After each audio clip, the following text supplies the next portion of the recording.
ಪರಶುರಾಮ 21 ಸರಿ ಭೂಮಿ ಸುತ್ತಲೂ ತಿರುಗಿ ನಾನೇ ರಾಜ ಅನ್ನೋ ಅಹಂಕಾರ ಇರೋರೆಲ್ಲರನ್ನೂ ಸಾಯಿಸಿಬಿಟ್ರು. ಉಳಿದಿರೋ ರಾಜರೆಲ್ಲರೂ ಆ ಪರಶುರಾಮ ಬಂದು ಎಲ್ಲಿ ಸಾಯಿಸ್ಬಿಡ್ತಾನೋ ಅಂಥೇಳಿ ಭಯಪಟ್ಟು ಅವ್ರ ರಾಜ್ಯಗಳೆಲ್ಲ ಬಿಟ್ಬಿಟ್ಟು ಕೈಗೆ ಬಳೆ ಹಾಕ್ಕೊಂಡು ಮೂಲೆಯಲ್ಲಿ ಸೇರಿಕೊಂಡ್ರು. ರಾಜರು ಇಲ್ದಿರೋ ರಾಜ್ಯಗಳೇ ಹೇಗಾಗ್ಬಿಡ್ತವೆ ಹೇಳಿ. ಸಪೋಸ್ ಈಗ ನಮ್ಮ ಸೊಸೈಟಿಯಲ್ಲಿ ಲಾ ಆ್ಯಂಡ್ ಆರ್ಡರ್ ಅನ್ನೋದು ತೆಗೆದುಬಿಟ್ರೆ ಹೆಂಗಾಗ್ಬಿಡುತ್ತೋ ಆವಾಗ ಹಂಗೆ ಆಯಿತು. ಆದರೆ ಆ ಪರಶುರಾಮ ಭೂಮಿ ಸುತ್ತಲೂ 21 ಸರಿ ಸುತ್ತಿ ಅಹಂಕಾರ ಇರೋ ರಾಜರನ್ನೆಲ್ಲ ಸಾಯಿಸಿದಾಗ ಕೆಲವು ಒಳ್ಳೆ ಮನಸ್ಸಿರೋ ರಾಜರನ್ನು ಕೂಡ ನೋಡ್ತಾನೆ. ಅವ್ರನ್ನ ಆ ಪರಶುರಾಮ ಏನೂ ಮಾಡಲಿಲ್ಲ. ರಾಕ್ಷಸ ಜಾತಿ ಅನ್ನೋದು ಕಂಪ್ಲೀಟಾಗಿ ಬಿದ್ದೋಗ್ಬಿಡ್ತು. ಸಾಮಾನ್ಯ ಜನರನ್ನ ಹಿಂಸೆ ಕೊಡೋ ಜನಗಳೇ ಇಲ್ಲಾರ್ದಂಗೆ ಆಯಿತು ಭೂಮಿ ಮೇಲೆ. ಭೂಮಿ ಕಂಪ್ಲೀಟಾಗಿ ಪೀಸ್ಫುಲ್ ಆಯಿತು. ಆವಾಗ ಒಬ್ಬ ಮುನಿ ಹೇಳ್ದ, ನೀನು ಅಸ್ತ್ರ ಸನ್ಯಾಸ ತೊಗೊಂಬಿಡು ಅಂತ.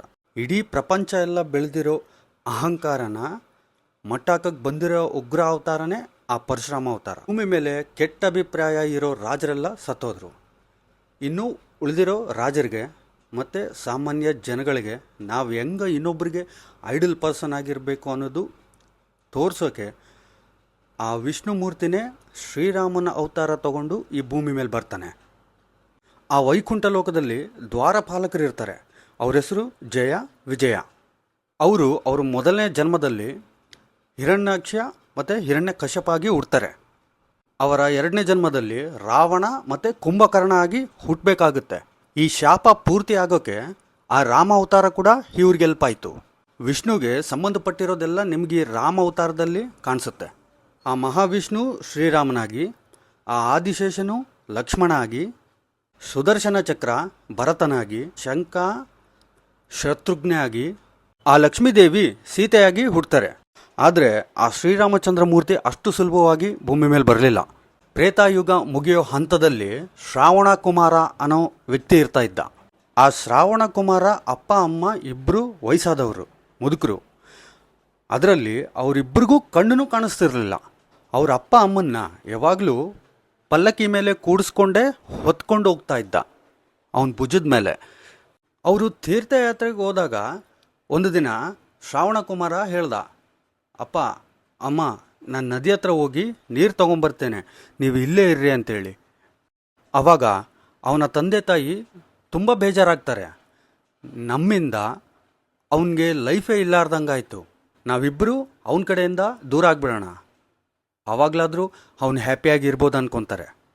ಅವರಿಬ್ಬರು ಹಂಗೆ ಅಂದ್ಕೊಳ್ತಿರ್ಬೇಕಾದ್ರೆ ಶ್ರಾವಣ ಕುಮಾರ ಬರೋದು ನೋಡಿ ಇಬ್ಬರೂ ಸೈಲೆಂಟ್ ಆಗಿಬಿಡ್ತಾರೆ. ಆ ಶ್ರಾವಣ ಕುಮಾರ ಬಂದು ಮತ್ತೆ ಆ ಪಲ್ಲಕ್ಕಿನ ಭುಜದ ಮೇಲೆ ಎತ್ಕೊಂಡು ಹೋಗ್ತಿರ್ಬೇಕಾದ್ರೆ, ಯಾರು ನೀನು ನನ್ನ ಮಗ ಶ್ರಾವಣ ಕುಮಾರ ಅಲ್ಲ, ನನ್ನ ಮಗ ಶ್ರಾವಣ ಕುಮಾರ ಪಲ್ಲಕ್ಕಿ ಎತ್ತೋ ಹೈಟ್ಕಿನ್ನ ಜಾಸ್ತಿ ಹೈಟಲ್ಲಿ ನೀನು ಪಲ್ಲಕ್ಕಿ ಹೊರ್ಕೊಂಡು ನಡೀತಾ ಇದೆಯಾ, ನೀನು ನನ್ನ ಮಗ ಅಲ್ಲ, ಯಾರು ನೀನು ಅಂತ ಕೇಳ್ತಾಳೆ. ಆವಾಗ ಆ ವ್ಯಕ್ತಿ ಹೇಳ್ತಾನೆ, ಅಮ್ಮ ನಾನು ನಿನ್ನ ಮಗ ಶ್ರಾವಣ ಕುಮಾರ ಅಲ್ಲ, ನಾನು ಆ ಸೂರ್ಯವಂಶಕ್ಕೆ ಸಂಬಂಧಪಟ್ಟಿರೋ ದಶರಥ ಮಹಾರಾಜ್. ನಾನು ಬೇಟೆಗೆ ಬಂದಿದ್ದೆ. ಆ ಮರಗಳ ಹತ್ರ ಏನೋ ಶಬ್ದ ಆಗ್ತಾ ಇದೆ ಅಂತೇಳಿ ನಾನು ಜಿಂಕೆ ಅಂದ್ಕೊಂಡು ಬಾಣವನ್ನು ಹಾಕಿದೆ. ಆದರೆ ಆ ಬಾಣ ಹೋಗಿ ತಗಲಿದ್ದು ಜಿಂಕೆಗಲ್ಲ, ನಿಮ್ಮ ಮಗನಿಗೆ. ಅವನು ಕೊನೆ ಉಸಿರಲ್ಲಿ ನಿಮ್ಮಿಬ್ಬರ ಬಗ್ಗೆ ಹೇಳಿ ಕೊನೆ ಉಸಿರು ಬಿಟ್ಬಿಟ್ಟ. ಅದನ್ನು ಕೇಳಿ ಆ ಶ್ರಾವಣ ಕುಮಾರ ತಂದೆ ತಾಯಿ ಇಬ್ಬರು ಭಾಳ ಫೀಲ್ ಆಗ್ತಾರೆ. ಅರೆ, ಈಗಲೇ ಅಂದ್ಕೊಳ್ತಿದ್ವಿ ಅವನು ಚೆನ್ನಾಗಿರಬೇಕು, ಲೈಫಲ್ಲಿ ಮೂವ್ ಆನ್ ಆಗಬೇಕು ಅಂತೇಳಿ, ಇದೇನು ಹಿಂಗಾಗ್ಬಿಡ್ತಲ್ಲ.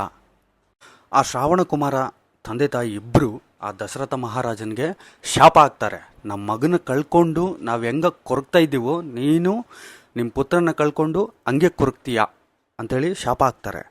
ಒಂದು ಪಕ್ಕ ಬೇಜಾರಾಗಿದ್ದು, ಇನ್ನೊಂದು ಪಕ್ಕ ಅದೇ ರೀತಿ ಖುಷಿಯಾಗಿ ಕೂಡ ಇದ್ದಾನೆ ದಶರಥ ಮಹಾರಾಜ. ಎದಕ್ಕಂದರೆ ಕೆಲವೊಬ್ಬರಿಗೆ ಆ ಶಾಪದಲ್ಲಿ ಕೂಡ ಹೊರಗಳು ಸಿಗ್ತವೆ.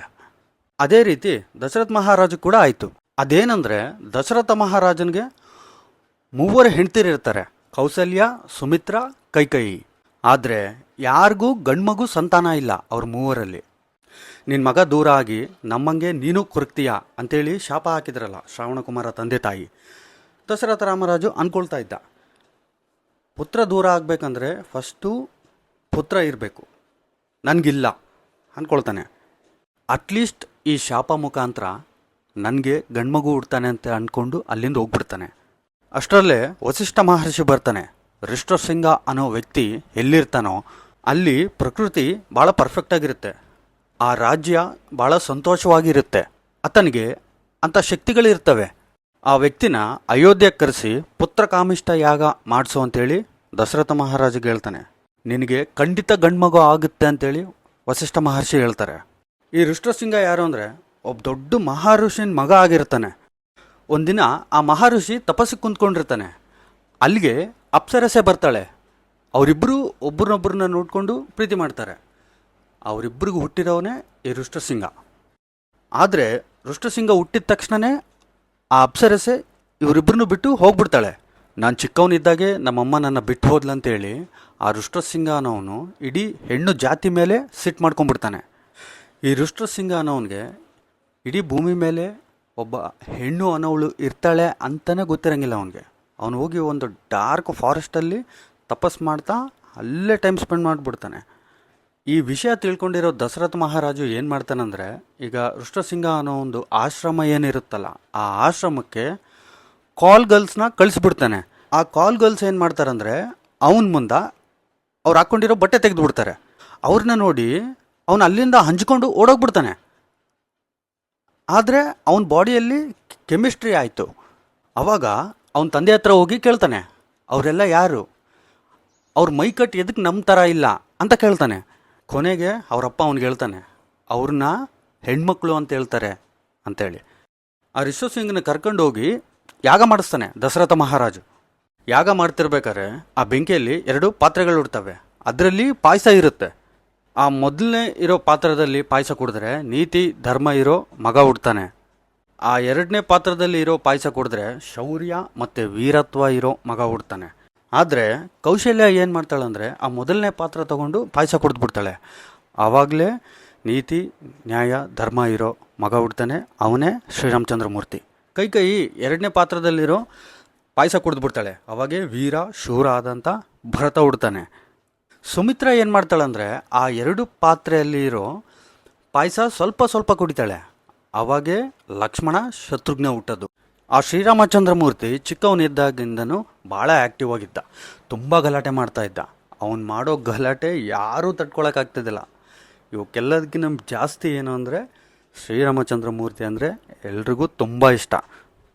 ಒಂದಿನ ಜನಕ ಮಹಾರಾಜ ಏನು ಮಾಡ್ತಾನಂದರೆ ಭೂಮಿ ಪೂಜೆ ಮಾಡಿ ನಾಗಲೆಯಿಂದ ಫಾರ್ಮಿಂಗ್ ಸ್ಟಾರ್ಟ್ ಮಾಡ್ತಾನೆ. ಆ ಫಾರ್ಮಿಂಗ್ ಮಾಡೋ ಟೈಮಲ್ಲಿ ಅಲ್ಲೊಂದು ಚಿಕ್ಕ ಬಾಕ್ಸ್ ಕಾಣುತ್ತೆ.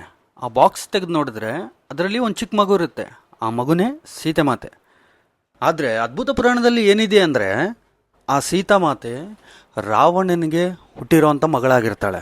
ಒಬ್ಬ ಜೋಶಿ ಹೇಳ್ತಾನೆ, ನಿನ್ನ ಮಗಳ ಕಾಲು ಯಾವಾಗ ಲಂಕಾ ಭೂಮಿ ಮೇಲೆ ಟಚ್ ಆಗುತ್ತೋ ಆವಾಗ ಲಂಕಾ ಸರ್ವನಾಶ ಆಗುತ್ತೆ ಅಂತೇಳಿ ಹೇಳ್ತಾನೆ.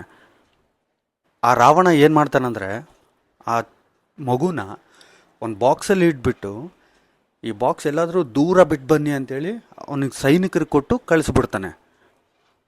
ಆ ಸೈನಿಕರು ಏನು ಮಾಡ್ತಾರಂದರೆ ಎಷ್ಟೋ ದೂರ ಬಂದು ಒಂದು ಭೂಮಿಯಲ್ಲಿ ಬಚ್ಚಿಡ್ತಾರೆ.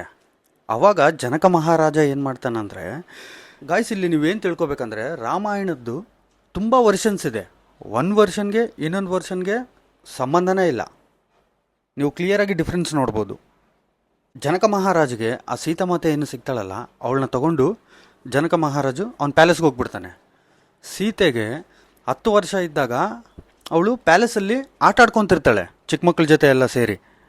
ಆ ಪ್ಯಾಲೇಸಲ್ಲಿ ಮೀಟಿಂಗ್ ಹಾಲ್ ಏನಿರುತ್ತಲ್ಲ, ಈ ರಾಜರೆಲ್ಲ ಕುಂತು ಡಿಸ್ಕಸ್ ಮಾಡ್ತಿದ್ರು ನೋಡಿ, ಆ ದೊಡ್ಡ ಮೀಟಿಂಗ್ ಹಾಲ್ ಮಿಡ್ಲಲ್ಲಿ ಒಂದು ದೊಡ್ಡ ಶಿವಧನುಸ್ಸು ಇತ್ತು. ಆ ಶಿವಧನುಸ್ಸು ಎಲ್ಲಿಂದ ಬಂತಂದರೆ ಪರಶುರಾಮ ಅವತಾರ ಕೊನೆಯಲ್ಲಿ ಈ ಅಸ್ತ್ರ ಸನ್ಯಾಸಿ ತೊಗೊಂಡ್ಬಿಡ್ತಾರಲ್ಲ, ಆವಾಗ ಈ ಜನಕ ಮಹಾರಾಜ ವಂಶಕ್ಕೆ ಅವರು ಆ ಶಿವಧನುಸ್ಸನ್ನು ಕೊಟ್ಬಿಡ್ತಾರೆ. ಬಟ್ ಅವರು ಕೈಯಲ್ಲಿ ಪರಶುರಾಮ ಕೈಯಲ್ಲಿ ಗೊಡ್ಲಿ ಮಾತ್ರ ಕೊಡಲ್ಲ, ಅದನ್ನು ಅವರೇ ತೊಗೊಂಡೋಗ್ಬಿಡ್ತಾರೆ. ಒಂದಿನ ಏನು ಮಾಡ್ತಾರಂದರೆ ಆ ಶಿವಧನುಸ್ಸನ್ನ ಒಂದು ದೊಡ್ಡ ಟೇಬಲ್ ಮೇಲೆ ಇಟ್ಟಿರ್ತಾರೆ. ಪೂಜೆ ರೂಮಿಗೆ ತೊಗೊಂಡೋಗಿ ಆ ಶಿವಧನುಸ್ಸನ್ನ ಪೂಜೆ ಮಾಡಬೇಕು ಅಂತೇಳಿ 30ರಿಂದ 50 ಜನ ಬಲಶಾಲಿಗಳು ಆ ಶಿವಧನುಸ್ಸು ಟೇಬಲ್ ಮೇಲೆ ಇಟ್ಟಿದ್ದಾರೆ ಅಂತ ಹೇಳಿದ್ನಲ್ಲ, ಆ ಟೇಬಲ್ನ ಪುಷ್ ಮಾಡ್ತಾ ಪೂಜೆ ಮನೆಗೆ ತೊಗೊಂಬಂದು ಬಿಡ್ತಾರೆ. ಆ ಶಿವಧನುಸ್ಸಿಗೆ ಪೂಜೆ ಮಾಡ್ತಿರ್ಬೇಕಾದ್ರೆ ಸೀತೆ ಮಾತೆ ಕೂಡ ಅಲ್ಲೇ ಇರ್ತಾರೆ. ಒಂದು ಚಿಕ್ಕ ಬಾಲಿಂದ ಅವರು ಅಲ್ಲೇ ಆಟ ಆಡ್ತಾ ಇರ್ತಾರೆ. ಆ ಬಾಲ್ ಕೈಯಿಂದ ಸ್ಲಿಪ್ಪಾಗಿ ಹೋಗಿ ಆ ಟೇಬಲ್ ಹತ್ರ ಬೀಳುತ್ತೆ ಪಕ್ಕದಲ್ಲಿ. ಸೀತೆ ಮಾತೆ ಏನು ಮಾಡ್ತಾರಂದರೆ ಯಾರು ನನ್ನನ್ನು ನೋಡ್ತಿಲ್ವಲ್ಲ ಅಂತೇಳಿ ಆ ಕಡೆ ಈ ಕಡೆ ನೋಡಿ ಅಬ್ಸರ್ವ್ ಮಾಡಿ ಆ ಟೇಬಲ್ನ ಸೈಡಿಗೆ ಪುಷ್ ಮಾಡಿ ಆ ಬಾಲ್ ತೆಕ್ಕೊಂಡು ಮತ್ತೆ ಆ ಟೇಬಲ್ನ ಯಥಾಸ್ಥಾನದಲ್ಲಿಟ್ಟು ಅಲ್ಲಿಂದ ಹೋಗ್ಬಿಡ್ತಾರೆ. ಆದರೆ ಅಲ್ಲಿರೋ ಜನಕ ಮಹಾರಾಜು ನೋಡ್ಬಿಡ್ತಾನೆ. ಆವಾಗ ಜನಕ ಮಹಾರಾಜು ಮನಸ್ಸಲ್ಲಿ ಅನ್ಕೊತಾರೆ, 50 ಜನ ಬಲಶಾಲಿಗಳು ಪುಷ್ ಮಾಡಿದ್ರೆ ಅಷ್ಟು ಸುಲಭವಾಗಿ ಆ ಟೇಬಲ್ ಕದಲ್ತಾ ಇಲ್ಲ. ಅದರಲ್ಲಿ ಸೀತೆ ಮಾತೆಗೆ ಅವಾಗ 10 ವರ್ಷ. ಅವರು ಅದನ್ನು ಈಸಿಯಾಗಿ ಸೈಡ್ಗೆ ಸರಿಸಿ ಒಂದೇ ಕೈಯಲ್ಲಿ ಅಲ್ಲಿ ಕೆಳಗೆ ಬಿದ್ದಿರೋಂಥ ಬಾಲ್ ತೊಗೊಂಡು ಮತ್ತೆ ಆ ಟೇಬಲ್ ಯಥಾಸ್ಥಾನದಲ್ಲಿಟ್ಟು ಅಲ್ಲಿಂದ ಹೋಗ್ಬಿಡ್ತಾರೆ. ಸೀತಾದೇವಿ ಅಷ್ಟು ಸುಲಭವಾಗಿ ಶಿವಧನಸ್ಸನ್ನು ಎತ್ತಿದಾಗ ಸೀತಾದೇವಿನ ಮಾಡ್ಕೊಳ್ಳೋರು ಅವ್ರು ಎಷ್ಟು ಬಲಶಾಲಿ ಆಗಿರ್ಬೇಕಂತ ಅನ್ಕೊತಾರೆ. ಯಾರು ಆ ಶಿವಧನಸ್ಸನ್ನು ಎತ್ತಾರಲ್ಲ ಅವ್ರಿಗೆ ಸೀತೆ ಮಾತನ್ನು ಕೊಟ್ಟು ಮದುವೆ ಮಾಡಿಸ್ಬೇಕು ಅಂತೇಳಿ ಜನಕ ಮಹಾರಾಜು ಅನ್ಕೊತಾನೆ. ಕೆಲವು ವರ್ಷಗಳು ಕಳೆದೋದವು. ಆವಾಗ ವಿಶ್ವಾಮಿತ್ರ ದಶರಥ ಮಹಾರಾಜ ಹತ್ರ ಬರ್ತಾನೆ. ದಶರಥ, ನೀನು ನನಗೋಸ್ಕರ ಒಂದು ಕೆಲಸ ಮಾಡ್ಬೇಕಂತ ಹೇಳ್ತಾನೆ. ದಶರಥ ಮಹಾರಾಜ್ ಹೇಳ್ತಾರೆ, ಹೇಳಿ ಸ್ವಾಮಿ, ನೀವೇನು ಹೇಳಿದ್ರು ಕೂಡ ನಾನು ಮಾಡ್ತೀನಿ ಅಂತ. ಇಡೀ ಲೋಕಕ್ಷೇಮಕ್ಕೋಸ್ಕರ ನಾವು ಅಡವಿಯಲ್ಲಿ ಯಾಗ ಮಾಡ್ತಾಯಿದ್ದೀವಿ. ಕೆಲವು ರಾಕ್ಷಸರಲ್ಲಿ ಬಂದು ಆ ಯಾಗ ಕಂಪ್ಲೀಟ್ ಆಗ್ಲಾರ್ದಂಗೆ ಮಾಡ್ತಾ ಇದ್ದಾರೆ. ಆ ರಾಕ್ಷಸರನ್ನ ಹೊಡೆದು ಓಡ್ಸೋಕ್ಕೆ ನಿಮ್ಮ ಮಕ್ಕಳಾದಂಥ ರಾಮ ಲಕ್ಷ್ಮಣನ್ನ ಅಲ್ಲಿ ಕಳಿಸಿ ಅಂತ ಕೇಳ್ಕೊತಾರೆ. ದಶರಥ ಮಹಾರಾಜ ಹೇಳ್ತಾನೆ, ಆ ರಾಕ್ಷಸರ ಜೊತೆ ಯುದ್ಧ ಮಾಡೋಕ್ಕೆ ನಾನು ರಾಮನ್ನ ಕಳಿಸಲ್ಲ, ಆದರೆ ನನ್ನ ಇಡೀ ಸೈನ್ಯನೇ ನಿಮ್ಮ ಜೊತೆ ಕಳಿಸ್ತೀನಿ. ನಿಮಗಿನ್ನೂ ಬೇಕು ಅಂದರೆ ನಾನೇ ನಿಮ್ಮ ಜೊತೆ ಬರ್ತೀನಿ. ವಿಶ್ವಾಮಿತ್ರ ಹೇಳ್ತಾನೆ, ದಶರಥ, ನೀನು ಮರ್ತೋಗ್ತಾ ಇದೆಯಾ? ನಿಂದು ಸೂರ್ಯವಂಶ, ನಿಮ್ಮ ತಾತಗಳಿಗೆ ತಾತ ಹರಿಶ್ಚಂದ್ರ. ಅವ್ರು ಕೊಟ್ಟಿರೋ ಮಾತು, ಅವ್ರ ಪ್ರಾಣ ಹೋದ್ರೂ ಅವ್ರು ಕೊಟ್ಟಿರೋ ಮಾತು ಅವ್ರು ತಪ್ಪಲ್ಲ ಅಂಥ ವಂಶದಲ್ಲಿ ಹುಟ್ಟಿ ನೀನು ಕೊಟ್ಟಿರೋ ಮಾತು ತಪ್ತೀಯಾ? ಗಾಯ್ಸಿಲ್ಲಿ ನಿಮ್ಮೆಲ್ರಿಗೂ ಹರಿಶ್ಚಂದ್ರ ಬಗ್ಗೆ ಸಿಂಪಲ್ಲಾಗಿ ಒಂದು 4 ಲೈನಲ್ಲಿ ಹೇಳ್ತೀನಿ. ಹರಿಶ್ಚಂದ್ರ ಅನ್ನೋನು ಒಂದು ಸಾಮ್ರಾಜ್ಯಕ್ಕೆ ರಾಜ. ಅವ್ರ ಹತ್ರ ಬಂದಿರೋರಿಗೆ ಕೇಳ್ತಾರೆ, ನಿಮ್ಗೆ ಏನು ಬೇಕು ಹೇಳ್ರಿ, ಅದನ್ನ ನಿಮ್ಗೆ ಕೊಡ್ತೀನಿ ಅಂತ. ಆ ವ್ಯಕ್ತಿ ಏನು ಕೇಳ್ತಾನಂದ್ರೆ, ನಿಮ್ಮ ಹತ್ರ ಇರೋ ಬಂಗಾರ, ಇಡೀ ನಿಮ್ಮ ರಾಜ್ಯ ನನಗೆ ಕೊಟ್ಬಿಟ್ಟು ನೀವು ಇಲ್ಲಿಂದ ತಕ್ಷಣ ಹೊರಟೋಗ್ಬಿಡಿ ಅಂತ ಹೇಳ್ಬಿಡ್ತಾರೆ. ಕೊಟ್ಟಿರೋ ಮಾತು ತಪ್ಪಕ್ಕೆ ಹೋಗ್ಬಾರ್ದು ಅಂತೇಳಿ ಅವ್ರ ಹತ್ರ ಇರೋ ಬಂಗಾರ, ಇಡೀ ರಾಜ್ಯ, ಮಕ್ಕಳು, ಹೆಂಡತಿ ಎಲ್ಲರೂ ಬಿಟ್ಟು ಅಲ್ಲಿಂದ ಹೋಗ್ಬಿಡ್ತಾರೆ. ಕೊನೆಗೆ ಆ ಸ್ಮಶಾನ ಕಾಯೋನಾಗಿ ಕೆಲಸ ಮಾಡ್ತಾನೆ. ಒಂದಿನ ಏನಾಗುತ್ತೆ, ಒಬ್ಬಳು ಅವ್ರ ಮಗ ತೀರ್ಕೊಂಡಿದ್ದಾನೆ ಅಂತೇಳಿ ಅವನ್ನ ಕರ್ಕೊಂಡು ಒಬ್ಬಳು ಸ್ಮಶಾನಕ್ಕೆ ಬರ್ತಾಳೆ. ನನ್ನ ಮಗನ್ನ ದಹನ ಮಾಡಲಿಲ್ಲ ಅಂದರೆ ಅವನಿಗೆ ಮೋಕ್ಷ ಸಿಗಲ್ಲ, ಅದಕ್ಕೆ ಏನಾದರೂ ಮಾಡಿ ನೀವೇ ದಹನ ಸಂಸ್ಕಾರಗಳು ಮಾಡಿ ಅಂತೇಳಿ ಕೇಳ್ಕೊತಾಳೆ. ಬಟ್ ಹರಿಶ್ಚಂದ್ರ ಅಷ್ಟು ಸುಲಭವಾಗಿ ಒಪ್ಕೊಳ್ಳಲ್ಲ. ಹರಿಶ್ಚಂದ್ರದ ಹತ್ರ ನನ್ನ ಮಗ ತೀರ್ಕೊಂಡು ಹೋಗಿದ್ದಾನೆ ಅಂತೇಳಿ ಕರ್ಕೊಂಡು ಯಾರು ಬಂದಿದ್ದಾರಲ್ಲ, ಅವಳು ಬೇರೆ ಯಾರೂ ಅಲ್ಲ, ಆ ಹರಿಶ್ಚಂದ್ರ ಹೆಂಡ್ತಿ. ಅವಳಿಗೆ ಇಲ್ಲಿರೋದು ಹರಿಶ್ಚಂದ್ರನೇ ಅನ್ನೋ ಗುರ್ತಿಡಿಯೋಕೆ ಕೂಡ ಆಗ್ತಿಲ್ಲ, ಅಷ್ಟೊಂದು ಚೇಂಜ್ ಆಗಿಬಿಟ್ಟಿದ್ದಾನೆ. ಹರಿಶ್ಚಂದ್ರ ಗೊತ್ತಾಯ್ತು ಇವಳು ನನ್ನ ಹೆಣ್ತಿನೇ ಅಂತೇಳಿ. ಹರಿಶ್ಚಂದ್ರ ಹೇಳ್ತಾನೆ, ನಿನಗೆ ದುಡ್ಡು ಕೊಡೋಕ್ಕಾಗಲಿಲ್ಲ ಅಂದರೆ ನಿನ್ನ ಕೊರಳಲ್ಲಿ ಮಂಗಳಸೂತ್ರ ಇದೆ ಅಲ್ಲ, ಅದು ನನಗೆ ಕೊಟ್ಬಿಡು ಅಂತ ಕೇಳ್ತಾನೆ. ಇಷ್ಟಕ್ಕೂ ಹರಿಶ್ಚಂದ್ರ ಕತೆ ಏನು ಅಂದರೆ ನಾನು ಇನ್ನೊಂದು ಎಪಿಸೋಡಲ್ಲಿ ನಿಮ್ಮೆಲ್ಲರಿಗೂ ಕ್ಲಿಯರಾಗಿ ಎಕ್ಸ್ಪ್ಲೇನ್ ಮಾಡ್ತೀನಿ. Back to Dasharatha Maharaj. ದಶರಥ ಮಹಾರಾಜ್ಗೆ ರಾಮ ಲಕ್ಷ್ಮಣನ್ನ ಇವ್ರ ಜೊತೆ ಯುದ್ಧಕ್ಕೆ ಕಳಿಸೋದು ಇಷ್ಟ ಇರಲ್ಲ, ಬಟ್ ಅವರು ಒಪ್ಕೊಳ್ಳೇಬೇಕಾಯ್ತು. ಹಂಗಾಗಿ ರಾಮ ಲಕ್ಷ್ಮಣನ್ನ ಯುದ್ಧಕ್ಕೆ ಕಳಿಸ್ಬಿಟ್ರು. ಅವರು ಆ ಅಡವಿಯಲ್ಲಿ ಹೋಗ್ಬೇಕಾದ್ರೆ ವಿಶ್ವಾಮಿತ್ರ ಏನು ಮಾಡ್ತಾನಂದರೆ ಅವನ ಹತ್ರ ಇರೋ ಯುದ್ಧ ಜ್ಞಾನ ಎಲ್ಲ ರಾಮ ಲಕ್ಷ್ಮಣನಿಗೆ ಕೊಡ್ತಾನೆ. ಬಲ ಅತಿ ಬಲ ಅನ್ನೋ ವಿದ್ಯೆ ಕೂಡ ಹೇಳ್ಕೊಡ್ತಾನೆ. ಅತಿ ಬಲ ಅನ್ನೋ ಶಕ್ತಿ ಇರೋ ಕಾರಣದಿಂದನೇ ಲಕ್ಷ್ಮಣ 14 ವರ್ಷ ನಿದ್ದೆನೆ ಮಾಡಲಾರ್ದಂಗೆ ಇರ್ತಾನೆ. ಅವ್ರು ಮಾಡ್ತಿರೋ ಯಾಗನ್ನ ಭಂಗ ಮಾಡಿರೋದು ಯಾರು ಅಂದರೆ ಸಬಾವು ಮತ್ತು ಯಾರಿಚ ಅನ್ನೋ ರಾಕ್ಷಸರನ್ನ ಸಂಹಾರ ಮಾಡೋಕ್ಕೆ ವಿಶ್ವಾಮಿತ್ರ ಅವ್ರು ಏನು ಮಾಡ್ತಾರೆ ಅಂದರೆ ರಾಮ ಲಕ್ಷ್ಮಣನ್ನ ಕಾಡಿಗೆ ಕರ್ಕೊಂಡು ಹೋಗ್ತಾರೆ. ಕಾಡಲ್ಲಿ ಹೋಗ್ತಿರ್ಬೇಕಾದ್ರೆ ವಿಶ್ವಾಮಿತ್ರ ಅವ್ರು ಏನು ಮಾಡ್ತಾರೆ ಅಂದರೆ ರಾಮ ಲಕ್ಷ್ಮಣನಿಗೆ ಅಸ್ತ್ರವಿದ್ಯೆಗಳು ಹೇಳ್ಕೊಡ್ತಾರೆ. ಅಸ್ತ್ರವಿದ್ಯೆಗಳಂದ್ರೆ ಅದನ್ನ ಪ್ರಯೋಗ ಮಾಡೋದಷ್ಟೇ ಅಲ್ಲ, ಅದನ್ನ ವಾಪಸ್ ತಗೊಳ್ಳೋ ಕೆಪಾಸಿಟಿ ಕೂಡ ಇರಬೇಕು ಪ್ರಯೋಗ ಮಾಡಿದವ್ರಿಗೆ. ನಾರ್ಮಲ್ಲಿ ಒಂದು ಅಸ್ತ್ರನ ಹೆಂಗ್ ಪ್ರಯೋಗ ಮಾಡ್ತಾರಂದ್ರೆ, ಈಗ ಬಾಣ ಏನಿರುತ್ತಲ್ಲ ಅದೇ ಒಂದು ಮಿಸೈಲ್ ತರ. ಈಗ ನಾವು ಅದನ್ನ ಯಾರಿಗೆ ಪ್ರಯೋಗ ಮಾಡ್ಬೇಕು ಅನ್ಕೊಳ್ತೀವೋ ಅವ್ರನ್ನ ಮನ್ಸಲ್ಲಿ ಅನ್ಕೊಂಡು ಪ್ರಯೋಗ ಮಾಡ್ತಾರೆ. ನಿಮ್ಮೆಲ್ಲರಿಗೂ ಕ್ಲಿಯರ್ ಆಗಿ ಹೇಳ್ಬೇಕಂದ್ರೆ, ಸಪೋಸ್ ಒಂದು ಅಗ್ನಿ ಅಸ್ತ್ರ ಇದೆ, ಅದನ್ನ ಪ್ರಯೋಗ ಮಾಡಿದ ತಕ್ಷಣನೇ ಅದ್ರ ಹಿಂದನೆ ವಾಯು ಅಸ್ತ್ರ ಕೂಡ ಪ್ರಯೋಗ ಮಾಡ್ತಾರೆ. ಅಗ್ನಿ ಅಸ್ತ್ರ ಬೆಂಕಿ ಕ್ರಿಯೇಟ್ ಮಾಡುತ್ತೆ, ಅದರಿಂದನೇ ವಾಯು ಅಸ್ತ್ರ ಕೂಡ ಬಿಡ್ತಾರಲ್ಲ, ಹಂಗಾಗಿ ಬೆಂಕಿ ಫೋರ್ಸ್ ಜಾಸ್ತಿ ಮಾಡುತ್ತೆ. ಸಪೋಸ್ ಶತ್ರು ಯಾರಾದ್ರೂ ನಮ್ಮ ಮೇಲೆ ಅಗ್ನಿ ಅಸ್ತ್ರ ಪ್ರಯೋಗ ಮಾಡಿದ್ರೆ ನಮಗೆ ಅದನ್ನ ಕೌಂಟರ್ ಮಾಡಕ್ಕೆ ವರ್ಷಾಸ್ತ್ರ ಕೂಡ ನಮಗ್ ಬಂದಿರಬೇಕು. ಎದಕ್ಕಂದ್ರೆ ಫೈರ್ನ ಕಂಟ್ರೋಲ್ ಮಾಡ್ಬೇಕಂದ್ರೆ ನೀರಿಂದನೇ ಸಾಧ್ಯ. ಬ್ರಹ್ಮಾಸ್ತ್ರ ಪ್ರಯೋಗ ಮಾಡೋ ಟೈಮಲ್ಲಿ ಓಂ ಬ್ರೂಂ ಬೃಹಸ್ವಹ ಅನ್ನೋ ಮಂತ್ರ ಹೇಳಿದ್ರೆ ಬ್ರಹ್ಮಾಸ್ತ್ರಗಿರೋ ಪವರ್ 10 ಪಟ್ಟು ಜಾಸ್ತಿ ಆಗುತ್ತೆ ಅನ್ನೋ ವಿಷಯ ಕಂಡಿಡ್ದಿದ್ದೆ ಶ್ರೀರಾಮಚಂದ್ರಮೂರ್ತಿ. ಈ ತರ ಇರೋ ಯುದ್ಧ ವಿದ್ಯೆಗಳೆಲ್ಲ ವಿಶ್ವಾಮಿತ್ರ ರಾಮಲಕ್ಷ್ಮಣನ್ಗೆ ಹೇಳಿ ಅವರಿಬ್ಬರನ್ನ ಇಡೀ ವರ್ಲ್ಡ್ ಅಲ್ಲೇ ಮೋಸ್ಟ್ ಪವರ್ಫುಲ್ ಪರ್ಸನ್ಸ್ ಆಗಿ ತಯಾರು ಮಾಡ್ತಾನೆ. ಸಭಾವು ಯಾರಿಚ್ಛ ಅನ್ನೋ ರಾಕ್ಷಸರು ವಿಶ್ವಾಮಿತ್ರ ಮತ್ತೆ ಅವ್ರ ಶಿಷ್ಯರೆಲ್ಲರೂ ಸೇರ್ಕೊಂಡು ಯಾಗ ಮಾಡ್ತಿರ್ಬೇಕಾದ್ರೆ ಈ ಮಾಂಸ ಅದೆಲ್ಲ ತಗೊಂಬಂದು ಯಾಗ ಇದ್ರಲ್ಲಿ ಹಾಕಿ ಭಂಗ ಮಾಡ್ತಿರ್ತಾರೆ. ಇಲ್ಲಿ ನೀವು ವಿಶ್ವಾಮಿತ್ರ ಅವ್ರನ್ನ ಅಷ್ಟು ಸಾಮಾನ್ಯವಾಗಿ ತಿಳ್ಕೊಬೇಡಿ. ಅವ್ರು ಅನ್ಕೊಂಡ್ರೆ ಸಭಾವು ಮತ್ತೆ ಯಾರಿಚ್ಛ ಅನ್ನೋರ್ನ ಅಲ್ಲೇ ಮಟ್ಟ ಹಾಕ್ಬೋದು. ಬಟ್ ಅವ್ರ ಆ ತರ ಮಾಡ್ಲಿಲ್ಲ. ಎದಕ್ಕಂದ್ರೆ ಅವರು ಬ್ರಹ್ಮಜ್ಞಾನಿ. ಅವ್ರು ಅನ್ಕೊಂಡ್ರೆ ಈ ಯುದ್ಧ ಏನೋ ಇದೆಲ್ಲ ದೊಡ್ಡದಲ್ಲ ಅವ್ರಿಗೆ. ಅವರು ಯಾಗದಲ್ಲಿದ್ದಾರೆ. ಯಾಗದಲ್ಲಿದ್ದಾಗ ಒಂದು ಡಿಸ್ಟ್ರಕ್ಟಿವ್ ಫೋರ್ಸ್ ನ ಆಡ್ ಮಾಡಿ ಯುದ್ಧ ಮಾಡಕ್ ಬರಲ್ಲ. ಹಂಗಾಗೆ ಅವರು ಇವರಿಬ್ರು ಹೆಲ್ಪ್ ಕೇಳಿರೋದು. ಇನ್ನೂ ಕ್ಲಿಯರ್ ಆಗಿ ನಿಮ್ಮೆಲ್ಲರಿಗೆ ಹೇಳ್ಬೇಕಂದ್ರೆ ಕೆಲವು ಜನ ಕಾರ್ತಿಕ ಮಾಸದಲ್ಲಿ ಮಾಂಸ ತಿನ್ನಲ್ಲ, ಇನ್ನು ಮಿಕ್ಕಿದ ಟೈಮಲ್ಲಿ ತಿಂತಾರೆ. ಇದು ಅದೇ ತರಾನೇ ವಿಶ್ವಾಮಿತ್ರ ಮತ್ತೆ ಅವ್ರ ಶಿಷ್ಯಂದ್ರು ಎಲ್ಲರೂ ಸೇರ್ಕೊಂಡು ಮತ್ತೆ ಯಾಗ ಸ್ಟಾರ್ಟ್ ಮಾಡಿದ್ರು. ರಾಮ ಲಕ್ಷ್ಮಣ ಈಗ ರೆಡಿ ಆಗಿದ್ದಾರೆ ಯುದ್ಧ ಮಾಡಕ್ಕೆ. ಇಷ್ಟರಲ್ಲೇ ಆ ಪ್ರದೇಶಕ್ಕೆ ಸಭಾವು ಯಾರಿಚ್ಛ ಬರ್ತಾರೆ. ಲಕ್ಷ್ಮಣ ಅಂತೇಳಿ ಶ್ರೀರಾಮಚಂದ್ರ ಕರೀತಾರೆ. ಅಂತ ಕರೆದು ಆಕಾಶ ನೋಡಿ ಒಂದ್ ಬಾಣ ಬಿಡ್ತಾರೆ. ಅದು 1,000 ಬಾಣ ಆಗಿ ಡಿವೈಡ್ ಆಗುತ್ತೆ. ಅದ್ರ ಹಿಂದೆನೆ ಲಕ್ಷ್ಮಣ ಅವ್ರು ಕೂಡ ಒಂದ್ ಬಾಣ ಬಿಡ್ತಾರೆ. ಆ ಒಂದ್ ಬಾಣ 1000 ಬಾಣ ಆಗಿ ಡಿವೈಡ್ ಆಗುತ್ತೆ. ಫಸ್ಟ್ ರಾಮ ಬಾಣ ಹಾಕಿರ್ತಾನೆ, ಅದ್ರ ಹಿಂದಲೇ ಲಕ್ಷ್ಮಣ ಕೂಡ ಹಾಕಿರ್ತಾನೆ. ರಾಮ ಬಾಣಗಳು ಹೋಗ್ತಿರ್ತಾವಲ್ಲ, ಅವಾಗ 60 ಡಿಗ್ರೀಸ್ ಅಲ್ಲಿ ಲಕ್ಷ್ಮಣ ಹಾಕಿರೋ ಬಾಣ ಅದಕ್ಕೆ ಟಚ್ ಆಗಿ ಲಾಕ್ ಆಗಿ 60 ಡಿಗ್ರೀಸ್ ಆಂಗಲ್ ಅಲ್ಲಿ ರೌಂಡ್ ಆಗಿ ತಿರುಗಿ ಆ ಯಾಗ ಮಾಡೋ ಪ್ರದೇಶನ ಪ್ರೊಟೆಕ್ಟ್ ಮಾಡ್ತಿರ್ತವೆ ಅವು. ಹಂಗಾಗಿ ರಾಮ ಲಕ್ಷ್ಮಣ ಇಬ್ರು ಕಂಟಿನ್ಯೂಸ್ ಆಗಿ ಬಾಣ ಬಿಡ್ತಾನೆ ಇರ್ತಾರೆ.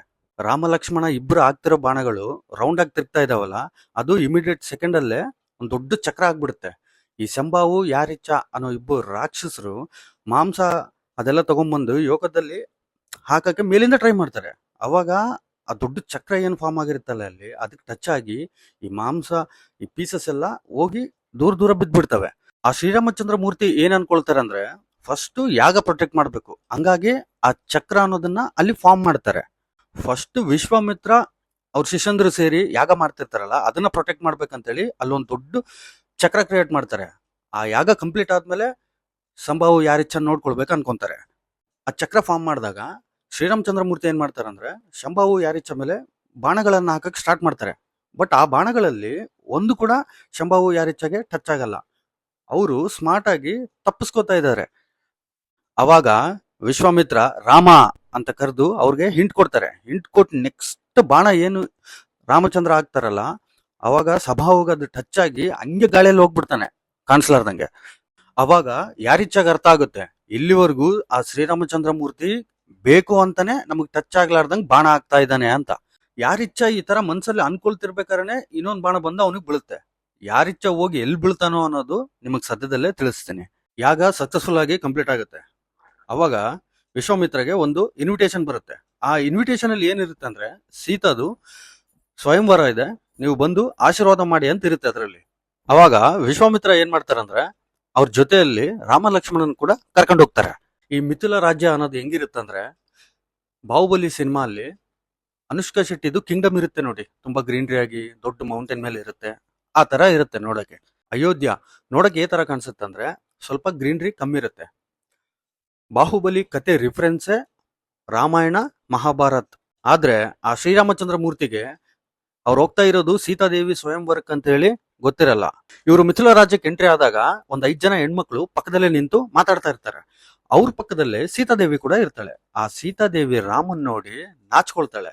ಅವಾಗ ರಾಮ ಕೂಡ ಸೀತಾದೇವಿ ನೋಡಿ ನಾಚ್ಕೊಳ್ತಾನೆ. ಇದಾದ ನಂತರ ಇವರು ಒಳಗಡೆ ಹೋಗಿ ಆ ಸ್ವಯಂವರ ನಡೀತಿರೋ ಪ್ಲೇಸ್ ಅಲ್ಲಿ ಕುಂತ್ಕೊಳ್ತಾರೆ. ಆ ಸ್ವಯಂವರಕ್ಕೆ ಎಷ್ಟೋ ಜನ ರಾಜರು ಬಂದಿರ್ತಾರೆ.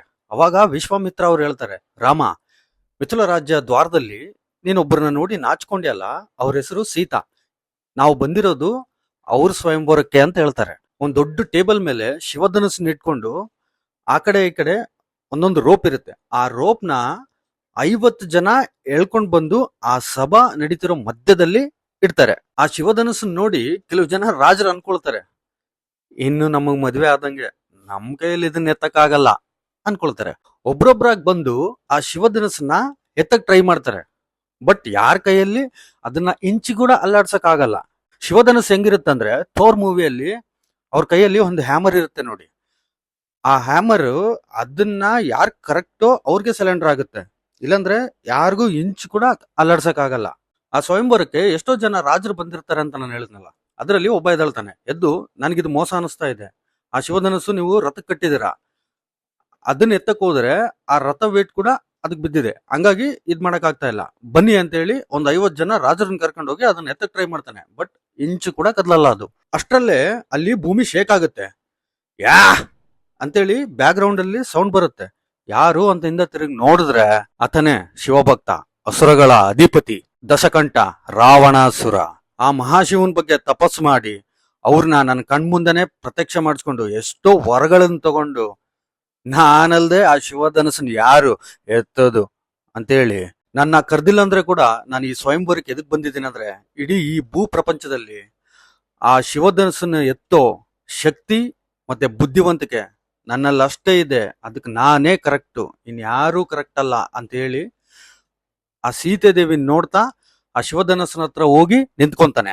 ಫಸ್ಟ್ ಏನ್ ಮಾಡ್ತಾರಂದ್ರೆ ಒಂದೇ ಕೈಯಲ್ಲಿ ಆ ಶಿವಧನಸ್ಸನ್ನ ಎತ್ತಕ್ ನೋಡ್ತಾರೆ, ಅದು ಶೇಕ್ ಕೂಡ ಆಗಲ್ಲ. ಅವಾಗ 2 ಕೈಯಿಂದ ಎತ್ತಕ್ ಹೋಗ್ತಾರೆ, ಅದು ಸ್ವಲ್ಪ ಮೇಲ್ ಬರುತ್ತೆ. ಅವಾಗ ಅದನ್ನ ನೋಡಿ ಸೀತಾದೇವಿ ಕೂಡ ಭಯ ಬೀಳ್ತಾರೆ, ಯಾಕಂದ್ರೆ ಎಲ್ಲಿ ಇವ್ರು ಎತ್ ಬಿಡ್ತಾರೋ ಅದನ್ನ ಅಂತ ಹೇಳಿ. ಆ ರಾವಣಾಸುರ 2 ಕೈಯಲ್ಲಿ ಎತ್ತಕ್ ಟ್ರೈ ಮಾಡಿದ್ರು ಕೂಡ ಅವ್ರ ಕೈಯಲ್ಲಿ ಆಗಲ್ಲ. ಅವಮಾನದಿಂದ ಎಲ್ಲರೂ ಅವ್ರನ್ನ ನೋಡಿ ನಗದನ್ನ ನೋಡಿ ಅವ್ರು ಇನ್ಸಲ್ಟ್ ಫೀಲ್ ಆಗಿ ಅಲ್ಲಿಂದ ವಾಪಸ್ ಹೋಗ್ಬಿಡ್ತಾರೆ. ಅವಾಗ ವಿಶ್ವಾಮಿತ್ರ ಹೇಳ್ತಾರೆ, ರಾಮ ಈಗ ನೀನ್ ಹೋಗೋದನ್ನ ಎತ್ತು ಅಂತ ಹೇಳಿ.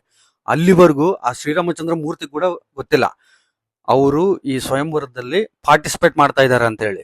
ಆ ಶ್ರೀರಾಮ ಶಿವಧನಸ್ಸನ್ನ ಎತ್ತಕ್ ಬರ್ಬೇಕಾದ್ರೆ ಸೀತಾದೇವಿ ಅದನ್ನ ನೋಡಿ ಭಯ ಬೀಳ್ತಾರೆ, ಎದಕ್ಕಂದ್ರೆ ಇಷ್ಟು ಜನ ಟ್ರೈ ಮಾಡಿದ್ರು, ಅದನ್ನ ಇಂಚು ಕೂಡ ಕದಲ್ಸಕ್ಕಾಗ್ಲಿಲ್ಲ, ಇವ್ರು ಅದನ್ನ ಎತ್ತಬಹುದಾ ಅಂತೇಳಿ. ಆ ಶ್ರೀರಾಮಚಂದ್ರ ಶಿವಧನಸ್ಸ ಹತ್ರ ಬಂದು ಅದ್ರ ಸುತ್ತಲೂ ತಿರುಗಿ ನೋಡಿ ಅದ್ರ ಮುಂದ್ಗಡೆ ಬಂದು ನಿಂತ್ಕೊಂಡು ನಮಸ್ಕಾರ ಮಾಡಿ ಸ್ವಚ್ಛ ಮನಸ್ಸಿಂದ ಆ ದೇವ್ರನ್ನ ಬೇಡ್ಕೊಂಡು ಅದನ್ನ ಒಂದೇ ಕೈಯಲ್ಲಿ ಆರಾಮಾಗಿ ಲಿಫ್ಟ್ ಮಾಡ್ತಾರೆ. ಅದನ್ನ ನೋಡಿ ಸೀತಾದೇವಿ ಬಹಳ ಖುಷಿಯಿಂದ ಎಲ್ರೂ ಇದರ ಅನ್ನೋದೇ ಮರ್ತೋಗಿ ಒಂದು ಹೂವಿನ ಹಾರ ಹಿಡ್ಕೊಂಡು ಆ ಶ್ರೀರಾಮಚಂದ್ರ ಮೂರ್ತಿ ಹತ್ರ ಓಡಿ ಬಂದು ನಿಂತ್ಕೊಳ್ತಾಳೆ. ಅವಾಗ ಆ ಶ್ರೀರಾಮಚಂದ್ರ ಮೂರ್ತಿ ಏನ್ ಮಾಡ್ತಾರೆ ಅಂದ್ರೆ ಆ ಶಿವಧನಸ್ಸನ್ನ ಕಂಪ್ಲೀಟ್ ಆಗಿ ಎತ್ತಿ, ಈಗ ನಾವು ಬಾಣ ಹಾಕ್ತಿರ್ಬೇಕಾದ್ರೆ ಒಂದ್ ದಾರ ಟೈಪ್ ಬರುತ್ತೆ ನೋಡಿ, ಅದನ್ನ ಎಳ್ದಾಗ ಅದು ದೊಡ್ಡದಾಗಿ ಸೌಂಡ್ ಮಾಡ್ದ ಆ ಶಿವಧನಸ್ಸು ಮುರಿದೋಗ್ಬಿಡುತ್ತೆ. ನೋಡಕ್ಕೆ ಆ ಶ್ರೀರಾಮಚಂದ್ರ ಮೂರ್ತಿಗೆ ಅವಾಗ 16 ವಯಸ್ಸು. ಬಟ್ ಎಲ್ರು ಅಲ್ಲಿ ಶಾಕ್ ಆಗ್ತಾರೆ ಅದನ್ನ ನೋಡಿ, ಇಷ್ಟು ಚಿಕ್ಕ ವಯಸ್ಸಲ್ಲೇ ಇದನ್ನ ಹೆಂಗ್ ಮಾಡಿದ್ರಿ ಇವರು ಅಂತ ಹೇಳಿ. ಅವಾಗ ಜನಕ ಮಹಾರಾಜು ಮನ್ಸಲ್ಲಿ ಅನ್ಕೊಂತಾನೆ, ಇವರು ವಿಶ್ವಾಮಿತ್ರ ಅವ್ರ ಜೊತೆ ಬಂದಿದಾರಂದ್ರೆ ತುಂಬಾ ದೊಡ್ಡ ವ್ಯಕ್ತಿ ಆಗಿರ್ಬೋದು ಅಂತ ಹೇಳಿ ಅನ್ಕೊಂಡು ವಿಶ್ವಾಮಿತ್ರ ಅವ್ರ ಹತ್ರ ಹೋಗಿ ಕೇಳ್ತಾರೆ, ಸ್ವಾಮಿ ಇವ್ರು ಯಾರು ಅಂತ ಹೇಳಿ. ಅವಾಗ ವಿಶ್ವಾಮಿತ್ರ ಅವ್ರು ಹೇಳ್ತಾರೆ, ಇವರು ದಶರಥ ರಾಮರಾಜು ಮುದ್ದಿನ ಮಗ, ಅಯೋಧ್ಯಕ್ಕೆ ರಾಜ, ಒಂದೇ ಬಾಣದಲ್ಲಿ ಸಬಾವು ಯಾರಿಚ್ಚ ಅನ್ನೋ ರಾಕ್ಷಸರನ್ನ ಮಟ್ಟ ಹಾಕಿರೋ ಮಹಾರಾಜು, ಕೇವಲ ಅವರ ಕಾಲ ಸ್ಪರ್ಶದಿಂದನೇ ಒಂದು ಕಲ್ನ ಅಹಲ್ಯದೇವಿ ಮಾಡಿರುವಂತ ಪುಣ್ಯವಂತ, ಅವರ ಒಂದು ಕೈಯಿಂದನೇ ಶಿವಧನಸ್ಸನ್ನ ಎತ್ತಿ ಮುರಿಯುವಂತ ವೀರ ನಮ್ಮ ಶ್ರೀರಾಮಚಂದ್ರ ಮೂರ್ತಿ ಅಂತೇಳಿ ಗರ್ವದಿಂದ ಹೇಳ್ತಾರೆ. ಆ ಸೀತಾದೇವಿ ಬಹಳ ಖುಷಿಯಿಂದ ಅವ್ರ ಕೈಯಲ್ಲಿರೋ ಹಾರ ಏನಿರುತ್ತಲ್ಲ ಅದನ್ನ ಶ್ರೀರಾಮಚಂದ್ರ ಮೂರ್ತಿಗೆ ಹಾಕ್ತಾರೆ. ಅವಾಗ ಸೀತಾರಾಮ ಕಲ್ಯಾಣ ಮುಹೂರ್ತ ಫಿಕ್ಸ್ ಆಗುತ್ತೆ. ಇಲ್ಲಿ ನೀವೆಲ್ರೂ ಒಂದು ವಿಷಯನ ಅರ್ಥ ಮಾಡ್ಕೋಬೇಕು. ವಿಶ್ವಾಮಿತ್ರ ಅವರು ಫಸ್ಟ್ಗೆ ರಾಮನ್ ಎದಕ್ ಕಳ್ಸಲ್ಲ ಅಂದ್ರೆ ಆ ಶಿವಧನಸ್ಸು ಅಂದ್ರೆ ಏನು, ಅದ್ರ ಕೆಪಾಸಿಟಿ ಏನು, ಅದನ್ನ ಎತ್ತೋ ವ್ಯಕ್ತಿ ಕೆಪಾಸಿಟಿ ಎಷ್ಟಿರ್ಬೇಕು ಅಂತ ಹೇಳಿ ಅಲ್ಲಿರೋ ರಾಜರಿಗೆ ಎಲ್ಲರಿಗೂ ಗೊತ್ತಾಗ್ಬೇಕು, ಸೀತಾದೇವಿ ಕೂಡ ಗೊತ್ತಾಗ್ಬೇಕು ಅಂತ ಹೇಳಿ ರಾಮನ್ನ ಬೇಕು ಅಂತಾನೆ ಫಸ್ಟ್ ಕಳ್ಸಲ್ಲ ಅವರು. ಅದಕ್ಕೆ ಕೆಲವು ಮಹಾನ್ ವ್ಯಕ್ತಿಗಳು ಅವ್ರ ಲೈಫಲ್ಲಿ ಏನಾದ್ರೂ ಸಾಧಿಸಿದಾಗ ಕೆಲವು ಜನ ಅನ್ಕೊಳ್ತಾರೆ ಅವರು ಸುಲಭವಾಗಿ ಸಾಧಿಸ್ಬಿಟ್ರು ಅಂತ. ನಾವ್ ಯಾವಾಗ ಅದನ್ನ ಸಾಧಿಸಕ್ ಹೋಗ್ತಿವಲ್ಲ ಅವಾಗ್ಲೇ ಅದ್ರ ವ್ಯಾಲ್ಯೂ ನಮಗ್ ಗೊತ್ತಾಗ್ಬೇಕು ಅಂತಾನೆ ವಿಶ್ವಾಮಿತ್ರ ಅವರು ಎಲ್ಲರಿಗೂ ಗೊತ್ತಾಗ್ಲ ಅಂತಾನೆ ರಾಮನ್ನ ಫಸ್ಟ್ ಕಳ್ಸಲ್ಲ. ಆ ಶ್ರೀರಾಮಚಂದ್ರ ಮೂರ್ತಿ ಬೇಕು ಅಂತಾನೆ ಆ ಶಿವಧನಸ್ಸನ್ನ ಮುರಿಲಿಲ್ಲ. ಸಪೋಸ್ ನಿಮ್ ಕೈಯಲ್ಲಿ ಏನಾದ್ರು ಗನ್ ಕೊಟ್ರೆ ಅದನ್ನ ಲೋಡ್ ಮಾಡಿ ಅದ್ ನಮ್ ಕೈಯಲ್ಲಿ ಹೆಂಗಿರುತ್ತೆ ಅಂತೇಳಿ ನಾವ್ ಈ ತರ ಗನ್ ಇದನ್ನ ಪಾಯಿಂಟ್ ಔಟ್ ಮಾಡಿ ನೋಡ್ತೀವಿ. ಅವರು ಅದೇ ತರ ಮಾಡಕ್ ಹೋದ್ರು, ಬಟ್ ಅವ್ರ ಫೋರ್ಸ್ಗೆ ಆ ಧನಸ್ಸೇ ಮುರಿದೋಗ್ಬಿಡ್ತು. ಆ ಶಿವಧನಸ್ಸನ್ನ ಎದಕ್ಕೆ ಅಲ್ಲಿ ಕುಂತ್ಕೊಂಡೆ ರಾಜರು ಯಾರು ಲಿಫ್ಟ್ ಮಾಡಕ್ ಆಗ್ಲಿಲ್ಲ. ಆ ಶ್ರೀರಾಮಚಂದ್ರ ಮೂರ್ತಿ ಕೈಯಲ್ಲೇ ಎದಕ್ ಲಿಫ್ಟ್ ಮಾಡಕ್ ಆಯ್ತು ಅಂದ್ರೆ ಅಲ್ಲಿರೋ ರಾಜರಿಗೆಲ್ಲ ತುಂಬಾ ಅಹಂಕಾರ ಇತ್ತು. ಈ ಶಿವಧನಸ್ಸನ್ನ ಎತ್ತಬೇಕಷ್ಟೇ ಅಲ್ಲ, ಇದನ್ನ ಆರಾಮಾಗಿ ಎದ್ಬಿಟ್ಟು ಆ ಸೀತಾದೇವಿನ ಹೆಂಗಾದ್ರೂ ಮದುವೆ ಮಾಡ್ಕೋಬೇಕನ್ನೋ ಅಹಂಕಾರ ಎಲ್ಲರಿಗೂ ಇತ್ತು. ಅಲ್ಲಿರೋ ರಾಜರುಗಳಿಗೆಲ್ಲರಿಗೂ ಅವ್ರ ಫೋಕಸ್ ಎಲ್ಲ ಸೀತಾದೇವಿ ಮೇಲೇನೆ ಇತ್ತು, ಅಲ್ಲಿರೋ ಧನುಸ್ ಮೇಲಲ್ಲ. ಆ ಶ್ರೀರಾಮಚಂದ್ರ ಮೂರ್ತಿಗೂ ಸೀತಾದೇವಿ ಅಂದ್ರೆ ಇಷ್ಟ ಇತ್ತು. ಬಟ್ ಒನ್ಸ್ ಆ ಶಿವಧನಸ್ಸು ಅಂತ ಬಂದಾಗ ಆ ಮಹಾದೇವಂದು ಶಿವಧನಸ್ಸು ಅದು ಕೊಡೋ ರೆಸ್ಪೆಕ್ಟ್ ಅವ್ರು ಕೊಟ್ಟು ಅದನ್ನ ಲಿಫ್ಟ್ ಮಾಡಿದಾಗ ಅವಾಗೆ ಅವ್ರ ಕೈಯಲ್ಲಿ ಆ ಮಹಾನ್ ಕಾರ್ಯ ಮಾಡ್ದಂಗ ಆಯ್ತು. ಇದನ್ನೇ ಶ್ರೀಕೃಷ್ಣ ಭಗವದ್ಗೀತೆಯಲ್ಲಿ ಏನ್ ಹೇಳ್ದ ಅಂದ್ರೆ, ಕರ್ಮಣ್ಯೇ ವಾದಿಕಾರಸ್ತೆ ಮಾ ಫಲೇಶು ಕದಾಶಣ ಮಾ ಕರ್ಮ ಫಲಹೇ ಕರ್ಬೋ ಮಾ ಹೇ ಸಂಗೋಸ್ತು ಆಕ್ರಮಣಿ. ಅದ್ರ ಅರ್ಥ ಏನು ಅಂದ್ರೆ, ನೀನ್ ಇನ್ನೂ ಕೆಲ್ಸನೇ ಸ್ಟಾರ್ಟ್ ಮಾಡಿಲ್ಲ, ಬಟ್ ಅದ್ರ ಪ್ರತಿಫಲ ತಗೊಳ್ಬೇಕಂತ ಅನ್ಕೊಳ್ತಾ ಇದೀಯಾ. ಫಸ್ಟ್ ಕೆಲಸ ಸ್ಟಾರ್ಟ್ ಮಾಡು, ಆಮೇಲೆ ಅದ್ರ ಪ್ರತಿಫಲ ತಗೋ. ಆ ಶ್ರೀರಾಮಚಂದ್ರ ಮೂರ್ತಿ ಶಿವಧನಸ್ಸನ್ನ ಎತ್ತೋಕ್ ಬಂದಾಗ ಅವ್ರ ಮೈಂಡ್ ಅಲ್ಲಿ ಸೀತೆ ಇರ್ಲಿಲ್ಲ, ಶಿವಧನಸ್ಸು ಮಾತ್ರ ಇತ್ತು. ಅದಕ್ಕೆ ಆ ಶಿವಧನಸ್ಸನ್ನ ಅವ್ರು ಅಷ್ಟು ಸುಲಭವಾಗಿ ಎತ್ತೋಕಾಯ್ತು. ಅಯೋಧ್ಯದಿಂದ ಮಿಥಿಲ ರಾಜ್ಯಕ್ಕೆ ಬರೇ ಶ್ರೀರಾಮಚಂದ್ರ ಮೂರ್ತಿ ರಿಲೇಟಿವ್ಸ್ ಅಷ್ಟೇ ಬರ್ತಾರೆ. ಅದನ್ನೆಲ್ಲ ನೋಡಿ ಜನಕ ಮಹಾರಾಜ ಅನ್ಕೊಳ್ತಾನೆ ಮನ್ಸಲ್ಲಿ, ನಮ್ ರಾಜ್ಯ ಮೇಲೆ ಯುದ್ಧ ಮಾಡಕ್ಕೆ ಇಷ್ಟು ಜನ ಯಾವಾಗ್ಲೂ ಬರ್ಲಿಲ್ಲ, ಶ್ರೀರಾಮಚಂದ್ರ ಮೂರ್ತಿ ರಿಲೇಟಿವ್ಸೇ ಇಷ್ಟು ಜನ ಇದಾರ ಅಂತೇಳಿ ಶಾಕ್ ಆಗ್ತಾನೆ. ಆ ಶ್ರೀರಾಮಚಂದ್ರ ಮೂರ್ತಿ ರಿಲೇಷನ್ಸ್ ಎಲ್ಲ ಬಂದ್ರಲ್ಲ, ಅವ್ರ ಕೈಯಲ್ಲಿ ಇರೋದೆಲ್ಲ ಬಂಗಾರನೇ, ಗಿಫ್ಟ್ಸ್ ಇದೆಲ್ಲ ತಗೊಂಡ್ಬರ್ತಾರೆ ನೋಡಿ, ಎಲ್ಲ ಬಂಗಾರನೇ ತಗೊಂಡ್ಬಂದಿದ್ದಾರೆ. ಅವ್ರು ಬಂದಿರೋ ದೊಡ್ಡ ದೊಡ್ಡ ರಥಗಳು ಕೂಡ ಬಂಗಾರದ್ದೇ. ಎಲ್ರು ಬಹಳ ಖುಷಿಯಿಂದ ಆ ಸೀತಾರಾಮದು ಮದುವೆ ಮಾಡಿಸ್ತಾರೆ. ಇಷ್ಟರಲ್ಲೇ ಯಾರೋ ಜೋರಾಗಿ ಆ ದ್ವಾರ ಬಾಗ್ಲಗಳನ್ನ ಒದ್ದಿದ್ದಾರೆ. ಅವ್ರು ಒದ್ದಿರೋ ಫೋರ್ಸ್ಗೆ ಆ ಬಾಗ್ಲಗಳೆಲ್ಲ ತುಂಡು ತುಂಡಾಗಿ ಬಿದ್ದಿರೋ ಶಬ್ದ. ಏನಾಗಿದೆ ಅಂತೇಳಿ ಎಲ್ರು ತಿರುಗಿ ನೋಡಿದ್ರೆ ಅಲ್ಲಿ ಒಬ್ಬ ವ್ಯಕ್ತಿ ನಿಂತಿದ್ದಾನೆ. 50 ವಯಸ್ಸಲ್ಲಿ ಕೂಡ ಅವ್ರು ಯಾವ ತರ ಕಾಣಿಸ್ತಾ ಇದಾರೆ ಅಂದ್ರೆ, ಆ ಬಾಡಿ ಅದೆಲ್ಲ ನೋಡಿದ್ರೆ ಯಾವ ವಾರಿಯರ್ ಕೂಡ ಕಮ್ಮಿ ಇಲ್ಲ ಅವರು. ಅವ್ರ ಕೈಯಲ್ಲಿ ಒಂದ್ ದೊಡ್ಡ ಕೊಡ್ಲಿ ಇದೆ. ಆ ಕೊಡ್ಲಿಗೆ ಸನ್ಲೈಟ್ ರಿಫ್ಲೆಕ್ಟ್ ಆಗಿ ಆ ಪ್ರದೇಶ ಎಲ್ಲ ಫುಲ್ ಬೆಳಕಾಗ್ಬಿಡುತ್ತೆ. ಎಲ್ರು ಶಾಕ್ ಆಗಿ ಯಾರಪ್ಪ ಈ ವ್ಯಕ್ತಿ ಅಂತ ನೋಡಿದ್ರೆ, ಯಾವನೋ ಅವನು ಶಿವಧನುಸ್ಸು ಮುರಿದಿದ್ದು ಅಂತೇಳಿ 2 ಹೆಜ್ಜೆ ಮುಂದಕ್ಕಾಗ್ತಾರೆ. ಅವನೇ ಆ ಮಗಧೀರ ಪರಶುರಾಮ. ಎಲ್ರು ಅವ್ರು ಕೇಳ್ಕೊಂತಾರೆ, ಆ ಶ್ರೀರಾಮಚಂದ್ರ ಮೂರ್ತಿನ ಏನ್ ಮಾಡಕ್ ಹೋಗ್ಬೇಡ ಅಂತ ಹೇಳಿ ರಿಕ್ವೆಸ್ಟ್ ಮಾಡ್ಕೊಂತಾರೆ. ಶ್ರೀರಾಮ ಮತ್ತೆ ಪರಶುರಾಮ ಸಿಟ್ಟಲ್ಲಿ ಒಬ್ರೊಬ್ರು ನೋಡ್ತಾ ಒಬ್ರ ಮುಂದ್ಗಡೆ ಒಬ್ರು ನಿಲ್ತಿದ್ದಾರೆ. ಇದಕ್ಕಿಂತ ಮುಂಚೆ ನೀವೆಲ್ಲರೂ ಒಂದು ವಿಷಯ ತಿಳ್ಕೊಬೇಕು. ವಿಷ್ಣು ಅವತಾರ ಅಂದ್ರೆ ಇನ್ನೊಂದು ಬಾಡಿಯಲ್ಲಿ ಆ ವಿಷ್ಣು ಅವತಾರದ್ದು ಕಾನ್ಶಿಯಸ್ನೆಸ್ ಅನ್ನೋದು ಸ್ವಲ್ಪ ಹೋಗುತ್ತೆ. ಆ ವಿಷ್ಣುದು ಕಾನ್ಶಿಯಸ್ನೆಸ್ ಅನ್ನೋದು ಇನ್ನೊಂದು ಬಾಡಿಯಲ್ಲಿ ಹೋಗುತ್ತಲ್ಲ, ಆ ಬಾಡಿಗೆ ಗೊತ್ತಿರಲ್ಲ ಇದು ವಿಷ್ಣು ಅವತಾರ ಅಂತ ಹೇಳಿ. ಆ ಶ್ರೀರಾಮಚಂದ್ರ ಮೂರ್ತಿ ಕೂಡ ಗೊತ್ತಿರಲ್ಲ ನಾನು ವಿಷ್ಣು ಅವತಾರ ಅಂತ ಹೇಳಿ. ಎಲ್ರ ತರನೇ ನಾನ್ ಕೂಡ ಒಂದು ಸಾಮಾನ್ಯ ಮನುಷ್ಯ ಅಂತ ಹೇಳಿ ಅವ್ರು ಅನ್ಕೊಳ್ತಾರೆ. ಆ ಪರಶುರಾಮಕ್ ಕೂಡ ಗೊತ್ತಿರಲ್ಲ ನಾನು ವಿಷ್ಣು ಅವತಾರ ಅಂತ ಹೇಳಿ. ಯಾವಾಗ ಅಸ್ತ್ರ ಸನ್ಯಾಸ ತಗೊಂಡು ತಪಸ್ ಮಾಡಕ್ ಕುಂತ್ಕೊಂತಾರೋ ಅವಾಗೆ ಅವ್ರಿಗೆ ಗೊತ್ತಾಗುತ್ತೆ ನಾನು ವಿಷ್ಣು ಅವತಾರ ಅಂತ ಹೇಳಿ. ನಾನು ವಿಷ್ಣು ಅವತಾರ ಅಂತ ಹೇಳಿ ಶ್ರೀರಾಮಚಂದ್ರ ಮೂರ್ತಿಗೆ ಯಾವಾಗ ಗೊತ್ತಾಗುತ್ತೆ ಅಂದ್ರೆ, ಅವರು ರಾಮನ ಅವತಾರ ಚಾಲಿಸ್ತಿರ್ಬೇಕಾದ್ರೆ ಅವ್ರಿಗೆ ಗೊತ್ತಾಗುತ್ತೆ ನಾನ್ ಕೂಡ ವಿಷ್ಣು ಅವತಾರ ಅಂತ ಹೇಳಿ. ಈಗ ಪರಶುರಾಮ ಹೇಳ್ತಾನೆ, ನಾನ್ ಇಲ್ಲಾರ ಟೈಮ್ ನೋಡ್ಕೊಂಡು ನೀನು ಶಿವಧನಸ್ಸನ್ನು ಮುರಿದಿರ್ತೀಯ. ಈಗ ನಾನು ನಿನ್ ಮುಂದ್ಗಡೆನೆ ನಿಂತ್ಕೊಂಡಿದ್ದೀನಿ. ಈಗ ನಿನ್ಗೆ ಧೈರ್ಯ ಇದ್ರೆ ಆ ಶಿವಧನಸ್ಸನ್ನ ಮುರಿ, ನಾನ್ ಕೂಡ ನೋಡ್ತೀನಿ ಅಂತ ಹೇಳಿ ಪರಶುರಾಮ ಶಿವಧನಸ್ಸನ್ನ ಮೇಲ್ಗಡೆ ಇಟ್ಕೊಂಡಿರ್ತಾನೆ. ಅವಾಗ ಏನ್ ಮಾಡ್ತಾನಂದ್ರೆ, ಶ್ರೀರಾಮಚಂದ್ರ ಮೂರ್ತಿ ಕೂಡ ಆ ಶಿವಧನಸ್ಸನ್ನ ಇಟ್ಕೊಂತಾನೆ. ಶಿವಧನಸ್ಸು ಮೇಲ್ಭಾಗ ಪರಶುರಾಮ ಅವ್ರು ಇಟ್ಕೊಂಡಿರ್ತಾರೆ. ಶ್ರೀರಾಮಚಂದ್ರ ಮೂರ್ತಿ ಆ ಶಿವಧನಸ್ಸನ್ನ ಟಚ್ ಮಾಡ್ತಾರಲ್ಲ, ಅವಾಗ ಶ್ರೀರಾಮಚಂದ್ರ ಮೂರ್ತಿದು ಎನರ್ಜಿ ಅದರಲ್ಲಿ ಪಾಸ್ ಆಗುತ್ತೆ. ಇವರಿಗೆ ಆಟೋಮೆಟಿಕ್ ಆಗಿ ಗೊತ್ತಾಗ್ಬಿಡುತ್ತೆ ಪರಶುರಾಮ ಅವ್ರಿಗೆ ಇವ್ರು ಕೂಡ ವಿಷ್ಣು ಅವತಾರ ಅಂತ ಹೇಳಿ. ಅವಾಗ ಅವ್ರ ಸಿಟ್ಟು ಕಂಪ್ಲೀಟ್ ಆಗಿ ಡೌನ್ ಆಗ್ಬಿಡುತ್ತೆ. ಪರಶುರಾಮ ಹೇಳ್ತಾರೆ, ರಾಮ ನನ್ನನ್ನ ಕ್ಷಮಿಸ್ಬಿಡು, ನೀನು ವಿಷ್ಣು ಅವತಾರ ಅಂತೇಳಿ ನನಗೆ ಗೊತ್ತಿರಲಿಲ್ಲ. ಈ ಭೂಮಿಗೆ 2 ವಿಷ್ಣು ಅವತಾರಗಳದ್ದು ಅವಶ್ಯಕತೆ ಇಲ್ಲ. ಹಂಗಾಗಿ ನಾನು ಇಲ್ಲಿಂದ ಹೊರಡ್ತಾ ಇದ್ದೀನಿ. ನನ್ನ ಅವಶ್ಯಕತೆ ಯಾವಾಗ ಬರುತ್ತೋ ಅವಾಗೇ ನಾನು ಎಲ್ರು ಕಣ್ಮುಂದೆ ಬರ್ತೀನಿ. ಅಲ್ಲಿವರೆಗೂ ನಾನು ತಪಸ್ಸು ಕೂಡ್ತೀನಿ ಅಂತೇಳಿ ಅವ್ರು ಅಲ್ಲಿಂದ ಹೋಗ್ಬಿಡ್ತಾರೆ. ಆ ಶ್ರೀರಾಮಚಂದ್ರ ಮೂರ್ತಿಗೆ ಅರ್ಥ ಆಗ್ಲಿಲ್ಲ, ಅವ್ರು ಕನ್ಫ್ಯೂಸ್ ಆಗ್ಬಿಟ್ರು, ಎದಕ್ಕೆ ಇವರು ಈ ತರ ಹೇಳ್ತಾ ಇದ್ದಾರೆ ಅಂತೇಳಿ. ಎಲ್ರು ಸೇರ್ಕೊಂಡು ಮದ್ವೆ ಫಂಕ್ಷನ್ ನ ಗ್ರ್ಯಾಂಡ್ ಆಗಿ ಸ್ಟಾರ್ಟ್ ಮಾಡ್ತಾರೆ. ಆ ಜನಕ ಮಹಾರಾಜ್ಗೆ 4 ಜನ ಮಕ್ಕಳು. ಆ 4 ಜನ ಮಕ್ಕಳನ್ನ ರಾಮ ಲಕ್ಷ್ಮಣ ಭರತ ಶತ್ರುಘ್ನ ಕೊಟ್ಟು ಮದುವೆ ಮಾಡ್ತಾರೆ. ಮದುವೆ ಮಾಡಿ ಅಯೋಧ್ಯೆ ಕಳಿಸ್ಕೊಡ್ತಾರೆ. ಅಯೋಧ್ಯದಲ್ಲಿರೋ ಜನಗಳೆಲ್ಲರೂ ಬಂದು ರಸ್ತೆಯಲ್ಲಿ ನಿಂತ್ಕೊಂಡಿರ್ತಾರೆ. ನಮ್ ಶ್ರೀರಾಮಚಂದ್ರ ಮೂರ್ತಿನೇ ಅಷ್ಟು ಸುಂದರವಾಗಿರ್ತಾನೆ, ಅವ್ರು ಮಾಡ್ಕೊಂಡಿರೋ ಹೆಂಡತಿ ಇನ್ನೆಷ್ಟು ಸುಂದರವಾಗಿರ್ತಾಳೋ ಅಂತೇಳಿ ನೋಡಕ್ ಬಂದಿರ್ತಾರೆ ಎಲ್ರು. ದಶರಥ ಮಹಾರಾಜ ಎಲ್ಲರನ್ನೂ ಸಭಕ್ ಕರೀತಾನೆ. ಆ ರಾಜ್ಯದಲ್ಲಿರೋ ದೊಡ್ಡ ಮನುಷ್ಯರನ್ನೆಲ್ಲರನ್ನು ಕರೆದು, ನಾನು ಸಿಂಹಾಸನದಿಂದ ಇಳಿಬೇಕು ಅನ್ಕೊಂತ ಇದ್ದೀನಿ. ಆ ಶ್ರೀರಾಮಚಂದ್ರ ಮೂರ್ತಿನೂ ಪಟ್ಟಾಭಿಷೇಕ ಮಾಡಿ ಈ ಅಯೋಧ್ಯಕ್ಕೆ ರಾಜ ಮಾಡ್ಬೇಕು ಅನ್ಕೊಳ್ತಾ ಇದ್ದೀನಿ. ನೀವೆಲ್ರೂ ಏನಂತೀರಾ ಅಂತೇಳಿ ಕೇಳ್ತಾನೆ. ಆ ಮೀಟಿಂಗ್ ಬಂದಿರೋರು ಎಲ್ಲರೂ ತುಂಬಾ ಖುಷಿಯಿಂದ ಕುಂತ್ಕೊಂಡಿರೋ ಜಾಗದಲ್ಲಿಂದ ಎದ್ದು ಜೈ ಶ್ರೀರಾಮ್ ಅಂತೇಳಿ ಸ್ಲೋಗನ್ಸ್ ಹಾಕಿ ಕ್ಲಾಪ್ಸ್ ಹೊಡಿತಾರೆ. ಆ ದಶರಥ ಕೇಳ್ತಾನೆ, ನಿಮ್ಮೆಲ್ಲರಿಗೂ ಆ ಶ್ರೀರಾಮಚಂದ್ರ ಮೂರ್ತಿ ರಾಜ ಆಗೋದು ಇಷ್ಟನಾ, ಅಥವಾ ನನ್ನ ಮಾತಿಗೆ ಬೆಲೆ ಕೊಟ್ಟು ನೀವು ಈ ತರ ಒಪ್ಕೊಳ್ತಾ ಇದ್ದೀರಾ ಅಂತ. ಬಂದಿರೋ ಜನಗಳಲ್ಲಿ ಒಬ್ಬ ಎದ್ದು ನಿಂತ್ಕೊಂಡು ಹೇಳ್ತಾನೆ, ಪ್ರಭು ಆ ಶ್ರೀರಾಮಚಂದ್ರ ಮೂರ್ತಿದು ಪಟ್ಟಾಭಿಷೇಕ ಯಾವಾಗ ಆಗುತ್ತೋ ಅಂತೇಳಿ ನಾವು ಕಾದು ನೋಡ್ತಾ ಇದ್ದೀವಿ. ಅಯೋಧ್ಯದಲ್ಲಿ ಯಾರಿಗೆ ಏನ್ ಸಮಸ್ಯೆ ಬಂದ್ರು ಕೂಡ ಫಸ್ಟ್ ಅಲ್ಲಿ ಶ್ರೀರಾಮಚಂದ್ರ ಮೂರ್ತಿನೇ ಬರೋದು.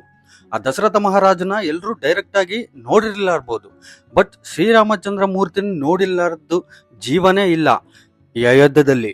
ಆ ಶ್ರೀರಾಮಚಂದ್ರ ಮೂರ್ತಿ ಸಾಮಾನ್ಯ ಜನಗಳಿಗೆ ಅಷ್ಟು ಹತ್ರವಾಗಿ ಇರ್ತಾನೆ, ನಮ್ಮೆಲ್ರಿಗೂ ಒಪ್ಪಿಗೆ ಇದೆ ಅಂತ ಹೇಳ್ತಾರೆ. ಆ ಶ್ರೀರಾಮಚಂದ್ರ ಮೂರ್ತಿ ಪಟ್ಟಾಭಿಷೇಕ ಎಷ್ಟು ಗ್ರ್ಯಾಂಡ್ ಆಗಿ ಆಗುತ್ತಂದ್ರೆ, ನಾವು ದೀಪಾವಳಿ ಮಾಡ್ಕೊಂತೀವಲ್ಲ ಅದಕ್ಕಿಂತ 3 ಪಟ್ಟು ಅಷ್ಟು ಗ್ರ್ಯಾಂಡ್ ಆಗಿ ಸೆಲೆಬ್ರೇಟ್ ಮಾಡ್ತಾರೆ.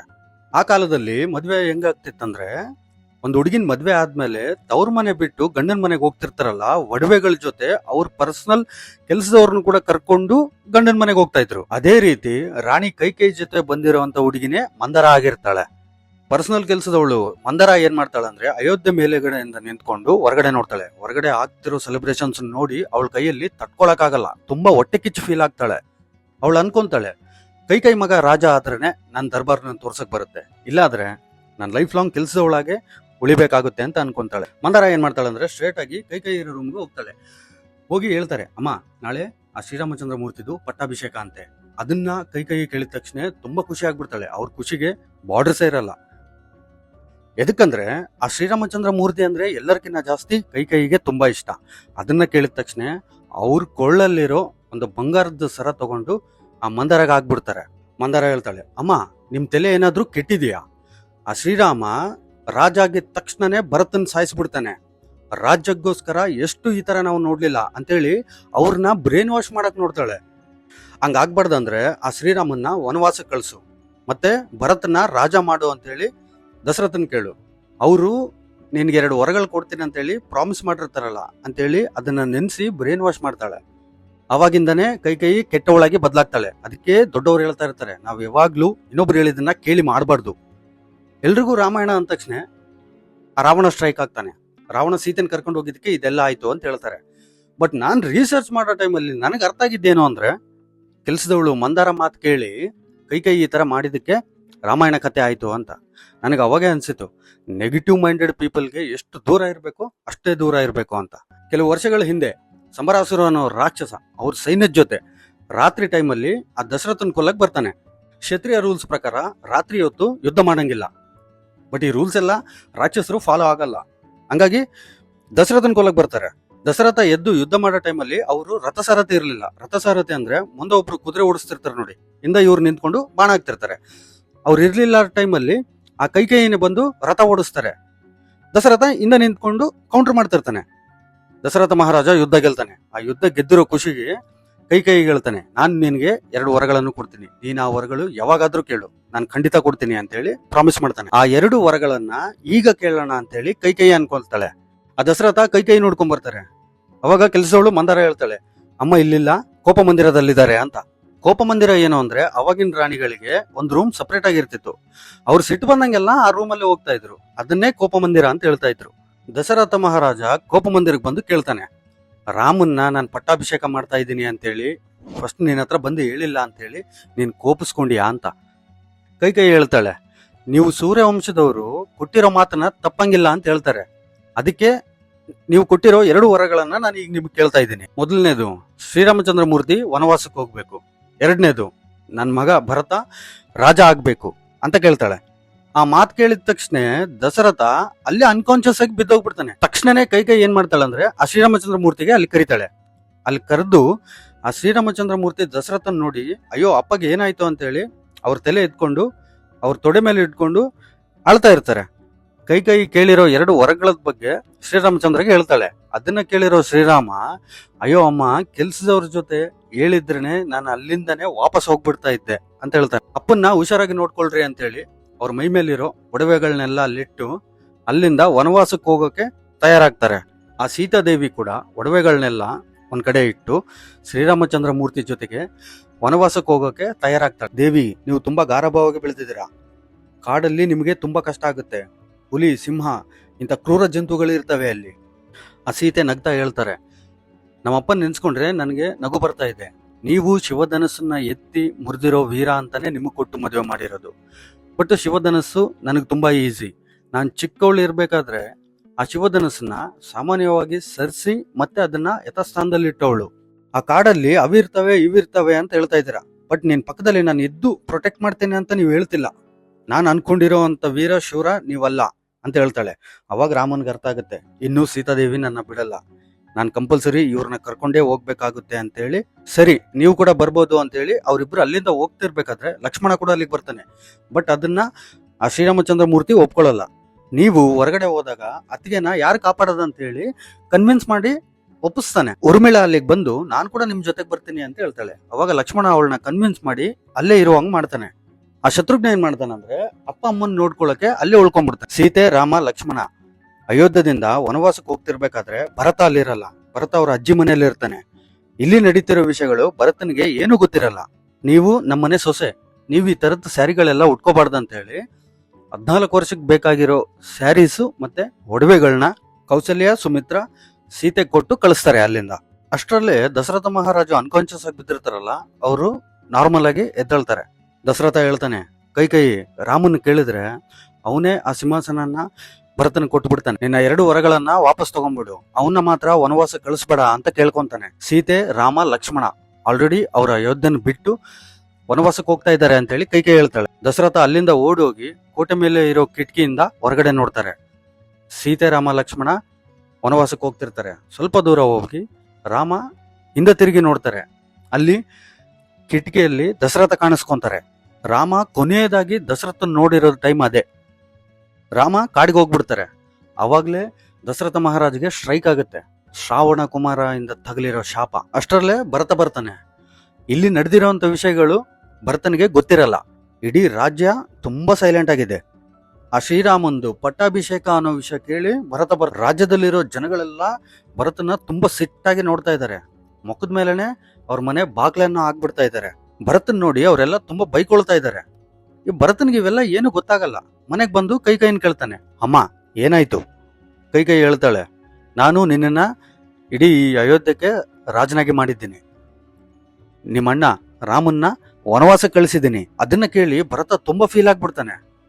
ಅಮ್ಮ ನೀನ್ ಈ ತರ ಎದಕ್ ಮಾಡಿದ್ಯಾ? ಒಂದು ಹೆಣ್ಣಿನ ಸಾಯಿಸಿದಾಗ, ಒಂದು ಹಸುವನ್ನ ಸಾಯಿಸಿದಾಗ, ಅಣ್ಣನ ಹೆಂಡತಿನ ಕೆಟ್ಟ ದೃಷ್ಟಿ ನೋಡಿದಾಗ ಎಷ್ಟು ಪಾಪ ಬರುತ್ತಲ್ಲ ಅಷ್ಟು ಪಾಪ ನಿನಗ್ ಬರುತ್ತೆ ಅಂತ ಹೇಳಿ ಆ ರಾಮನ್ ವಾಪಸ್ ಕರ್ಕೊಂಡ್ಬರ್ಬೇಕಂತ ಹೇಳಿ ಕಾಡಿಗೆ ಹೋಗ್ತಾ ಇರ್ತಾನೆ. ಅಲ್ಲೇ ವಸಿಷ್ಠ ಮಹರ್ಷಿ ಬರ್ತಾರೆ. ವಸಿಷ್ಠ ಮಹರ್ಷಿ ಬಂದು, ಭರತ ಇದು ಸಮಯವಲ್ಲ ಅಂತೇಳಿ ನಿಲ್ಲಿಸ್ತಾರೆ. ಒಂದ್ ಚಿಕ್ಕ ಬೋಟಲ್ಲಿ ಗೋದಾವರಿ ನದಿ ಮೇಲೆಯಿಂದ ವನವಾಸಕ್ಕೆ ಹೋಗ್ತಿರ್ತಾರೆ. ವನವಾಸ ಟೈಮಲ್ಲಿ ಕೆಲವು ಆಶ್ರಮಗಳಲ್ಲಿ ಸೀತಾರಾಮ ಲಕ್ಷ್ಮಣ ಉಳ್ಕೊಂತಾರೆ. ಅಲ್ಲಿಂದ ವಾಪಸ್ ಹೋಗ್ತಿರ್ಬೇಕಾದ್ರೆ ಸೀತೆ ಹತ್ರ ಎಷ್ಟೋ ಒಡವೆಗಳು, ಸೀರೆಗಳಿರ್ತವೆ. ಅಲ್ಲೇ ದಾನ ಮಾಡಿ ಅವ್ರ ಮುಂದಕ್ಕೆ ಹೋಗ್ತಾರೆ. ತುಂಬಾ ದೂರ ಹೋದ್ಮೇಲೆ ಆ ಕಾಡಲ್ಲಿ ಒಂದ್ ಚಿಕ್ಕ ಗುಡಿಸಲು ನಿರ್ಮಿಸ್ಕೊಂಡು ಇವ್ರ ಮೂವರು ಅಲ್ಲೇ ಆ ಪ್ರದೇಶದಲ್ಲಿ ತಿರುಗಾಡ್ತಿರ್ಬೇಕಾದ್ರೆ ಸೀತೆ ಕಾಲಿಗೆ ಒಂದು ಮುಳ್ಳು ಚುಚ್ಕೊಳ್ಳುತ್ತೆ. ಆ ಮುಳ್ಳು ಚುಚ್ಕೊಂಡಾಗೆ ಸೀತೆ ಗೊತ್ತಾಗೋದು ನೋವು ಅನ್ನೋದು ಹೆಂಗಿರುತ್ತೆ ಅಂತ ಹೇಳಿ. ಎದಕ್ಕಂದ್ರೆ ಅವರು ಅಷ್ಟು ಗಾರಾಭವಾಗಿ ಬೆಳೆದಿರ್ತಾರೆ, ನೋವು ಅನ್ನೋದೇ ಅವ್ರಿಗೆ ಗೊತ್ತಿರಲ್ಲ. ಒಂದಿನ ಇವ್ರ ಮೂವರು ಕಾಡಲ್ಲಿದ್ದಾಗ ಒಬ್ಳು ರಾಕ್ಷಸಿ ರಾಮ ಲಕ್ಷ್ಮಣನ ನೋಡ್ತಾಳೆ.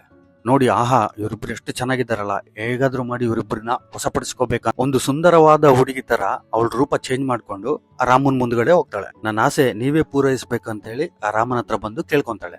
ಅವಾಗ ರಾಮ ಹೇಳ್ತಾನೆ, ನನಗ್ ಮದ್ವೆ ಆಗಿದೆ, ಹೆಂಡತಿ ಇದ್ದಾಳೆ, ನಮ್ ತಮ್ಮ ಲಕ್ಷ್ಮಣ ಹತ್ರ ಹೋಗು ಅಂತ ಹೇಳಿ ಅಲ್ಲಿಂದ ಕಳಿಸ್ತಾನೆ. ಲಕ್ಷ್ಮಣ ಹತ್ರ ಹೋದ್ರೆ ಲಕ್ಷ್ಮಣ ಹೇಳ್ತಾನೆ, ನನಗೆ ನಮ್ಮ ಅಣ್ಣನೇ ಗುರು ದೈವ ಎಲ್ಲ, ಫಸ್ಟ್ ಹೋಗಿ ಅವ್ರ ಹತ್ರ ಪರ್ಮಿಷನ್ ತಗೋ ಅಂತ ಹೇಳಿ ಕಳಿಸ್ತಾನೆ. ರಾಮನ ಹತ್ರ ಹೋದ್ರೆ ಲಕ್ಷ್ಮಣ ಹತ್ರ, ಲಕ್ಷ್ಮಣ ಹತ್ರ ಹೋದ್ರೆ ರಾಮನ ಹತ್ರ. ಇವರಿಬ್ರು ಆ ರಾಕ್ಷಸಿನ ತಿರುಗಿಸ್ತಾನೆ ಇರ್ತಾರೆ. ಇಡೀ ಪ್ರಪಂಚದಲ್ಲಿರೋ ಅತ್ಯಂತ ಸುಂದರವಾದಂತ ಹುಡುಗಿ ರೂಪಧಾರ ಮಾಡಿದ್ರು ಕೂಡ ಇವರಿಬ್ರು ಅವಳನ್ನ ಒಪ್ಕೊಳ್ಳಿಲ್ಲ. ಆ ಸೀತೆ ನೋಡಿ ಇವರಿಬ್ರು ಈ ತರ ಮಾಡ್ತಿದಾರೆ ಅಂತ ಹೇಳಿ ಆ ಸೀತಾ ಮಾತಾ ತರ ರೂಪ ತಗೊಳಕ್ ಟ್ರೈ ಮಾಡ್ತಾಳೆ. ಬಟ್ ಶೂರ್ಪಣಖ ಎಷ್ಟು ಟ್ರೈ ಮಾಡಿದ್ರು ಕೂಡ ಆ ಸೀತಾದೇವಿ ರೂಪ ತಗೊಳಕ ಆಗ್ತಿಲ್ಲ. ಶೂರ್ಪಣಖಗೆ ಫುಲ್ ಸಿಟ್ಟು ಬಂದು ಸೀತಾದೇವಿ ಮೇಲೆ ಅಟ್ಯಾಕ್ ಮಾಡಕ್ ಹೋಗ್ತಾಳೆ. ಆ ನೆಕ್ಸ್ಟ್ ಸೆಕೆಂಡೇ ಲಕ್ಷ್ಮಣ ಅಲ್ಲಿಗೆ ಬಂದು ಕಿವಿ ಮತ್ತೆ ಅವಳ ಮೂಗನ್ ಕಟ್ ಮಾಡಿ ಬಿಸಾಕ್ತಾನೆ. ಇನ್ನು ಮನುಷ್ಯರಷ್ಟೇ ಅಲ್ಲ, ನಿನ್ ಮುಖ ನೋಡಿದ್ರೆ ಆ ರಾಕ್ಷಸರು ಕೂಡ ನಿನ್ನ ಮದುವೆ ಮಾಡ್ಕೊಳ್ಳಲ್ಲ ಅಂತ ಹೇಳ್ತಾನೆ. ಶೂರ್ಪಣಖ ಫುಲ್ ಕೋಪದಲ್ಲಿ ರಾವಣ ಹತ್ರ ಹೋಗ್ತಾಳೆ.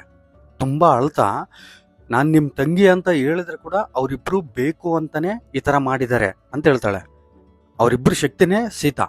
ಅಷ್ಟು ಸುಂದರವಾದಂತ ಹೆಣ್ಣು ನಿನ್ ಪಕ್ಕ ಇರ್ಬೇಕು, ಅಂತ ಹೆಣ್ಣು ನಿನ್ ಪಕ್ಕ ಇದ್ರೆ ನಿನಗೂ ಸಿಕ್ಕಾಪಟ್ಟೆ ಬಲ ಜಾಸ್ತಿ ಆಗುತ್ತೆ ಅಂತೇಳಿ ಮೈಂಡ್ ವಾಶ್ ಮಾಡ್ತಾಳೆ.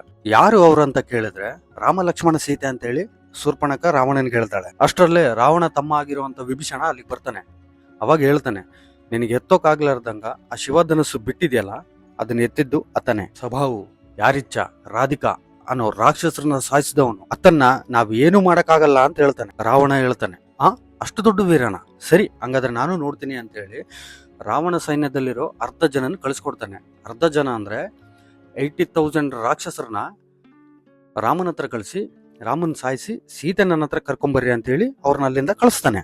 ಅಷ್ಟರಲ್ಲೇ ಶ್ರೀರಾಮಚಂದ್ರ ಮೂರ್ತಿ ಇರೋ ಗುಡಿಸಲಿ ಹತ್ರ ಇಡೀ ಭೂಮಿ ಕಂಪಿಸ್ದಂಗ ಅನ್ಸುತ್ತೆ. ಆ ಶೂರ್ಪಣಖೆಗೆ ಸಂಬಂಧಪಟ್ಟಿರೋಂಥ ಜನ ನನ್ನ ಮೇಲೆ ಯುದ್ಧಕ್ಕೆ ಬರ್ತಾ ಇದಾರೆ ಅನ್ನೋದು ರಾಮನಿಗೆ ಗೊತ್ತಾಗುತ್ತೆ.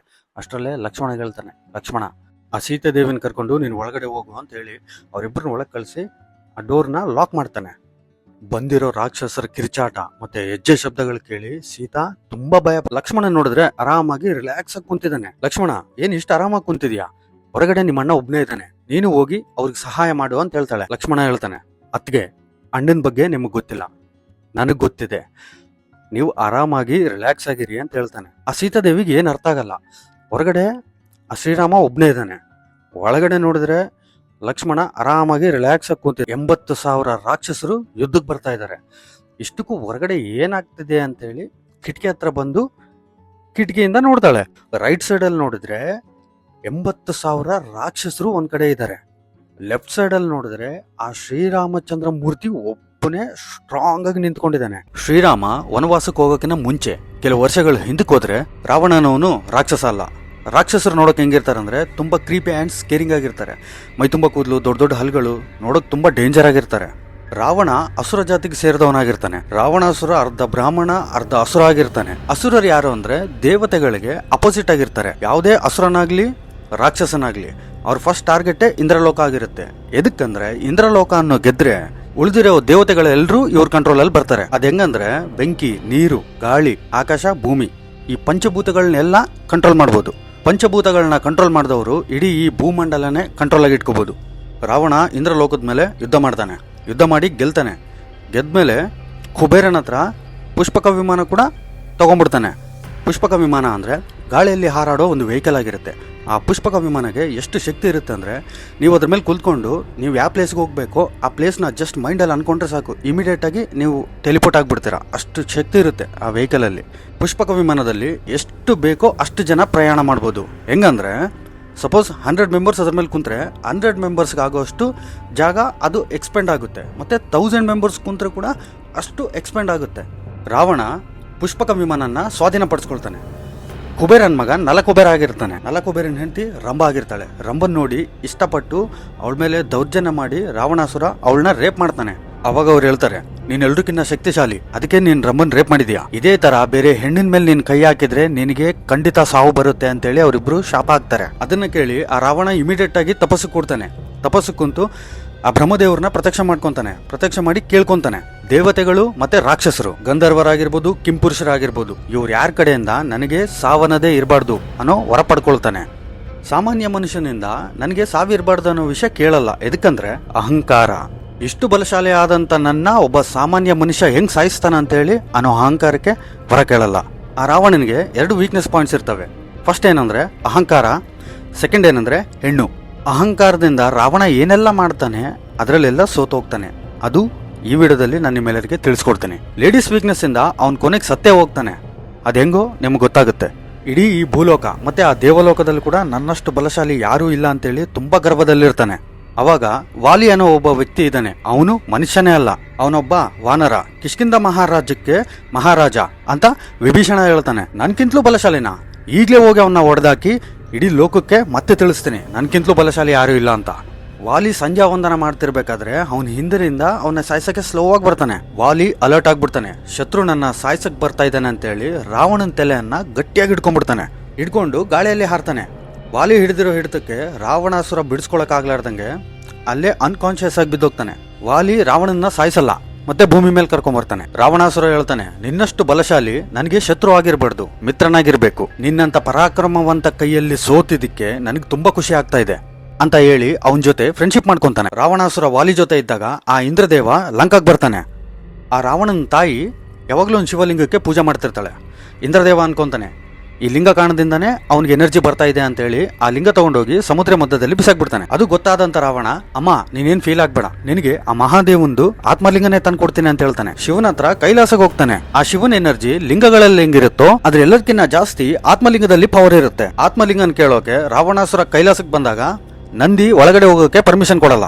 ನನ್ನನ್ನೇ ಒಳಗಡೆ ಹೋಗ್ಲಾರ್ದಂಗ್ ನಿಲ್ಲಿಸ್ತೀಯಾ, ನಿನ್ಗೆಷ್ಟು ಧೈರ್ಯ ಅಂತೇಳಿ ಅಹಂಕಾರದಿಂದ ಅವನ್ 2 ಕೈಯಿಂದ ಆ ಕೈಲಾಸನೇ ಎತ್ತೋಕ್ ನೋಡ್ತಾನೆ. ಅವಾಗ ಆ ಮಹಾದೇವನ್ ಸಿಟ್ ಬಂದು ಕಾಲಿಂದ ಪ್ರೆಸ್ ಮಾಡ್ತಾರೆ. ಆ ಫೋರ್ಸ್ ತಡ್ಕೊಳಕ್ ಆಗ್ಲಾರ್ದಂಗೆ ರಾವಣ ಕೈಲಾಸ ಎಲ್ಲಿತ್ತೋ ಮತ್ತೆ ಅದೇ ಸ್ಥಾನದಲ್ಲಿ ಇಟ್ಬಿಡ್ತಾನೆ. ಆ ರಾವಣ ತುಂಬಾ ಫೀಲ್ ಆಗ್ತಾನೆ, ಅಯ್ಯೋ ನಾನ್ ತುಂಬಾ ದೊಡ್ಡ ತಪ್ಪು ಮಾಡಿದೆ, ಆ ಮಹಾದೇವನ್ ಕೋಪಕ್ಕೆ ನಾನ್ ಕಾರಣ ಆದೆ, ಅವ್ರ ಕೋಪ ನಾನು ಹೇಗಾದ್ರೂ ಮಾಡಿ ಕಮ್ಮಿ ಮಾಡ್ಬೇಕಂತೇಳಿ ಅವ್ನ ಹೊಟ್ಟೆ ಅವ್ನ್ ಸೀಳ್ಕೊಂಡು ಕರಳು ಹೊರಗೆ ತೆಗಿತಾನೆ. ಅವನ್ ಕರಳನ್ನು ಒಂದು ಗಿಟಾರ್ ಶೇಪ್ ಅಲ್ಲಿ ಫಾರ್ಮ್ ಮಾಡಿ ಜಟಾಟವಿ ಗಲತ್ ಜಲತ್ ಪ್ರಹಾವ ಪಾಲತಸ್ಯಲೆ ಗಲೇವಲಂಬ್ಯ ಲಂಬಿತಂ ಭುಜಂಗ ತುಂಡ ಮಾಲಿಕಂ ಢಮಡ್ ಢಮಡ್ ಢಮಡ್ ನಿನಾದ ವಡ್ಡ ಮಾರ್ವಯಂ ಚಕಾರ ಚಂಡ ತಾಂಡವಂ ತನೋತ್ತನಂ ಶಿವಂ ಶಿವಂ. ಆ ಮಹಾದೇವ ಯಾರಾದ್ರೂ ವರಗಳನ್ನು ಕೇಳಿದ್ರೆ ಹಿಂದೆ ಮುಂದೆ ಯೋಚನೆ ಮಾಡ್ಲಾರ್ದಂಗೆ ವರಗಳು ಕೊಟ್ಟು ಬಿಡ್ತಾನೆ. ಅದಕ್ಕೆ ವಿಷ್ಣು ಏನ್ ಮಾಡ್ತಾನಂದ್ರೆ, ನನ್ಗೆ ಆತ್ಮಲಿಂಗ ಬೇಕು ಅಂತ ಕೇಳಕ್ಕೆ ಮುಂಚೆನೆ ನನ್ಗೆ ಪಾರ್ವತಿ ಬೇಕು ಅಂತ ಹೇಳಿ ಕೇಳಿಸ್ಬಿಡ್ತಾನೆ. ಇದೆಲ್ಲ ವಿಷ್ಣು ಮಾಯ ಅಂತೇಳಿ ಮಹಾದೇವನಿಗೆ ಗೊತ್ತಿದೆ. ವಿಷ್ಣು ಏನಾದ್ರೂ ಮಾಡ್ಲಿ ಅದ್ರ ಹಿಂದ್ಗಡೆ ಒಂದು ರೀಸನ್ ಇರುತ್ತೆ ಅಂತೇಳಿ ಸರಿ ಕರ್ಕೊಂಡು ಹೋಗು ಅಂತೇಳಿ ಪಾರ್ವತಿನ ರಾವಣನ ಜೊತೆ ಕಳ್ಸಿಕೊಡ್ತಾನೆ. ಪಾರ್ವತಿಗೆ ಏನು ಅರ್ಥ ಆಗಲ್ಲ. ಬಟ್ ಆ ಮಹಾದೇವ ಕೂಡ ಈ ತರ ಮಾಡಿದ್ದು ಇದು ಫಸ್ಟ್ ಟೈಮ್ ಅಲ್ಲ ಅಂತೇಳಿ ವಿಷ್ಣುನ ಪ್ರಾರ್ಥನೆ ಮಾಡ್ತಾಳೆ. ಅವಾಗ ವಿಷ್ಣು ಒಬ್ಬ ಬ್ರಾಹ್ಮಣನ ಅವತಾರದಲ್ಲಿ ಮುಂದ್ಗಡೆ ಬರ್ತಾನೆ. ಬಂದು ರಾವಣ ಇವ್ರು ಯಾರು ಅಂತ ಕೇಳ್ತಾನೆ. ಇವರು ಪಾರ್ವತಿ ದೇವಿ, ಇವ್ರನ್ನ ಲಂಕಕ್ಕೆ ಮಹಾರಾಣಿ ಮಾಡಕ್ಕೆ ಕರ್ಕೊಂಡು ಹೋಗ್ತಾ ಇದ್ದೀನಿ. ಅವಾಗ ಬ್ರಾಹ್ಮಣ ಲೈಟ್ ಆಗಿ ಸ್ಮೈಲ್ ಮಾಡಿ ಹೇಳ್ತಾನೆ, ಅಯ್ಯೋ ಹುಚ್ಚ, ನಿನ್ಗ ಆ ಮಹಾದೇವ ಮೋಸ ಮಾಡಿದಾನೆ. ಇವಳು ಮಾಯಾ ಪಾರ್ವತಿ. ನಿಜವಾಗ್ಲೂ ಪಾರ್ವತಿ ಎಲ್ಲಿದ್ದಾಳೆ ಅಂದ್ರೆ ಭೂಲೋಕದಲ್ಲಿ ಮಯಾಸುರ ಮಗಳ ರೂಪದಲ್ಲಿ ಇರ್ತಾಳೆ. ನಿನಗೆ ಡೌಟ್ ಇದ್ರೆ ಹೋಗಿ ಅಲ್ಲಿ ಒಂದ್ಸರಿ ನೋಡು ಅಂತ ಹೇಳ್ತಾನೆ ರಾವಣಾಸುರ. ಹೌದಾ, ಹಂಗಾದ್ರೆ ನನಗೆ ಈ ಮಾಯಾ ಪಾರ್ವತಿ ಬೇಕಾಗಿಲ್ಲ ಅಂತೇಳಿ ಅಲ್ಲೇ ಬಿಟ್ಟು ಮಯಾಸುರ ಹತ್ರ ಹೋಗ್ತಾನೆ. ಅವ್ರ ಮಗಳನ್ನ ಇಷ್ಟಪಟ್ಟು ಮದುವೆ ಮಾಡ್ಕೊಂತಾನೆ. ಅವಳೇ ಮಂಡೋದರಿ. ಇಡೀ ಲಂಕದಲ್ಲಿ ನೋಡಿದ್ರೆ ಒಳ್ಳೆ ಮನ್ಸಿರೋರು ಬರೀ ಇಬ್ಬರೇ ಇದ್ದಾರೆ. ಮೊದಲನೇದು ವಿಭೀಷಣ, ಇನ್ನೊಬ್ರು ಮಂಡೋದರಿ. ಮಂಡೋದರಿ ಹೇಳಿದ ಮಾತು ರಾವಣ ಎಲ್ಲಿವರೆಗೆ ಕೇಳ್ತಾನೋ ಅಲ್ಲಿವರೆಗೂ ಅವನಿಗೆ ಎದುರನ್ನೋದೇ ಇರಲ್ಲ. ಮಂಡೋದರಿನ ಮದುವೆ ಮಾಡ್ಕೊಂಡಿದ ತಕ್ಷಣನೇ ವಿಷ್ಣುದು ಮಾಯ ಏನಿರುತ್ತಲ್ಲ ಅದು ರಾವಣನಿಂದ ಬಿಟ್ಟು ಹೋಗ್ಬಿಡುತ್ತೆ. ಮಂಡೋದರಿ ಬಹಳ ದೊಡ್ಡ ಪತಿವ್ರತೆ. ಇವರು ಇಷ್ಟು ಪತಿವ್ರತೆ ಅಂತೇಳಿ ರಾವಣ ಮಾಡಿರೋ ಎಷ್ಟೋ ಯುದ್ಧಗಳಲ್ಲಿ ಗೆದ್ದಿರ್ತಾನೆ. ವಿಷ್ಣುದು ಮಾಯ ಬಿಟ್ಟಿದ ತಕ್ಷಣನೇ ರಾವಣಾಸುರ ಮತ್ತೆ ಕೈಲಾಸಕ್ಕೆ ಹೋಗ್ತಾನೆ. ಹೋಗಿ ಆತ್ಮಲಿಂಗ ಕೊಡು ಅಂತ ಶಿವನ ಹತ್ರ ಕೇಳ್ಕೊಂತಾನೆ. ಇವನೇನ್ ಬಿಡಂಗ್ ಕಾಣಿಸ್ತಿಲ್ಲ ಅಂತೇಳಿ ಸರಿ ಅಂತೇಳಿ ಆತ್ಮಲಿಂಗ ಕೊಡ್ತಾನೆ. ಆ ಶಿವ ಹೇಳ್ತಾನೆ, ಯಾವುದೇ ಪರಿಸ್ಥಿತಿಯಲ್ಲಿ ನೀನ್ ಲಂಕಕ್ಕೆ ಸೇರೋವರೆಗೂ ಇದನ್ನ ಕೆಳಗಡೆ ಇಡಬೇಡ ಅಂತ ಹೇಳ್ತಾನೆ. ಸರಿ ಅಂತೇಳಿ ರಾವಣ ಅಲ್ಲಿಂದ ಹೋಗ್ಬಿಡ್ತಾನೆ. ವಿಷ್ಣು ಸುಮ್ನೆ ಇರ್ತಾನ. ರಾವಣ ಹೋಗೋ ದಾರಿಯಲ್ಲಿ ಎಷ್ಟೋ ಜನ ಸನ್ಯಾಸಿರು ಸೇರ್ಕೊಂಡು ಸಂಧ್ಯಾ ವಂದನ ಮಾಡ್ತಿರ್ತಾರೆ. ಅಲ್ಲಿ ಎಷ್ಟೋ ಜನ ಸಂಧ್ಯಾ ವಂದನ ಮಾಡ್ತಿರ್ತಾರೆ. ಅದನ್ನ ನೋಡಿ ರಾವಣಾಸುರ ಏನು ಅಂತಾನಂದ್ರೆ, ನಾನು ಹೋಗಿ ಈಗ ಸಂಧ್ಯಾ ವಂದನ ಮಾಡ್ಲಿಲ್ಲ ಅಂದ್ರೆ ನನಗೆ ಕೆಟ್ಟದಾಗ್ಬಿಡ್ತೇನೋ ಅಂತ ಅನ್ಕೊಂಡ್ಬಿಡ್ತಾನೆ. ಅಷ್ಟೊಂದ್ ಜನ ಇರ್ತಾರೆ ಅಲ್ಲಿ, ನಾನು ಹೋಗಿ ಸಂಧ್ಯಾ ವಂದನ ಮಾಡ್ಬೇಕಂತೇಳಿ ರಾವಣ ಅನ್ಕೊಂತಾನೆ. ಈಗ ಕೈಯಲ್ಲಿ ಆತ್ಮಲಿಂಗ ಇರುತ್ತೆ. ಆ ಕಡೆ ಈ ಕಡೆ ನೋಡ್ತಾನೆ. ಒಬ್ಬ ಚಿಕ್ಕ ಹುಡುಗ ಆಟ ಆಡ್ಕೊಂತಿರ್ತಾನೆ. ಆ ಚಿಕ್ಕ ಹುಡುಗನ್ ಕರೆದು ಹೇಳ್ತಾನೆ, ನಾನೀಗ ಸಂಧ್ಯಾ ವಂದನ ಮಾಡಕ್ ಹೋಗ್ತಾ ಇದ್ದೀನಿ, ನಾನ್ ಬರೋವರೆಗೂ ಈ ಲಿಂಗ ನಿನ್ ಕೈಯಲ್ಲಿ ಇಟ್ಕೊ ಅಂತ ಹೇಳ್ತಾನೆ. ಆ ಚಿಕ್ಕ ಹುಡುಗ ಹೇಳ್ತಾನೆ, ನಾನ್ ಮನೆಗೆ ಹೋಗೋ ಹೊತ್ತಾಯ್ತು, ನಮ್ಮಪ್ಪ ಇಲ್ಲಿಗೆ ಬರ್ತಾರೆ ಈಗ ಅಂತ ಹೇಳ್ತಾನೆ. ಸರಿ, ನಿಮ್ಮಪ್ಪ ಬಂದ್ರೆ ನಾನು ಹೋಗ್ತಾ ಇದ್ದೀನಿ ಅಂತ 3 ಸರಿ ನನ್ನನ್ನ ಕರಿ, ನಾನು ಅಷ್ಟರಲ್ಲೇ ಬಂದು ಈ ಆತ್ಮಲಿಂಗನ್ನು ನನ್ನ ಕೈಗೆ ತಗೊಂತೀನಿ. ಅಷ್ಟರಲ್ಲೇ ನಾನು ಬರ್ಲಿಲ್ಲ ಅಂದ್ರೆ ಇಲ್ಲೇ ಕೆಳಗಿಟ್ಟು ನೀನು ಹೋಗ್ಬಿಡು ಅಂತ ಹೇಳ್ತಾನೆ. ಸರಿ ಅಂತೇಳಿ ಆ ಹುಡುಗ ಹೇಳ್ತಾನೆ. ರಾವಣಾಸುರ ಸ್ವಲ್ಪ ದೂರ ಹೋಗಿದ ತಕ್ಷಣ ನಾನು ಹೋಗ್ತಾ ಇದ್ದೀನಿ ಅಂತ ಫಾಸ್ಟ್ ಆಗಿ ಹೇಳ್ಬಿಟ್ಟು ಆ ಲಿಂಗ ಅಲ್ಲೇ ಇಟ್ಟು ಹೋಗ್ಬಿಡ್ತಾನೆ. ಆ ಹುಡುಗ ಬೇರೆ ಯಾರು ಅಲ್ಲ, ಆ ವಿಷ್ಣು ಮೂರ್ತಿ ಕಳಿಸಿರೋ ಗಣೇಶನಾಗಿರ್ತಾನೆ. ರಾವಣಾಸುರ ಅಲ್ಲಿಗೆ ಬಂದು ಆ ಲಿಂಗ ಎತ್ತಕ್ ಟ್ರೈ ಮಾಡ್ತಾನೆ. ಅವ್ರು ಎಷ್ಟು ಫೋರ್ಸ್ ಆಗಿ ಅಪ್ಲೈ ಮಾಡ್ತಾನೋ ಅಷ್ಟೇ ಆ ಲಿಂಗ ದೊಡ್ಡದಾಗ್ತಾ ಹೋಗುತ್ತೆ. ಇವತ್ತು ಆ ಲಿಂಗ ಎಲ್ಲಿದೆ ಗೊತ್ತಾ? ನಮ್ ಕರ್ನಾಟಕದಲ್ಲಿ ಮಹಾಬಲೇಶ್ವರಂ ಅಲ್ಲಿದೆ. ಆ ಲಿಂಗನಲ್ಲೇ ಬಿಟ್ಬಿಟ್ಟು ಲಂಕಕ್ಕೆ ಹೋಗ್ಬಿಡ್ತಾನೆ ರಾವಣಾಸುರ. ಆ ರಾವಣಾಸುರ ಸಾವೇ ಇಲ್ಲಾರ್ದಂತವರ ಬ್ರಹ್ಮದೇವರ ಹತ್ರ ತಗೊಂತಾನೆ. ಅದಕ್ಕೆ ರಾವಣನ್ನ ರಾವಣ ಬ್ರಹ್ಮ ಅಂತ ಕರೀತಾರೆ. ಎದಕ್ಕಂದ್ರೆ ಆ ಬ್ರಹ್ಮದೇವರಿಗೆ ಇರೋಂತ ನಾಲೆಜ್ ರಾವಣನ್ಗಿರುತ್ತೆ. ರಾವಣನ್ ರಾಜ್ಯದಲ್ಲಿ ಇರೋರೆಲ್ಲರೂ ರಾಕ್ಷಸರೇ. ಅದಕ್ಕೆ ಎಷ್ಟೋ ಜನ ರಾಜರು ಹೇಳ್ತಾ ಇರ್ತಾರೆ, ರಾಜ್ಯನ ಹೆಂಗ್ ಪಾಲಿಸ್ಬೇಕು ಅಂದ್ರೆ ರಾವಣನ್ ನೋಡಿ ಕಲ್ಕೋಬೇಕು ಅಂತ. ಇಷ್ಟಕ್ಕೂ ಪಾಯಿಂಟ್ ಏನಂದ್ರೆ, ರಾವಣಾಸುರ ಹೀರೋನ ವಿಲನ? ಎಷ್ಟೋ ಜನ ರಾವಣಾಸುರ ಹೀರೋ ಅಂತ ಹೇಳ್ತಾರೆ. ಅವ್ರು ಅದಕ್ಕೆ ಎದಕ್ಕೆ ಹೇಳ್ತಾರೆ ಅಂದ್ರೆ, ಪಾಯಿಂಟ್ ನಂಬರ್ 1, ಎಷ್ಟೋ ಜನ ಹೇಳ್ತಾರೆ ರಾವಣಾಸುರ ಈಗೋ ಇರೋ ಕಾರಣದಿಂದಾನೇ ಸೀತೆನ್ ಕರ್ಕೊಂಡು ಹೋದ, ಬಟ್ ಇಷ್ಟಪಟ್ಟು ಮಾತ್ರ ಕರ್ಕೊಂಡು ಹೋಗಿಲ್ಲ ಅಂತ ಹೇಳ್ತಾರೆ. ಬಟ್ ಅದು ಕರೆಕ್ಟ್ ಅಲ್ಲ. ಶೂರ್ಪಣಖನ ಕಿವಿ ಮೂಗು ಕೊಯ್ದಾಗ ರಾವಣಾಸುರ ರಾಮ ಲಕ್ಷ್ಮಣನ್ ಏನಾದ್ರು ಮಾಡ್ಬೇಕಾಗಿತ್ತು, ಇಲ್ಲಾಂದ್ರೆ ಸೀತೆನ್ ಸಾಯಿಸಬಹುದಾಗಿತ್ತು. ಬಟ್ ಸೀತೆನ್ ಜೊತೆಗೆ ಕರ್ಕೊಂಡು ಹೋಗ್ತಾನೆ. ಅದು ಕೇವಲ ಸೀತೆ ಅಂದ್ರೆ ಇಷ್ಟ ಇರೋ ಕಾರಣನೇ. ಇಲ್ಲ ಅವನಿಗೆ ಸೀತೆ ಅಂದ್ರೆ ಇಷ್ಟ ಇಲ್ಲ ಅಂತ ಹೇಳ್ತಾರೆ. ಒಂದು ಹೆಣ್ಣನ್ನ ಅಡ್ಡ ಇಟ್ಕೊಂಡು ಇನ್ನೊಬ್ರಿಗೆ ಟಾರ್ಚರ್ ಕೊಡೋನು ನನ್ನ ದೃಷ್ಟಿಯಲ್ಲಿ ಗಂಡಸೇ ಅಲ್ಲ. ನನ್ನ ದೃಷ್ಟಿಯಲ್ಲಿ ಮಾತ್ರ ರಾವಣ ಅನ್ನೋನು ಯಾವಾಗ್ಲೂ ವಿಲನೆ. ಎರಡನೇ ಪಾಯಿಂಟ್ ಏನಂದ್ರೆ ಸೀತೆ ಅಂದ್ರೆ ಅವ್ನಿಗೆ ಇಷ್ಟ ಇದ್ದಾಗ ಅವ್ನ್ ಸೀತೆನ ಎದಕ್ ಟಚ್ ಮಾಡ್ಲಿಲ್ಲ. ಅದಕ್ಕೆ ನನ್ನ ಹತ್ರ 2 ಕಾರಣಗಳಿವೆ. ರಂಭಾ ಆಲ್ರೆಡಿ ಶಾಪ ಕೊಟ್ಟಿರ್ತಾಳೆ, ನೀನ್ ಇನ್ನೊಂದು ಹೆಣ್ಣೆ ಟಚ್ ಮಾಡಿದ ತಕ್ಷಣನೇ ನಿನಗೆ ಸಾವು ಬರುತ್ತೆ ಅಂತ. ಎರಡನೇದು, ವಿಭೀಷಣ ಹೇಳ್ತಾನೆ, ನೀನ್ ಸೀತೆನ ಕರ್ಕೊಂಡ್ಬರೋ ಹಾಗಿದ್ರೆ ಅವಳನ್ನ ಟಚ್ ಮಾಡ್ಬೇಡ, ಅವಳು ಮಹಾಪತಿವ್ರತೆ, ಅದಕ್ಕೆ ಸೀತೆನ ಕರ್ಕೊಂಡ್ ಬರ್ಬೇಕಾದ್ರೆ ಅವ್ರನ್ನ ಟಚ್ ಮಾಡಲ್ಲ, ಭೂಮಿ ಸಮೇತ ಅವ್ರನ್ನ ಎತ್ಕೊಂಡ್ಬರ್ತಾನೆ. ಪಾಯಿಂಟ್ ನಂಬರ್ 3, ಆ ರಾವಣಾಸುರಂಗೆ ಹುಡುಗಿರಂದ್ರೆ ಇಷ್ಟ ಇಲ್ಲ ಅಂತ ನಾನು ಹೇಳಲಿಲ್ಲ. ಎದಕ್ಕಂದ್ರೆ ಸೀತೆನ ಕರ್ಕೊಂಬರಕ್ಕಿಂತ ಮುಂಚೆನೆ ಇಬ್ರು ಹುಡುಗಿರನ್ನ ರೇಪ್ ಮಾಡಿ ಹೋಗಿರ್ತಾನೆ. ಪಾಯಿಂಟ್ ನಂಬರ್ 4, ರಾವಣಾಸುರ ಏಕಪತ್ನಿ ವ್ರತ ಅಲ್ಲ, ಮಂಡೋದರಿ ಒಬ್ಳೆ ಅವನಿಗೆ ಹೆಂಡತಿ ಇರ್ಲಿಲ್ಲ, ಎಷ್ಟೋ ಜನ ಹೆಂಡತಿರಿದ್ರು. ರಾಮ ರಾವಣನ ಯುದ್ಧ ನಡಿಬೇಕಾದ್ರೆ ಅತಿಕಾಯ ಅನ್ನೋ ಒಬ್ಬ ರಾಕ್ಷಸ ಅಲ್ಲಿಗೆ ಬರ್ತಾನೆ. ಅವನ್ ಬೇರೆ ಯಾರು ಅಲ್ಲ, ರಾವಣ ಮತ್ತೆ ಧನ್ಯಮಾಲಿನಿ ಅನ್ನೋಳಿಗೆ ಹುಟ್ಟದವನಾಗಿರ್ತಾನೆ. ಪಾಯಿಂಟ್ ನಂಬರ್ 5, ಅವನು ಒಂದು ಎಕ್ಸಲೆಂಟ್ ಕಿಂಗ್ ಅನ್ನೋಕೆ. ಈಗ ಎಕ್ಸಲೆಂಟ್ ಕಿಂಗ್ ಆದವನು ಏನ್ ಮಾಡ್ತಾನೆ, ಸಭಾದಲ್ಲಿ ಯಾರಾದ್ರೂ ಇಂಟೆಲಿಜೆಂಟ್ ಪೀಪಲ್ಸ್ ನ ಸಜೆಷನ್ಸ್ ತಗೊಂತಾರೆ. ಸೀತೆ ವಿಷಯದಲ್ಲಿ ಮಂಡೋದರಿ ಮತ್ತೆ ವಿಭೀಷಣ ಹೇಳಿರೋ ಸಲಹೆಗಳು ಅವನು ಕೇಳಲ್ಲ. ಅವನ್ ಏನಾದ್ರೂ ಸ್ವಲ್ಪ ಬುದ್ಧಿ ಇರೋನಾಗಿದ್ರೆ ಕಾಂಪ್ರಮೈಸಿಗೆ ಬಂದವ್ರನ್ನ ಬಾಲಕ್ ಬೆಂಕಿ ಹಚ್ಚಿ ಅವನ್ ಕೈಯಾರೆ ಇಡೀ ಲಂಕನ ಸುಟ್ಟಿಸ್ಕೊಳ್ಳಲ್ಲ. ಇದೆಲ್ಲ ಮಾಡಿದ್ದು ರಾವಣಾಸುರನೇ ಅಲ್ಲ. ಎಷ್ಟೋ ಜನ ಹೇಳ್ತಾರೆ ಆ ರಾವಣಾಸುರಂಗೆ ಲಂಕಾ ಅಲ್ಲಿ ಗುರಿಗಳಿದ್ವು ಅಂತ ಹೇಳ್ತಾರೆ. ಅವೆಲ್ಲ ಕ್ಯಾಸ್ಟ್ ಬೇಸ್ ಪಾಲಿಟಿಕ್ಸ್ ಇದ್ದಂಗೆ. ಹೆಂಗಂದ್ರೆ ನಮ್ಗಿಷ್ಟ ಇರ್ಲಿ ಬಿಡ್ಲಿ, ಆ ರಾಜಕಾರಣಿ ಒಳ್ಳೆಯವನ ಕೆಟ್ಟವನ ಏನು ನೋಡಲ್ಲ, ಎಂತ ಲೋಫರ್ ಇದ್ರೆ ಕೂಡ ಪರವಾಗಿಲ್ಲ, ನಮ್ ಕ್ಯಾಸ್ಟ್ ಅವನು ಅಂತೇಳಿ ಎಲ್ರು ಹೋಗಿ ಓಟ್ ಹಾಕ್ತಾರಲ್ಲ, ಇದು ಅದೇ ತರಾನೇ. ಈ ತರ ಹೇಳ್ತಾ ಹೋದ್ರೆ ರಾವಣಲ್ಲಿ 95% ಎಲ್ಲ ನೆಗೆಟಿವ್ ಪಾಯಿಂಟ್ಸೇ ಕಾಣಿಸುತ್ತೆ. ಆ ರಾವಣಾಸುರನ ಹೀರೋ ಅನ್ನೋರು ನನ್ನ ದೃಷ್ಟಿಯಲ್ಲಿ ಎಲ್ರು ಲೋಫರ್ಸೆ. ಒಂದ್ ವಿಷಯ ನಿಮ್ಮೆಲ್ರಿಗೂ ಕೇಳ್ತೀನಿ, ಫ್ರಾಂಕ್ ಆಗಿ ಆನ್ಸರ್ ಮಾಡಿ. ಯಾರಾದ್ರೂ ರಾವಣಾಸುರ ತರ ಮಗ ನನ್ಗೆ ಹುಟ್ಬೇಕು ಅಂತ ಯಾರಾದ್ರೂ ಅನ್ಕೊಂತಾರ? ಹೆಣ್ಮಕ್ಳು ರಾವಣಾಸುರನ್ ತರ ಗಂಡ ನನಗ್ ಬೇಕು ಅಂತ ಯಾವಾಗಾದ್ರೂ ಅನ್ಕೊಂತಾರ? ಒಂದ್ ನಿಮಿಷ ಯೋಚನೆ ಮಾಡಿದ್ರೆ ನಿಮ್ಮೆಲ್ರಿಗೂ ಅರ್ಥ ಆಗುತ್ತೆ ಅವನ್ ಎಂತ ವ್ಯಕ್ತಿ ಅಂತ. ನನ್ನನ್ ಕೇಳೋ ಹೋಗಿದ್ರೆ ರಾವಣಾಸುರ ಅತಿ ದೊಡ್ಡ ವಿಲನ್, ಸಾವು ಅನ್ನೋದೇ ಇಲ್ಲಾರ್ದಂತ ರಾಕ್ಷಸ.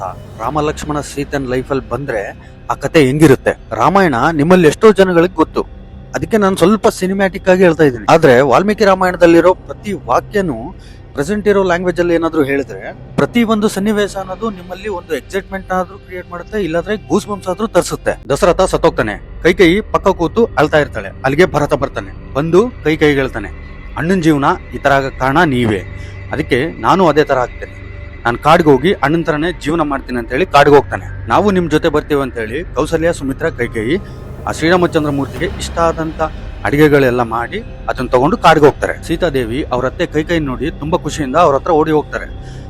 ಕೈ ಕೂಡ ಇವ್ರನ್ನ ನೋಡಿ ಓಡಿ ಬರ್ತಾರೆ. ಬಟ್ ಸೀತಾದೇವಿನ ದಾಟ್ಕೊಂಡು ಅವರು ಶ್ರೀರಾಮಚಂದ್ರ ಮೂರ್ತಿ ಹತ್ರ ಹೋಗ್ತಾರೆ. ಸೀತಾದೇವಿ ಕೌಸಲ್ಯ ಸುಮಿತ್ರ ಹತ್ರ ಹೋಗ್ತಾರೆ. ಕೈ ರಾಮನ ಹತ್ರ ಹೇಳ್ತಾಳೆ, ನಿಮ್ ತಂದೆ ತೀರ್ಕೊಂಡ್ರು, ನಾನೇ ನಿಮ್ಮನ್ನ ಕಾಡಿ ಕಳ್ಸಿದೀನಿ, ಈಗ ನಾನೇ ಕರಿತಾ ಇದ್ದೀನಿ, ಬನ್ನಿ ಅಯೋಧ್ಯೆಗೆ ಹೋಗೋಣ ಅಂತ ಹೇಳ್ತಾರೆ. ಶ್ರೀರಾಮ ಹೇಳ್ತಾನೆ, ಇದೇ ಮಾತನ್ನ ಅಪ್ಪನ ಬಾಯಲ್ಲಿ ಇಳಿಸಿ ಹಂಗಾದ್ರೆ ಬರ್ತೀನಿ ಅಂತಾನೆ. ಭರತ ಹೇಳ್ತಾನೆ, ತಂದೆ ಮಾತು ನಿಭಾಯಿಸಿದಿರಾ, ಅಮ್ಮ ಕೇಳಿರೋಂತವರ ಪೂರೈಸಿದಿರಾ, ಅತ್ತಿಗೆ ಸೀತನ್ ಕೂಡ ನಿಮ್ ಜೊತೆ ಕರ್ಕೊಂಡು ಹೋಗಿದ್ದೀರಾ, ಲಕ್ಷ್ಮಣನ್ ಕೂಡ ನಿಮ್ ಜೊತೆ ಇಟ್ಕೊಂಡಿದ್ದೀರಾ, ಈ ತರ ಎಲ್ರಿಗೂ ನ್ಯಾಯ ಮಾಡಿದಿರಾ, ನಾನ್ ಏನ್ ಪಾಪ ಮಾಡಿದ್ದೀನಣ್ಣ, ನನ್ನ ಒಬ್ಬಂಟಿಯಾಗಿ ಎದಕ್ ಮಾಡಿದ್ರಿ ಅಂತ ಹೇಳಿ ಕೇಳ್ಕೊಂತಾನೆ. ಅಯೋಧ್ಯೆ ಅಂದ್ರೆ ದಶರಥನ್ ಮಾತಲ್ಲ, ಕೈಯಿಂದ ವರ ಅಲ್ಲ, ಭರತಂದು ಪಟ್ಟಾಭಿಷೇಕ ಅಲ್ಲ, ರಾಮಂದು ವನವಾಸ ಅಲ್ಲ. ಅಯೋಧ್ಯೆ ಅಂದ್ರೆ ಸಾಮಾನ್ಯ ಜನರು. ನೀವು ಕಾಡಲ್ಲಿದ್ರೆ ಅಯೋಧ್ಯಕ್ಕೆ ಮೋಸ ಮಾಡಿದವರಾಗ್ತೀರಿ ಅಂತ ಹೇಳ್ತಾನೆ. ಅದಕ್ಕೆ ರಾಮ ಏನ್ ಹೇಳ್ತಾನಂದ್ರೆ, ನಾನು ಧರ್ಮದ ಜೊತೆ ಇದ್ದೀನಿ, ನಾನ್ ಬರಕ್ ಆಗಲ್ಲ ಅಂತಾನೆ. ಭರತ ಹೇಳ್ತಾನೆ, ಅಣ್ಣ ನೀವಿದ್ದಾಗ ಅಯೋಧ್ಯಕ್ಕೆ ನಾನು ಎಂದೆಂದಿಗೂ ರಾಜನೇ ಅಲ್ಲ, ಅಯೋಧ್ಯೆಗೆ ನೀವೇ ರಾಜ ಅಂತ ಹೇಳಿ ಶ್ರೀರಾಮಚಂದ್ರ ಮೂರ್ತಿ ಹಾಕೊಂಡಿರೋ ಕಾಲಲ್ಲಿ ಚಪ್ಪಲಿಗಳನ್ನ ತಗೊಂಡು, ಅಣ್ಣ ಅಯೋಧ್ಯೆ ಸಿಂಹಾಸನ ಮೇಲೆ ನಿಮ್ ಕಾಲ್ ಚಪ್ಪಲಿ ಇಟ್ಟು ಅಯೋಧ್ಯೆನ ಪಾಲಿಸ್ತೀನಿ. ಪ್ರತಿಯೊಂದು ವಿಷಯದಲ್ಲಿ ಆ ಶ್ರೀರಾಮ ಸಿಂಹಾಸನ ಮೇಲೆ ಕೂತ್ಕೊಂಡ್ರೆ ಯಾವ ತರ ಡಿಸಿಷನ್ಸ್ ತಗೊಂತಾನೋ ಅದೇ ರೀತಿ ನಾನು ಕೂಡ ಅಯೋಧ್ಯೆನ ಪಾಲಿಸ್ತೇನೆ ಅಂತೇಳಿ ಶ್ರೀರಾಮಚಂದ್ರ ಮೂರ್ತಿ ಚಪ್ಪಲನ್ನು ತಗೊಂಡೋಗಿ ಅಯೋಧ್ಯೆ ಸಿಂಹಾಸನ ಮೇಲೆ ಇಡ್ತಾನೆ. ಇನ್ನು ಇಲ್ಲಿರೋದು ಕರೆಕ್ಟ್ ಅಲ್ಲ ಅಂತೇಳಿ ಸ್ವಲ್ಪ ಮುಂದ್ಗಡೆ ಹೋಗಿ ಗುಡಿಸಲು ನಿರ್ಮಿಸ್ಕೊಂಡು ಅಲ್ಲೇ ಇರೋಣ ಅಂತೇಳಿ ಹೋಗ್ತಾ ಇರ್ತಾರೆ. ಹೋಗ್ಬೇಕಾದ್ರೆ ಲಕ್ಷ್ಮಣ ರಾಮನ್ ನೋಡಿ ನಗ್ತಾ ಇರ್ತಾನೆ. ಎದಕ್ ಲಕ್ಷ್ಮಣ ನಗ್ತಾ ಇದ್ದೀರಾ ಅಂತ ಕೇಳಿದಾಗ, ನಮ್ಮಲ್ಲಿ ಇರುವಂತ ಎಮೋಷನ್ಸ್ ನ ಒಬ್ಬ ಮನುಷ್ಯನ್ಗೆ ಯಾವ ಮಟ್ಟಕ್ಕೆ ಇಳಿಯಂಗ ಮಾಡುತ್ತೆ ಅನ್ನೋದನ್ನ ನೆನ್ಸ್ಕೊಂಡ್ರೆ ನನಗೆ ತುಂಬಾ ನಗು ಬರ್ತಾ ಇದೆ ಅಂತ ಹೇಳ್ತಾನೆ. ಅಮ್ಮನ ಮೇಲಿರೋ ಪ್ರೀತಿಗೆ ತಂದೆ ವರಗಳನ್ನ ಕೇಳು ಅಂತಾನೆ. ಮಗನ ಮೇಲಿರೋ ಪ್ರೀತಿಗೆ ಭರತನ್ನ ಅಯೋಧ್ಯಕ್ಕೆ ರಾಜ ಮಾಡ್ಬೇಕು ಅನ್ಕೊಂತಾಳೆ. ತಂದೆ ಮೇಲಿರೋ ಪ್ರೀತಿಗೆ ಅವ್ರು ಕೊಟ್ಟಿದ್ ಮಾತು ನಿಲ್ಬೇಕಂತೇಳಿ ನೀವು ವನವಾಸಕ್ಕೆ ಬಂದ್ರಿ. ನಿಮ್ಮೇಲಿರೋ ಪ್ರೀತಿಗೆ ತುಂಬಾ ಸುಕುಮಾರವಾಗಿ ಬೆಳೆದಂತ ಸೀತಾ ಕಾಡಿಗೆ ಬಂದ್ರು. ಅಣ್ಣನ ಮೇಲೆ ಇರೋ ಪ್ರೀತಿಗೆ ನಾನು ಹೆಣ್ತಿನ ಬಿಟ್ಟು ನಿಮ್ ಜೊತೆ ಕಾಡಿಗೆ ಬಂದೆ. ಭರತ ನಿಮ್ಮನ್ನ ರಾಜನಾಗಿ ನೋಡ್ಬೇಕಂತೇಳಿ ನಿಮ್ ಕಾಲ್ ಚಪ್ಪಲಿಗಳನ್ನ ತಗೊಂಡೋಗಿ ಸಿಂಹಾಸನ ಮೇಲೆ ಇಟ್ಟ ಅಂತ ಶ್ರೀರಾಮಚಂದ್ರ ಮೂರ್ತಿ ಈಗ ಕಾಲಲ್ಲಿ ಚಪ್ಪಲಿ ಇಲ್ಲಾರ್ದಂಗೆ ನಡೀತಾ ಇದ್ದಾನೆ ಅಂತ ಬೇಜಾರಾಗಿ ಹೇಳ್ತಾ, ಅದಕ್ಕೆ ಅಣ್ಣ ಇವೆಲ್ಲ ನೆನ್ಸ್ಕೊಂಡ್ರೆ ನನ್ಗ ನಗು ಬರ್ತಾ ಇದೆ ಅಂತ ಹೇಳ್ತಾನೆ. ಸ್ವಲ್ಪ ದೂರ ಹೋಗಿ ಒಂದ್ ಚಿಕ್ಕ ಗುಡಿಸಲು ನಿರ್ಮಿಸ್ಕೊಂಡು ಇವ್ರ ಜೀವನಗಳನ್ನ ಆರಾಮಾಗಿ ಸಾಗಿಸ್ತಾ ಇದ್ದಾರೆ. ಬಟ್ ಕಾಲ ಅನ್ನೋದೊಂದು ಇರುತ್ತಲ್ಲ, ಸೀತಾರಾಮ ಲಕ್ಷ್ಮಣನ ಸುಮ್ನೆ ಬಿಡ್ಲಿಲ್ಲ. ಶ್ರೀರಾಮ ನಿಂತಿರೋ ಜಾಗದಿಂದ ಒಂದ್ ಇಂಚು ಕದಲಾರ್ದಂಗೆ 80,000 ರಾಕ್ಷಸರನ್ನ ಸಾಯಿಸಿದಾನಂತ ಹೇಳಿ ರಾವಣನಿಗೆ ಗೊತ್ತಾಗುತ್ತೆ. ಇದನ್ನ ಕೇಳಿ ರಾವಣ ಶಾಕ್ ಆಗ್ಬಿಡ್ತಾನೆ. ರಾಮನ್ ಫೇಸ್ ಟು ಫೇಸ್ ಹೋಗಿ ಯುದ್ಧ ಗೆಲ್ಲಕ್ಕಾಗಲ್ಲ, ರಾಮನ್ ಬಾಣಗಳಿಂದ ತಪ್ಪಿಸ್ಕೊಳಕ್ಕಾಗಲ್ಲ, ಮತ್ತೆ ಸೀತನ ಹೆಂಗ್ ಕರ್ಕೊಂಡ್ ಬರ್ಬೇಕಂತೇಳಿ ಯೋಚನೆ ಮಾಡ್ತಿರ್ತಾನೆ. ಅಷ್ಟರಲ್ಲಿ ಅಲ್ಲಿ ವಿಭೀಷಣ ಬಂದು ಹೇಳ್ತಾನೆ, ರಾವಣ ಅವರು ಪುಣ್ಯ ಪುರುಷರು, ಅವ್ರಿಗೆ ಎದುರು ಹೋಗ್ಬೇಡ. ತಾಟಕಿ ಸಭಾವು ರಾಕ್ಷಸರನ್ನ ಒಂದೇ ಬಾಣದಲ್ಲಿ ಸಾಯಿಸಿರೋ ವೀರ. ರಾಮನ್ ಬಾಣ ಅಯೋಧ್ಯದಲ್ಲಿ ಬಿದ್ರೆ ಮಾರೀಚ ಲಂಕ ತೀರದಲ್ಲಿ ಬಂದು ಬಿದ್ದಿದ್ದಾನೆ. ಅವಾಗಿಂದ ಅವನು ತುಂಬಾ ಭಯ ಪಟ್ಟು ಆ ಗುಹೆಯಲ್ಲೇ ಬಚ್ಚಿಟ್ಕೊಂಡಿದ್ದಾನೆ. ರಾಮನ್ ಬಾಣ ಅಷ್ಟು ಪವರ್ಫುಲ್ ಆಗಿರುತ್ತೆ, ಅವ್ರ ತಂಟೆಗೆ ಹೋಗ್ಬೇಡ. ಅವಾಗ ರಾವಣನಿಗೆ ಒಂದು ಕನ್ನಿಂಗ್ ಐಡಿಯಾ ಬರುತ್ತೆ. ರಾವಣ ಮಾರೀಚ ಹತ್ರ ಹೋಗ್ತಾನೆ, ಹೋಗಿ ಹೇಳ್ತಾನೆ, ಮಾರೀಚ ನೀನು ತಕ್ಷಣನೇ ಒಂದು ಸುಂದರವಾದಂತ ಜಿಂಕೆ ರೂಪವನ್ನು ತಗೊಂಡು ಸೀತಾ ಹತ್ರ ಹೋಗಿ ಅಲ್ಲೇ ಪಕ್ಕದಲ್ಲೇ ಓಡಾಡ್ತಾ ಇರು. ಆ ಜಿಂಕೆ ರೂಪ ನೋಡಕ್ ಎಷ್ಟು ಸುಂದರವಾಗಿರ್ಬೇಕಂದ್ರೆ ನಿನ್ನ ನೋಡಿದ ತಕ್ಷಣನೇ ಸೀತೆ ರಾಮಗೆ ಹೇಳ್ಬೇಕು ನನಗದ್ ಬೇಕು ಅಂತ. ಅವಾಗ ರಾಮ ನಿನ್ನಿಂದ ಓಡಿ ಬರ್ತಾನೆ, ನಾನು ಸೀತನ್ ಕರ್ಕೊಂಡ್ ಬಂದ್ಬಿಡ್ತೀನಿ ಅಂತ ಹೇಳ್ತಾನೆ. ಮಾರೀಚ ಹೇಳ್ತಾನೆ, ನನ್ ಕೈಯಲ್ಲಾಗಲ್ಲ, ಅವ್ರು ಹಾಕಿದ್ ಒಂದು ಬಾಣದಿಂದ 100 ಕಿಲೋಮೀಟರ್ ಗಾಳಿಯಲ್ಲಿ ಟ್ರಾವೆಲ್ ಮಾಡ್ಕೊಂಡ್ಬಂದು ಇಲ್ಲಿ ಬಿದ್ದಿದ್ದೀನಿ. ಇನ್ನೊಂದ್ಸರಿ ರಾಮಗ್ ಕಾಣಿಸ್ಕೊಂಡ್ರೆ ನನ್ ಕಂಪಲ್ಸರಿ ಸಾವೆ, ನನ್ ಕೈಯಲ್ಲಾಗಲ್ಲ ಅಂತಾನೆ. ರಾವಣ ಹೇಳ್ತಾನೆ, ನೀನ್ ಅಲ್ಲಿಗೋದ್ರೆ ರಾಮನ್ ಕೈಯಲ್ಲಿ ಸಾಯ್ತೀಯಾ ಅಂತ ಹೇಳ್ತಾ ಇದೀಯಾ, ನೀನ್ ಹೋಗ್ಲಿಲ್ಲ ಅಂದ್ರೆ ನನ್ ಕೈಯಲ್ಲಿ ಸಾಯ್ತೀಯಾ ಅಂತ ಹೇಳ್ತಾನೆ. ಅವಾಗ ಮಾರೀಚ, ನಾನು ಹೋಗಿ ಅಟ್ಲೀಸ್ಟ್ ರಾಮನ್ ಕೈಯಲ್ಲಾದ್ರೂ ಸಾಯ್ತೀನಿ, ನನ್ಗೆ ಪುಣ್ಯ ಬರುತ್ತೆ ಅಂತೇಳಿ ಹೋಗ್ತಾನೆ. ನೆಕ್ಸ್ಟ್ ಡೇ ಮಾರೀಚ ಏನ್ ಮಾಡ್ತಾನಂದ್ರೆ ಸುಂದರವಾದಂತ ಜಿಂಕೆ ರೂಪವನ್ನು ತಗೊಂಡು ಸೀತನ ಹತ್ರ ಹೋಗ್ತಾನೆ. ಅದನ್ನ ಸೀತಾ ನೋಡಿ ತುಂಬಾ ಇಷ್ಟಪಟ್ಟು ರಾಮನ ಹತ್ರ ಹೋಗಿ, ರಾಮ ನನಗ್ ಸ್ವಲ್ಪ ಹೊತ್ತು ಆಟ ಆಡಕ್ಕೆ ನನ್ಗೆ ಆ ಜಿಂಕೆ ಬೇಕು ಅಂತ ಕೇಳ್ತಾಳೆ. ರಾಮ ಹೇಳ್ತಾನೆ, ಇಡೀ ಪ್ರಪಂಚದಲ್ಲಿ ಬಂಗಾರದ ಜಿಂಕೆ ಇರಲ್ಲ, ಅದು ಇದೆ ಅಂದ್ರೆ ಖಂಡಿತ ಒಂದು ರಾಕ್ಷಸದ ಮಾಯ ಆಗಿರುತ್ತೆ, ಅದನ್ನ ಬಿಟ್ಬಿಡು ಅಂತಾನೆ. ಸೀತಾ ಹೇಳ್ತಾಳೆ, ಅದು ಖಂಡಿತ ರಾಕ್ಷಸದ ಮಾಯ ಆದ್ರೂ ಕೂಡ ಪರವಾಗಿಲ್ಲ, ನೀವಿದ್ದಾಗ ನನ್ಗೇನ್ ಟೆನ್ಷನ್ ಇಲ್ಲ, ನೀವು ಖಂಡಿತ ಅದನ್ನ ನನಗೆ ತಂದ್ಕೊಡ್ಲೇಬೇಕು ಅಂತ ಕೇಳ್ಕೊಂತಾಳೆ. ರಾಮ ಲಕ್ಷ್ಮಣನ್ಗೆ ಹೇಳ್ತಾನೆ, ಲಕ್ಷ್ಮಣ ಅದು ಖಂಡಿತ ರಾಕ್ಷಸ ಮಾಯೆ, ನಾನು ಅದನ್ನ ತಗೊಂಬರಕ್ ಹೋಗ್ತಾ ಇದ್ದೀನಿ, ಯಾವುದೇ ಪರಿಸ್ಥಿತಿಯಲ್ಲಿ ನೀನು ಸೀತನ್ ಬಿಟ್ಟು ಹೋಗ್ಬೇಡ ಅಂತ ಹೇಳಿ ಹೋಗ್ತಾನೆ. ದೂರದಲ್ಲಿ ಮಾರೀಚ ಮತ್ತೆ ರಾವಣ ನಿಂತ್ಕೊಂಡು ನೋಡ್ತಿರ್ತಾರೆ. ಮಾರೀಚ ಹೇಳ್ತಾನೆ, ರಾವಣ ನಿನ್ ಕತೆ ಮುಗಿದೋಯ್ತು. ರಾಮ ಜಿಂಕೆಯಿಂದ ಹೋಗಿ ಸೀತನ್ ಪ್ರೊಟೆಕ್ಟ್ ಮಾಡಕ್ಕೆ ಲಕ್ಷ್ಮಣನ್ ಬಿಟ್ಟು ಹೋಗಿದ್ದಾನೆ. ರಾಮ ನಿನ್ನ ಸಾಯಿಸೋಕಿನ ಮುಂಚೆ ಒಂದ್ ಸೆಕೆಂಡ್ ಆದ್ರೂ ಯೋಚನೆ ಮಾಡ್ತಾನೆ, ನಿನ್ನ ಸಾಯಿಸ್ಬೇಕಾ ಇಲ್ಲ ಅಂತೇಳಿ. ಬಟ್ ಲಕ್ಷ್ಮಣ ಆಗಲ್ಲ, ಮುಕ್ಕೋಪಿ, ನಿನ್ನ ನೋಡಿದ ತಕ್ಷಣ ಇಮ್ಮಿಡಿಯೇಟ್ ಆಗಿ ಸಾಯಿಸ್ಬಿಡ್ತಾನೆ. ಅವಾಗ ರಾವಣ ಹೇಳ್ತಾನೆ, ನೀನ್ ಇಲ್ಲಿಂದ ಸ್ವಲ್ಪ ದೂರ ಹೋಗಿ ರಾಮನ್ ವಾಯ್ಸ್ ಅಲ್ಲಿ ಲಕ್ಷ್ಮಣನ್ ಕರಿ, ಲಕ್ಷ್ಮಣ ಲಕ್ಷ್ಮಣ ಅಂತ. ಮಾರೀಚ ಜಿಂಕೆ ವೇಷದಲ್ಲಿ ತುಂಬಾ ಫಾಸ್ಟ್ ಆಗಿ ಓಡೋಗ್ತಾನೆ. ಅದನ್ನ ನೋಡಿ ರಾಮ ಕೂಡ ತುಂಬಾ ಫಾಸ್ಟ್ ಆಗಿ ಅದರಿಂದ ಓಡೋಗ್ತಾನೆ. ರಾಮ ಅನ್ಕೊಂತಾನೆ, ಬೇಕು ಅಂತಾನೆ ಈ ಜಿಂಕೆ ನನ್ನ ಸೀತೆಯಿಂದ ದೂರ ಕರ್ಕೊಂಡು ಹೋಗ್ತಾ ಇದೆ ಅಂತ ಹೇಳಿ ರಾಮ ಬಾಣ ಹಾಕ್ತಾನೆ. ಆ ಬಾಣ ಮಾರೀಚಕ್ ಬಿದ್ದಿದ ತಕ್ಷಣನೇ ರಾಮನ್ ವಾಯ್ಸ್ ಅಲ್ಲಿ ಲಕ್ಷ್ಮಣ ಲಕ್ಷ್ಮಣ ಅಂತ ಕರಿತಾನೆ. ಅದನ್ನ ಕೇಳಿ ಸೀತೆ ಅನ್ಕೊಂತಾಳೆ ಅದು ರಾಮನ್ ವಾಯ್ಸ್ ಅಂತ. ಅವಾಗ ಲಕ್ಷ್ಮಣಗೆ ಹೇಳ್ತಾಳೆ, ಲಕ್ಷ್ಮಣ ನಿಮ್ಮಣ್ಣ ಯಾವ್ದೋ ಕಷ್ಟದಲ್ಲಿದ್ದಾನೆ, ನೀನ್ ಹೋಗಿ ನಿಮ್ಮಣ್ಣನ ಕಾಪಾಡ ಅಂತ ಹೇಳ್ತಾಳೆ.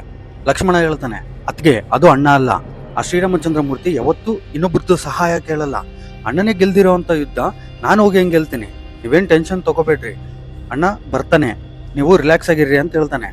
ಲಕ್ಷ್ಮಣ ನನ್ಗೆ ಈಗ ಅರ್ಥ ಆಗ್ತಾ ಇದೆ, ಸೀತನ್ ಬಿಟ್ಟು ಎಲ್ಲಿಗೆ ಹೋಗ್ಬೇಡ ಅಂತ ಹೇಳಿ ನಿಮ್ಮಣ್ಣ ನಿನಗೆ ಹೇಳಿದ್ದಾರೆ, ಅಲ್ಲಿ ನಿಮ್ಮಣ್ಣಗೆ ಏನೇ ಆಗಿ ಸತ್ತೋದ್ರೆ ಅಣ್ಣ ಹೇಳಿದಾನೆ ಸೀತನ್ ಬಿಟ್ಟು ಎಲ್ಲಿಗೆ ಹೋಗ್ಬೇಡ ಅಂತ ಹೇಳಿ ಅನ್ನೋ ವಿಷಯ ಇಡೀ ಪ್ರಪಂಚಕ್ಕೆ ನಂಬಿಸಿ ನನ್ನ ವಶಪಡಿಸ್ಕೊಳ್ಬೇಕು ಅನ್ಕೊಂಡಿದ್ಯಲ್ಲ, ನಾನ್ ಸಾಯಕ್ಕೂ ರೆಡಿ, ಬಟ್ ನಾನು ನಿನಗೆ ಸಿಲಿಂಡರ್ ಆಗಲ್ಲ ಅಂತ ಹೇಳ್ತಾಳೆ. ಆ ಮಾತುಗಳನ್ನು ಕೇಳಿ ಲಕ್ಷ್ಮಣನ್ಗೆ ಮನಸ್ಸು ಮುರಿದೋದಂಗ ಆಗ್ಬಿಡುತ್ತೆ.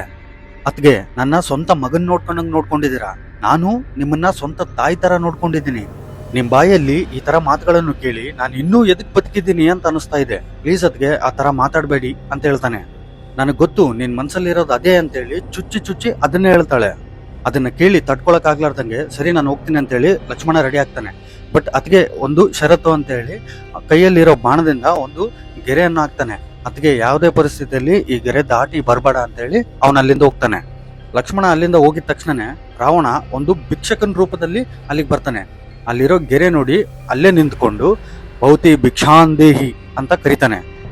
ಸೀತಾ ಭಿಕ್ಷಕನ್ಗೆ ಹೇಳ್ತಾಳೆ, ಆ ಗೆರೆ ದಾಟಿ ಒಳಗಡೆ ಬನ್ನಿ ಅಂತ. ಅವಾಗ ಭಿಕ್ಷಕ ಹೇಳ್ತಾನೆ, ಭಿಕ್ಷ ಕೇಳಿದ್ದು ನಾನು ಎಲ್ಲಿರ್ತೀನೋ ಅಲ್ಲಿಗೆ ಬಂದು ನೀವು ಭಿಕ್ಷ ಹಾಕ್ಬೇಕು. ಸೀತಾ ಗೆರೆ ದಾಟ್ತಾಳೆ. ಆ ಗೆರೆ ದಾಟಿದ್ಮೇಲೆ ಎಲ್ರೂ ಹಣೆ ಬರ ಚೇಂಜ್ ಆಗ್ಬಿಡುತ್ತೆ. ಸೀತಾ ಗೆರೆ ದಾಟಿದ ತಕ್ಷಣನೇ ರಾವಣ ಅವ್ರನ್ನ ಟಚ್ ಮಾಡಲ್ಲ. ಅವ್ರು ನಿಂತ್ಕೊಂಡಿರೋ ಪ್ರದೇಶ ಭೂಮಿಯಲ್ಲಿ ಕೈ ಹಾಕಿ ಇಡೀ ಅವ್ರು ನಿಂತ್ಕೊಂಡಿರೋ ಪ್ರದೇಶನೇ ಎತ್ತಿ ಪುಷ್ಪಕ ವಿಮಾನದಲ್ಲಿಟ್ಟು ಲಂಕ ಕರ್ಕೊಂಡು ಹೋಗ್ತಾನೆ. ಲಕ್ಷ್ಮಣ ಕಾಡಲ್ಲಿ ರಾಮನ್ ಭೇಟಿಯಾಗಿ ಹೇಳ್ತಾನೆ, ಅದಕ್ಕೆ ಅಂದಿರೋ ಮಾತುಗಳು ನನಗೆ ತಡ್ಕೊಳಕ್ ಆಗ್ಲಾರ್ದಂಗೆ ನಾನು ನಿಮ್ಮನ್ನ ಹುಡ್ಕೊಂಡ್ ಬಂದಿದ್ದೀನಿ ಅಂತ. ಇಬ್ರು ಮನೆಗೆ ಹೋಗಿ ನೋಡಿದ್ರೆ ಅಲ್ಲಿ ಸೀತಾ ಇಲ್ಲ.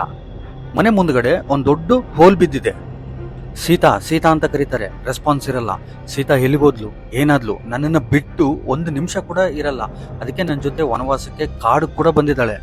ಅಯ್ಯೋ ನಾನ್ ಸೀತಾ ಸ್ವಯಂವರಕ್ಕೆ ಹೋಗ್ಲಾರ್ದಂಗಿದ್ದಿದ್ರೆ, ಅಲ್ಲಿರೋ ಶಿವಧನಸ್ಸು ಎತ್ತಿ ಮುರಿಲಾರ್ದಂಗಿದ್ದಿದ್ರೆ, ನಮ್ ತಂದೆ ಮಾತ್ ಕೇಳಲಾರ್ದಂಗಿದ್ದಿದ್ರೆ, ವನವಾಸಕ್ ಬರ್ಲಾರ್ದಂಗಿದ್ದಿದ್ರೆ, ಶೂರ್ಪಣಖನ್ ಕಿವಿ ಮೂಗು ಕೊಯ್ಲಾರ್ದಂಗಿದ್ದಿದ್ರೆ, ಆ ಜಿಂಕೆಗೋಸ್ಕರ ನಾನು ಅದರಿಂದ ಹೋಗ್ಲಾರ್ದಂಗಿದ್ದಿದ್ರೆ ಈ ಕಷ್ಟ ಸೀತೆಗ್ ಬರ್ತಾನೆ ಇರ್ಲಿಲ್ಲ. ಇಷ್ಟಕ್ಕೂ ಸೀತೆಗೆ ಏನಾಯ್ತು? ಬ್ರತಿಕಿದಾಳ? ಸತ್ತಿದಾಳ? ಬದುಕಿದ್ರೆ ಸೀತೆನ ಯಾರು ಕರ್ಕೊಂಡು ಹೋದ್ರು? ಒಂದು ಚಿಕ್ಕ ಕ್ಲೂ ಕೂಡ ಇಲ್ಲ ಅಂತೇಳಿ ಕೆಳಗಡೆ ಕೂತು ಅಳ್ತಾ ಇರ್ತಾನೆ. ಅದನ್ನ ನೋಡಿ ಲಕ್ಷ್ಮಣ ಹೇಳ್ತಾನೆ, ಸೀತೆಗೆ ಏನಾದ್ರೂ ಆಗಿದ್ರೆ, ಸೀತೆಗೆ ಈ ತರ ಆಗಿದೆ ಅಂತೇಳಿ ನೀವೇನಾದ್ರೂ ಮಾಡ್ಕೊಂಡ್ರೆ ನಾನ್ ಸುಮ್ನೆ ಕೊಡಲ್ಲ, ಇಡೀ ಈ ಭೂಮಂಡಲನೇ ಸರ್ವನಾಶ ಮಾಡಿ ಬಿಸಾಕ್ತೀನಿ ಅಂತ ಹೇಳ್ತಾನೆ. ಇಷ್ಟು ಪುಣ್ಯವಂತರಿಗೆ ಕಷ್ಟ ಕೊಟ್ಟಿರುವಂತ ಈ ಭೂಮಿ ಇದ್ರೆ ಏನು, ಹೋದ್ರೆ ಏನು ಅಂತಾನೆ. ಇಂಡೈರೆಕ್ಟ್ ಆಗಿ ನೀನ್ ಏನ್ ಮಾಡ್ಕೋಬೇಡ ಅಂತೇಳಿ ಲಕ್ಷ್ಮಣ ರಾಮಗೆ ಹಿಂಟ್ ಕೊಡ್ತಾ ಇದ್ದಾನೆ. ಸೀತೆನ ಹುಡುಕ್ತಾ ಕಾಡಲ್ಲಿ ಹೋಗ್ತಾ ಇರ್ಬೇಕಾದ್ರೆ ಒಂದ್ ದೊಡ್ಡ ಪಕ್ಷಿ ಕೆಳಗಡೆ ಬಿದ್ದು ಕೊನೆ ಉಸಿರಲ್ಲಿ ಇದೆ. ಆ ಪಕ್ಷಿನೇ ಜಟಾಯು. ಒಬ್ಬ ರಾಕ್ಷಸ ಸೀತೆನ ಕರ್ಕೊಂಡು ಗಾಳಿಯಲ್ಲಿ ಹೋಗ್ತಿರ್ಬೇಕಾದ್ರೆ ನಾನು ಕಾಪಾಡಕ್ ಹೋಗಿ ಸೋತೋದೆ ಅಂತೇಳಿ ಸತ್ತೋಗ್ಬಿಡ್ತಾನೆ. ರಾಮ ಅದನ್ನ ಕೇಳಿ ಶಾಕ್ ಆಗ್ಬಿಡ್ತಾರೆ. ರಾಕ್ಷಸನ? ಯಾರ ರಾಕ್ಷಸ? ಇಷ್ಟು ದೊಡ್ಡ ಪಕ್ಷಿ ಆದಂತ ಜಟಾಯುನೇ ಸಾಯಿಸಿದಾನಂದ್ರೆ ಅವನ್ ಎಷ್ಟು ಬಲವಂತ ಆಗಿರ್ಬೋದು ಅಂತೇಳಿ ಅವ್ರಿಗೆ ಇನ್ನೂ ಟೆನ್ಷನ್ ಜಾಸ್ತಿ ಆಗುತ್ತೆ. ರಾಮಗೆ ಏನ್ ಮಾಡ್ಬೇಕಂತಾನೆ ಗೊತ್ತಾಗಲ್ಲ. ಸೀತೆ ಹುಡುಕ್ತಾ ಕಾಡಲ್ಲಿ ಹೋಗ್ತಿರ್ಬೇಕಾದ್ರೆ ಲಕ್ಷ್ಮಣ ಹೇಳ್ತಾನೆ, ಲಕ್ಷ್ಮಣ ಇರು, ನಾವು ಈ ರೂಟಲ್ಲಿ ಹೋಗಿ ಒಬ್ಬರನ್ನ ಮೀಟ್ ಆಗ್ಬೇಕಂತ. ಅಣ್ಣ ನಮಗೆ ಟೈಮ್ ಇಲ್ಲ ಅಂತ ಹೇಳಿ ಲಕ್ಷ್ಮಣ ಹೇಳ್ತಾನೆ. ನಮ್ಗಿರೋ ಟೈಮ್ಗಿಂತ ಅವ್ರಿಗಿರೋ ಟೈಮ್ ತುಂಬಾ ಕಮ್ಮಿ ಅಂತೇಳಿ ಅಲ್ಲಿ ಪಕ್ಕದಲ್ಲಿ ಇರೋ ಒಂದ್ ಚಿಕ್ಕ ಗುಡಿಸಲಿಗೆ ಹೋಗ್ತಾರೆ. ಅಲ್ಲಿಗೆ ಹೋಗಿದ ತಕ್ಷಣನೇ ಬಂದಿದ್ದೀರಾ, ಬನ್ನಿ ಕುಳಿತುಕೊಳ್ಳಿ ಅಂತೇಳಿ ಒಬ್ರು ವಯಸ್ಸಾದಂತ ಮುದುಕಿ ಅವ್ರಿಬ್ರಿಗೆ ಫ್ರೂಟ್ಸ್ ಕೊಡ್ತಾಳೆ ತಿನ್ನಕ್ಕೆ. ರಾಮ ಲಕ್ಷ್ಮಣ ಇನ್ನೇನ ಫ್ರೂಟ್ಸ್ ತಿನ್ಬೇಕು ಅಂತ ಕೈಗೆ ತಗೊಂಡಾಗ ಆ ಮುದುಕಿ ಹೇಳ್ತಾಳೆ, ನಿಲ್ಲಿ, ನೀವು ನಿಜವಾಗ್ಲೂ ಬಂದಿದ್ದೀರಾ? ನೀವು ಇವತ್ತು ಬರ್ತೀರಾ ನಾಳೆ ಬರ್ತೀರಾ ಅಂತ ನಾನು ದಿನ ಇಮ್ಯಾಜಿನ್ ಮಾಡ್ಕೊಳ್ತಾನೆ ಇದ್ದೀನಿ. ಈ ಫ್ರೂಟ್ಸ್ ಯಾವತ್ತೂ ಗಾಳಿಯಲ್ಲಿ ಹಾರಿಲ್ಲ. ಆ ಫ್ರೂಟ್ಸ್ ಗಾಳಿಯಲ್ಲಿ ಹಾರಿದೆ ಅಂದ್ರೆ ನೀವು ಖಂಡಿತ ಬಂದಿದ್ದೀರಾ ಅಂತೇಳಿ ಆ ಶ್ರೀರಾಮ ತಿನ್ನೋವಂಥ ಹಣ್ಣು ಇವ್ರ ಕೈಗೆ ತಗೊಂಡು ಸ್ವಲ್ಪ ಕಚ್ಚಿ, ಸ್ವಾಮಿ ಇದು ಉಳ್ಳಿಗೇನಿಲ್ಲ, ತುಂಬಾ ಸಿಹಿಯಾಗಿದೆ, ನೀವು ತಿನ್ಬೋದು ಅಂತೇಳಿ ಆ ಶ್ರೀರಾಮನ್ ಕೊಡ್ತಾಳೆ. ಅವ್ರು ಬೇರೆ ಯಾರೂ ಅಲ್ಲ, ಅವ್ರ ಹೆಸರೇ ಶಬರಿ. ವಿಪರೀತವಾದ ಭಕ್ತಿ ಇದ್ರೆ ಹಂಗೆ ಇರುತ್ತೆ. ಸಪೋಸ್ ನಮ್ಮ ಮುಂದ್ಗಡೆ ನಮಗೆ ಅತ್ಯಂತ ಇಷ್ಟವಾದಂತ ವ್ಯಕ್ತಿ ಬಂದ್ರೆ ನಾವು ಶರ್ಟ್ ಹಾಕೊಂಡಿದೀವ, ಬಟನ್ ಹಾಕೊಂಡಿದೀವ, ನಾವು ಹೇರ್ ಸ್ಟೈಲ್ ಹಿಂಗಿದೆ, ಜಿಪ್ ಹಾಕೊಂಡಿದೀವ ಅನ್ನೋದೇ ಮರ್ತೋಗ್ಬಿಡ್ತೀವಿ. ಅವ್ರಿಗೆ ಇಂಪಾರ್ಟೆನ್ಸ್ ಕೊಡ್ತೀವಿ. ನಮ್ಮ ಪುರಾಣಗಳಲ್ಲಿ ದೇವರಿಗೆ ಮನುಷ್ಯರಿಗೆ ಇರೋಂಥ ರೆಸ್ಪೆಕ್ಟ್ ಎಕ್ಸಾಂಪಲ್ಸ್ ನೋಡಿದ್ರೆ ನನಗಿದೇ ಕರೆಕ್ಟ್ ಅನ್ಸಿತ್ತು, ಅದಕ್ಕೆ ಹೇಳಿದೆ. ದೇವ್ರನ್ನ ದೇವರಾಗಿ ನೋಡದೆ, ನಮಗೆ ಅತ್ಯಂತ ಇಷ್ಟವಾದಂಥ ವ್ಯಕ್ತಿ ತರ ನೋಡದೆ ನಿಜವಾದಂಥ ಭಕ್ತಿ. ಶ್ರೀರಾಮ ಅಲ್ಲಿಂದ ಸ್ಟ್ರೇಟ್ ಆಗಿ ಹೋದ್ರೆ ಒಂದು ಸಮುದ್ರ ಬರುತ್ತೆ. ಆ ಸಮುದ್ರ ಹತ್ರ ಹೋಗಿ ನಿಂತ್ಕೊಂಡು ಯಾವ ಕಡೆ ಹೋಗ್ಬೇಕು ಅಂತೇಳಿ ಯೋಚನೆ ಮಾಡ್ತಾ ಅಲ್ಲೇ ನಿಲ್ತಾರೆ. ಅಲ್ಲೇ ಪಕ್ಕದಲ್ಲಿ ಸಮುದ್ರ ಹತ್ರ ಒಬ್ಬ ದೊಡ್ಡ ರಾಕ್ಷಸ ಕಾಣ್ತಾನೆ. ಅವನ್ಗೆ ಶರೀರ ಇರಲ್ಲ, ಬರೀ ತಲೆ ಅಷ್ಟೇ ಇರುತ್ತೆ. ಅಲ್ಲಿಗೆ ರಾಮ ಲಕ್ಷ್ಮಣ ಹೋಗ್ತಾರೆ. ಎರಡು ದೊಡ್ಡ ಕೈಗಳು ಬಂದು ಒಂದ್ ಕೈಯಲ್ಲಿ ರಾಮ, ಇನ್ನೊಂದ್ ಕೈಯಲ್ಲಿ ಲಕ್ಷ್ಮಣ ಹಿಡ್ಕೊಂಡಿರುತ್ತೆ. ಆ ರಾಕ್ಷಸನೇ ಕಬಂದ. ಆ ಕಬಂದ ತಲೆಗೆ ಎರಡು ಕೈಗಳಿರ್ತವೆ, ರೆಕ್ಕೆ ತರ. ಲಕ್ಷ್ಮಣ ಅವ್ರ ಕತ್ತಿ ತೆಗೆದು ಕಬಂದದ ಎರಡು ಕೈ ಕಟ್ ಮಾಡ್ತಾನೆ. ಸಡನ್ ಆಗಿ ಆ ರಾಕ್ಷಸ ಸಾಮಾನ್ಯ ಮನುಷ್ಯನ ತರ ರೂಪ ತಗೊಂಡ್ಬಿಡ್ತಾನೆ. ಈ ತರ ಆಗಕ್ ಕಾರಣ ಅವ್ರ ಶಾಪ ಆಗಿರುತ್ತೆ. ಲಕ್ಷ್ಮಣ ಅವ್ರ ಎರಡು ಕೈ ಕಟ್ ಮಾಡಿದ ತಕ್ಷಣನೇ ಅವ್ರದ್ದು ಶಾಪ ವಿಮೋಚನೆ ಆಗ್ಬಿಡುತ್ತೆ. ಆ ರಾಕ್ಷಸ ಹೇಳ್ತಾನೆ, ರಾವಣ ಒಬ್ಬರನ್ನ ಕರ್ಕೊಂಡು ಈ ಆಕಾಶ ಮಾರ್ಗದಲ್ಲಿ ಹೋಗೋದನ್ನ ನಾನು ನೋಡಿದೆ ಅಂತ ಹೇಳ್ತಾನೆ. ರಾವಣ ಸೀತೆನ್ ಕರ್ಕೊಂಡು ಸಮುದ್ರ ದಾಟಿ ಹೋಗಿದ್ದಾನೆ ಅನ್ನೋ ವಿಷಯ ಕೇಳಿ ರಾಮಗೆ ಟೆನ್ಷನ್ ಜಾಸ್ತಿ ಆಗ್ಬಿಡುತ್ತೆ. ಆ ಸಮುದ್ರ ಹತ್ರ ಒಂದು ಮೌಂಟೇನ್ ಕಾಣಿಸುತ್ತೆ. ಆ ಮೌಂಟೇನ್ ದಾಟಿ ಹೋದ್ರೆ ಒಂದು ಡಾರ್ಕ್ ಫಾರೆಸ್ಟ್ ಕಾಣಿಸುತ್ತೆ. ಆ ಕಾಡಲ್ಲಿ ಹೋಗ್ತಿರ್ಬೇಕಾದ್ರೆ ಅವ್ರಿಬ್ರನ್ನ ಯಾರೋ ಫಾಲೋ ಮಾಡ್ತಾ ಇದಾರೆ ಅಂತ ಅನ್ಸುತ್ತೆ. ನೋಡಿದ್ರೆ ಅವ್ರಿಬ್ರಿಗೂ ಯಾರು ಕಾಣಿಸ್ತಿಲ್ಲ. ಸ್ವಲ್ಪ ದೂರ ಹೋದ್ರೆ ಒಬ್ಬ ಬ್ರಾಹ್ಮಣ ಅವ್ರ ಮುಂದ್ಗಡೆ ಬರ್ತಾನೆ. ಆ ಬ್ರಾಹ್ಮಣನ್ ನೋಡಿ ಲಕ್ಷ್ಮಣ ಕೇಳ್ತಾನೆ, ಓಯ್ ಬ್ರಾಹ್ಮಣ, ಇಷ್ಟು ಡಾರ್ಕ್ ಫಾರೆಸ್ಟ್ ಅಲ್ಲಿ ನೀನ್ ಒಬ್ನೇ ಏನ್ ಮಾಡ್ತಾ ಇದೀಯಾ ಅಂತ. ಅವಾಗ ರಾಮ ಹೇಳ್ತಾನೆ, ಲಕ್ಷ್ಮಣ ಬ್ರಾಹ್ಮಣ ಅಂತ ಇದೆಯಲ್ಲ, ಬ್ರಾಹ್ಮಣ ಅಲ್ಲ, ಇವರು ವಾನರ. ನನ್ ಮಾಯ ರೂಪ ನೋಡ್ದೆ ನನ್ನ ಒರಿಜಿನಲ್ ರೂಪ ಕಂಡಿಡ್ದಿರಾ ಅಂದ್ರೆ ಇವು ಖಂಡಿತ ನನ್ ರಾಮನೇ. ಅವರು ಬ್ರಾಹ್ಮಣ ರೂಪ ಬಿಟ್ಟು ಒರಿಜಿನಲ್ ವಾನರ ರೂಪದಲ್ಲಿ ಬಂದ್ಬಿಡ್ತಾರೆ. ಆ ವಾನರನೇ ಹನುಮಂತ. ವಿಷ್ಣು ಅವತಾರಕ್ಕೆ ಸಂಬಂಧಪಟ್ಟಿರೋದೆಲ್ಲ ರಾಮ ಅವತಾರ ಅಲ್ಲಿ ಅವರ ತಮ್ಮಂದಿರಾಗಿ ಹುಟ್ಟುತ್ತಾರೆ. ಅದೇ ತರ ಆ ಶ್ರೀರಾಮನ್ಗೆ ಹೆಲ್ಪ್ ಆಗಿರೋಕೆ ಅತ್ಯಂತ ಬಲವಾದಂತ ವ್ಯಕ್ತಿ ಬೇಕು. ಆ ಅವತಾರದಲ್ಲೇ ನಾನು ಬರ್ತೀನಿ ಅಂತೇಳಿ ಆ ಶಿವ ಹೇಳ್ತಾನೆ. ಆ ಶ್ರೀರಾಮ ಹುಟ್ಟೋಕಿನ್ನ ಮುಂಚೆ ಕಿಷ್ಕಿಂಧ ಸಾಮ್ರಾಜ್ಯದಲ್ಲಿ ಅಂಜನಿ, ಕೇಸರಿ ಅಂತ ಇಬ್ರು ಗಂಡ ಹೆಂಡತಿ ಇದ್ರು. ಅಂಜನಿ ಪ್ರೆಗ್ನೆಂಟ್ ಇರ್ತಾರೆ. ಅಲ್ಲಿಗೆ ವಾಯುದೇವ ಬರ್ತಾನೆ. ಅಲ್ಲಿಗೆ ಬಂದು ಅಂಜನಿ ಕೈಯಲ್ಲಿ ಒಂದು ಚಿಕ್ಕ ಗಡಿಗೆಯನ್ನು ಕೊಡ್ತಾನೆ. ಅದು ಕೊಟ್ಟು, ಇದು ಸಾಕ್ಷಾತ್ತು ಆ ಶಿವನ್ ಶಕ್ತಿ, ಇದನ್ನ ತಗೊಂಡು ನಿನ್ ಹೊಟ್ಟೆಯಲ್ಲಿರೋ ಮಗು ಕೊಡು ಅಂತ ಆ ಶಿವ ಹೇಳಿದಾನೆ ಅಂತ ಹೇಳ್ತಾನೆ. ಅಂಜನಾದೇವಿ ಅದನ್ನ ತಗೊಂಡು ಕುಡ್ದಿದ ತಕ್ಷಣನೇ ಅದ್ರಲ್ಲಿರೋ ಶಕ್ತಿ ಎಲ್ಲ ಮಗುಗೋಗುತ್ತೆ. ವಾಯುದೇವ ಹೇಳ್ತಾನೆ, ನಿನಗ್ ಹುಟ್ಟುವಂತ ಮಗು ಮುಲ್ಲೋಕದಲ್ಲೇ ಅತ್ಯಂತ ಬಲಶಾಲಿ ಆಗಿರ್ತಾನೆ. ಅವನ್ಗಿರೋ ಶಕ್ತಿಗಳು ಅವನಿಗೆ ಗೊತ್ತಿಲ್ಲಾರ್ದಂಗ್ ಬೆಳೆಸಿ ಅಂತೇಳಿ ಅಲ್ಲಿಂದ ಹೋಗ್ಬಿಡ್ತಾನೆ. ಕೆಲವು ದಿನಗಳಾದ್ಮೇಲೆ ಒಂದು ಗಂಡ್ಮಗು ಹುಟ್ಟುತ್ತೆ. ಅವ್ರು ಬೇರೆ ಯಾರು ಅಲ್ಲ, ವಾಯುನಂದನ, ಹನುಮ. ಸಾಕ್ಷಾತ್ ಆ ಪರಮಶಿವಂದು ಶಕ್ತಿ ಆಂಜನೇಯ ಅಲ್ಲಿರುತ್ತೆ. ನಿನ್ನ ನೋಡಿದ್ರೆ ನಿನ್ ಶತ್ರುಗಳು ಭಯದಿಂದನೇ ಸತ್ತೋಗ್ತಾರೆ ಅಂತೇಳಿ ಆ ಬ್ರಹ್ಮದೇವ ಆಂಜನೇಯಗೆ ವರವನ್ನು ಕೊಡ್ತಾನೆ. ನಿನ್ಕಿನ್ನ ಶಕ್ತಿವಂತ ಇಡೀ ಪ್ರಪಂಚದಲ್ಲೇ ಯಾರು ಇರಂಗಿಲ್ಲ ಅಂತೇಳಿ ಆ ಶಿವ ವರವನ್ನು ಕೊಡ್ತಾನೆ. ಆ ಬ್ರಹ್ಮಾಸ್ತ್ರ ಕೂಡ ನಿನ್ಗೇನು ಮಾಡಕ್ಕಾಗಲ್ಲ ಅಂತೇಳಿ ಇಂದ್ರದೇವ ವರವನ್ನು ಕೊಡ್ತಾನೆ. ಗಾಳಿಗಿಂತನೂ ವೇಗವಾಗಿ ನೀನು ಪ್ರಯಾಣ ಮಾಡ್ತೀಯ ಅಂತೇಳಿ ವಾಯುದೇವ ವರವನ್ನು ಕೊಡ್ತಾನೆ. ಮುಲ್ಲೋಕದಲ್ಲಿರೋ ಜ್ಞಾನ ನಿನಗೆ ಸ್ವಂತ ಅಂತೇಳಿ ಸೂರ್ಯದೇವ ವರವನ್ನು ಕೊಡ್ತಾನೆ. ಇಷ್ಟು ವರಗಳಿರೋ ಆಂಜನೇಯಕ್ಕಿಂತಲೂ ಜಾಸ್ತಿ ಶಕ್ತಿವಂತ ಯಾರಿರ್ತಾರೆ ಈ ಭೂಮಿ ಮೇಲೆ?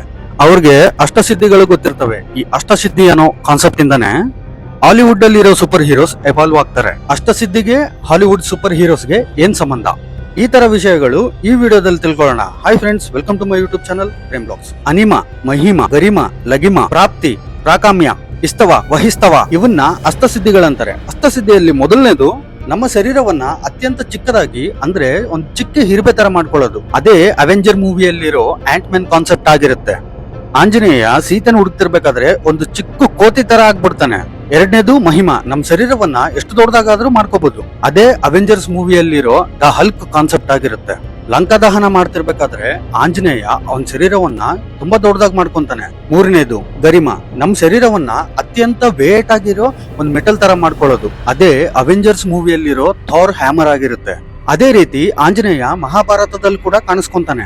ಮಹಾಭಾರತದಲ್ಲಿ ಒಂದು ಸನ್ನಿವೇಶ ಬರುತ್ತೆ. ಆ ಸನ್ನಿವೇಶದಲ್ಲಿ ಆಂಜನೇಯನ್ ಬಾಲ ಎತ್ತೋಕೆ ಆ ಭೀಮ ಎಷ್ಟೋ ಟ್ರೈ ಮಾಡ್ತಾನೆ, ಬಟ್ ಅವನ ಕೈಯಲ್ಲಿ ಇಂಚ್ ಕೂಡ ಎತ್ತಕ್ಕಾಗಲ್ಲ. ನಾಲ್ಕನೇದು ಲಗಿಮ, faster than air, faster than light. ಗಾಳಿಗಿನ್ನ ವೇಟ್ ಕಮ್ಮಿ ಇರುತ್ತೆ, ಆ ಲೈಟ್ ಗಿಂತಲೂ ಜಾಸ್ತಿ ಸ್ಪೀಡ್ ಇರುತ್ತೆ.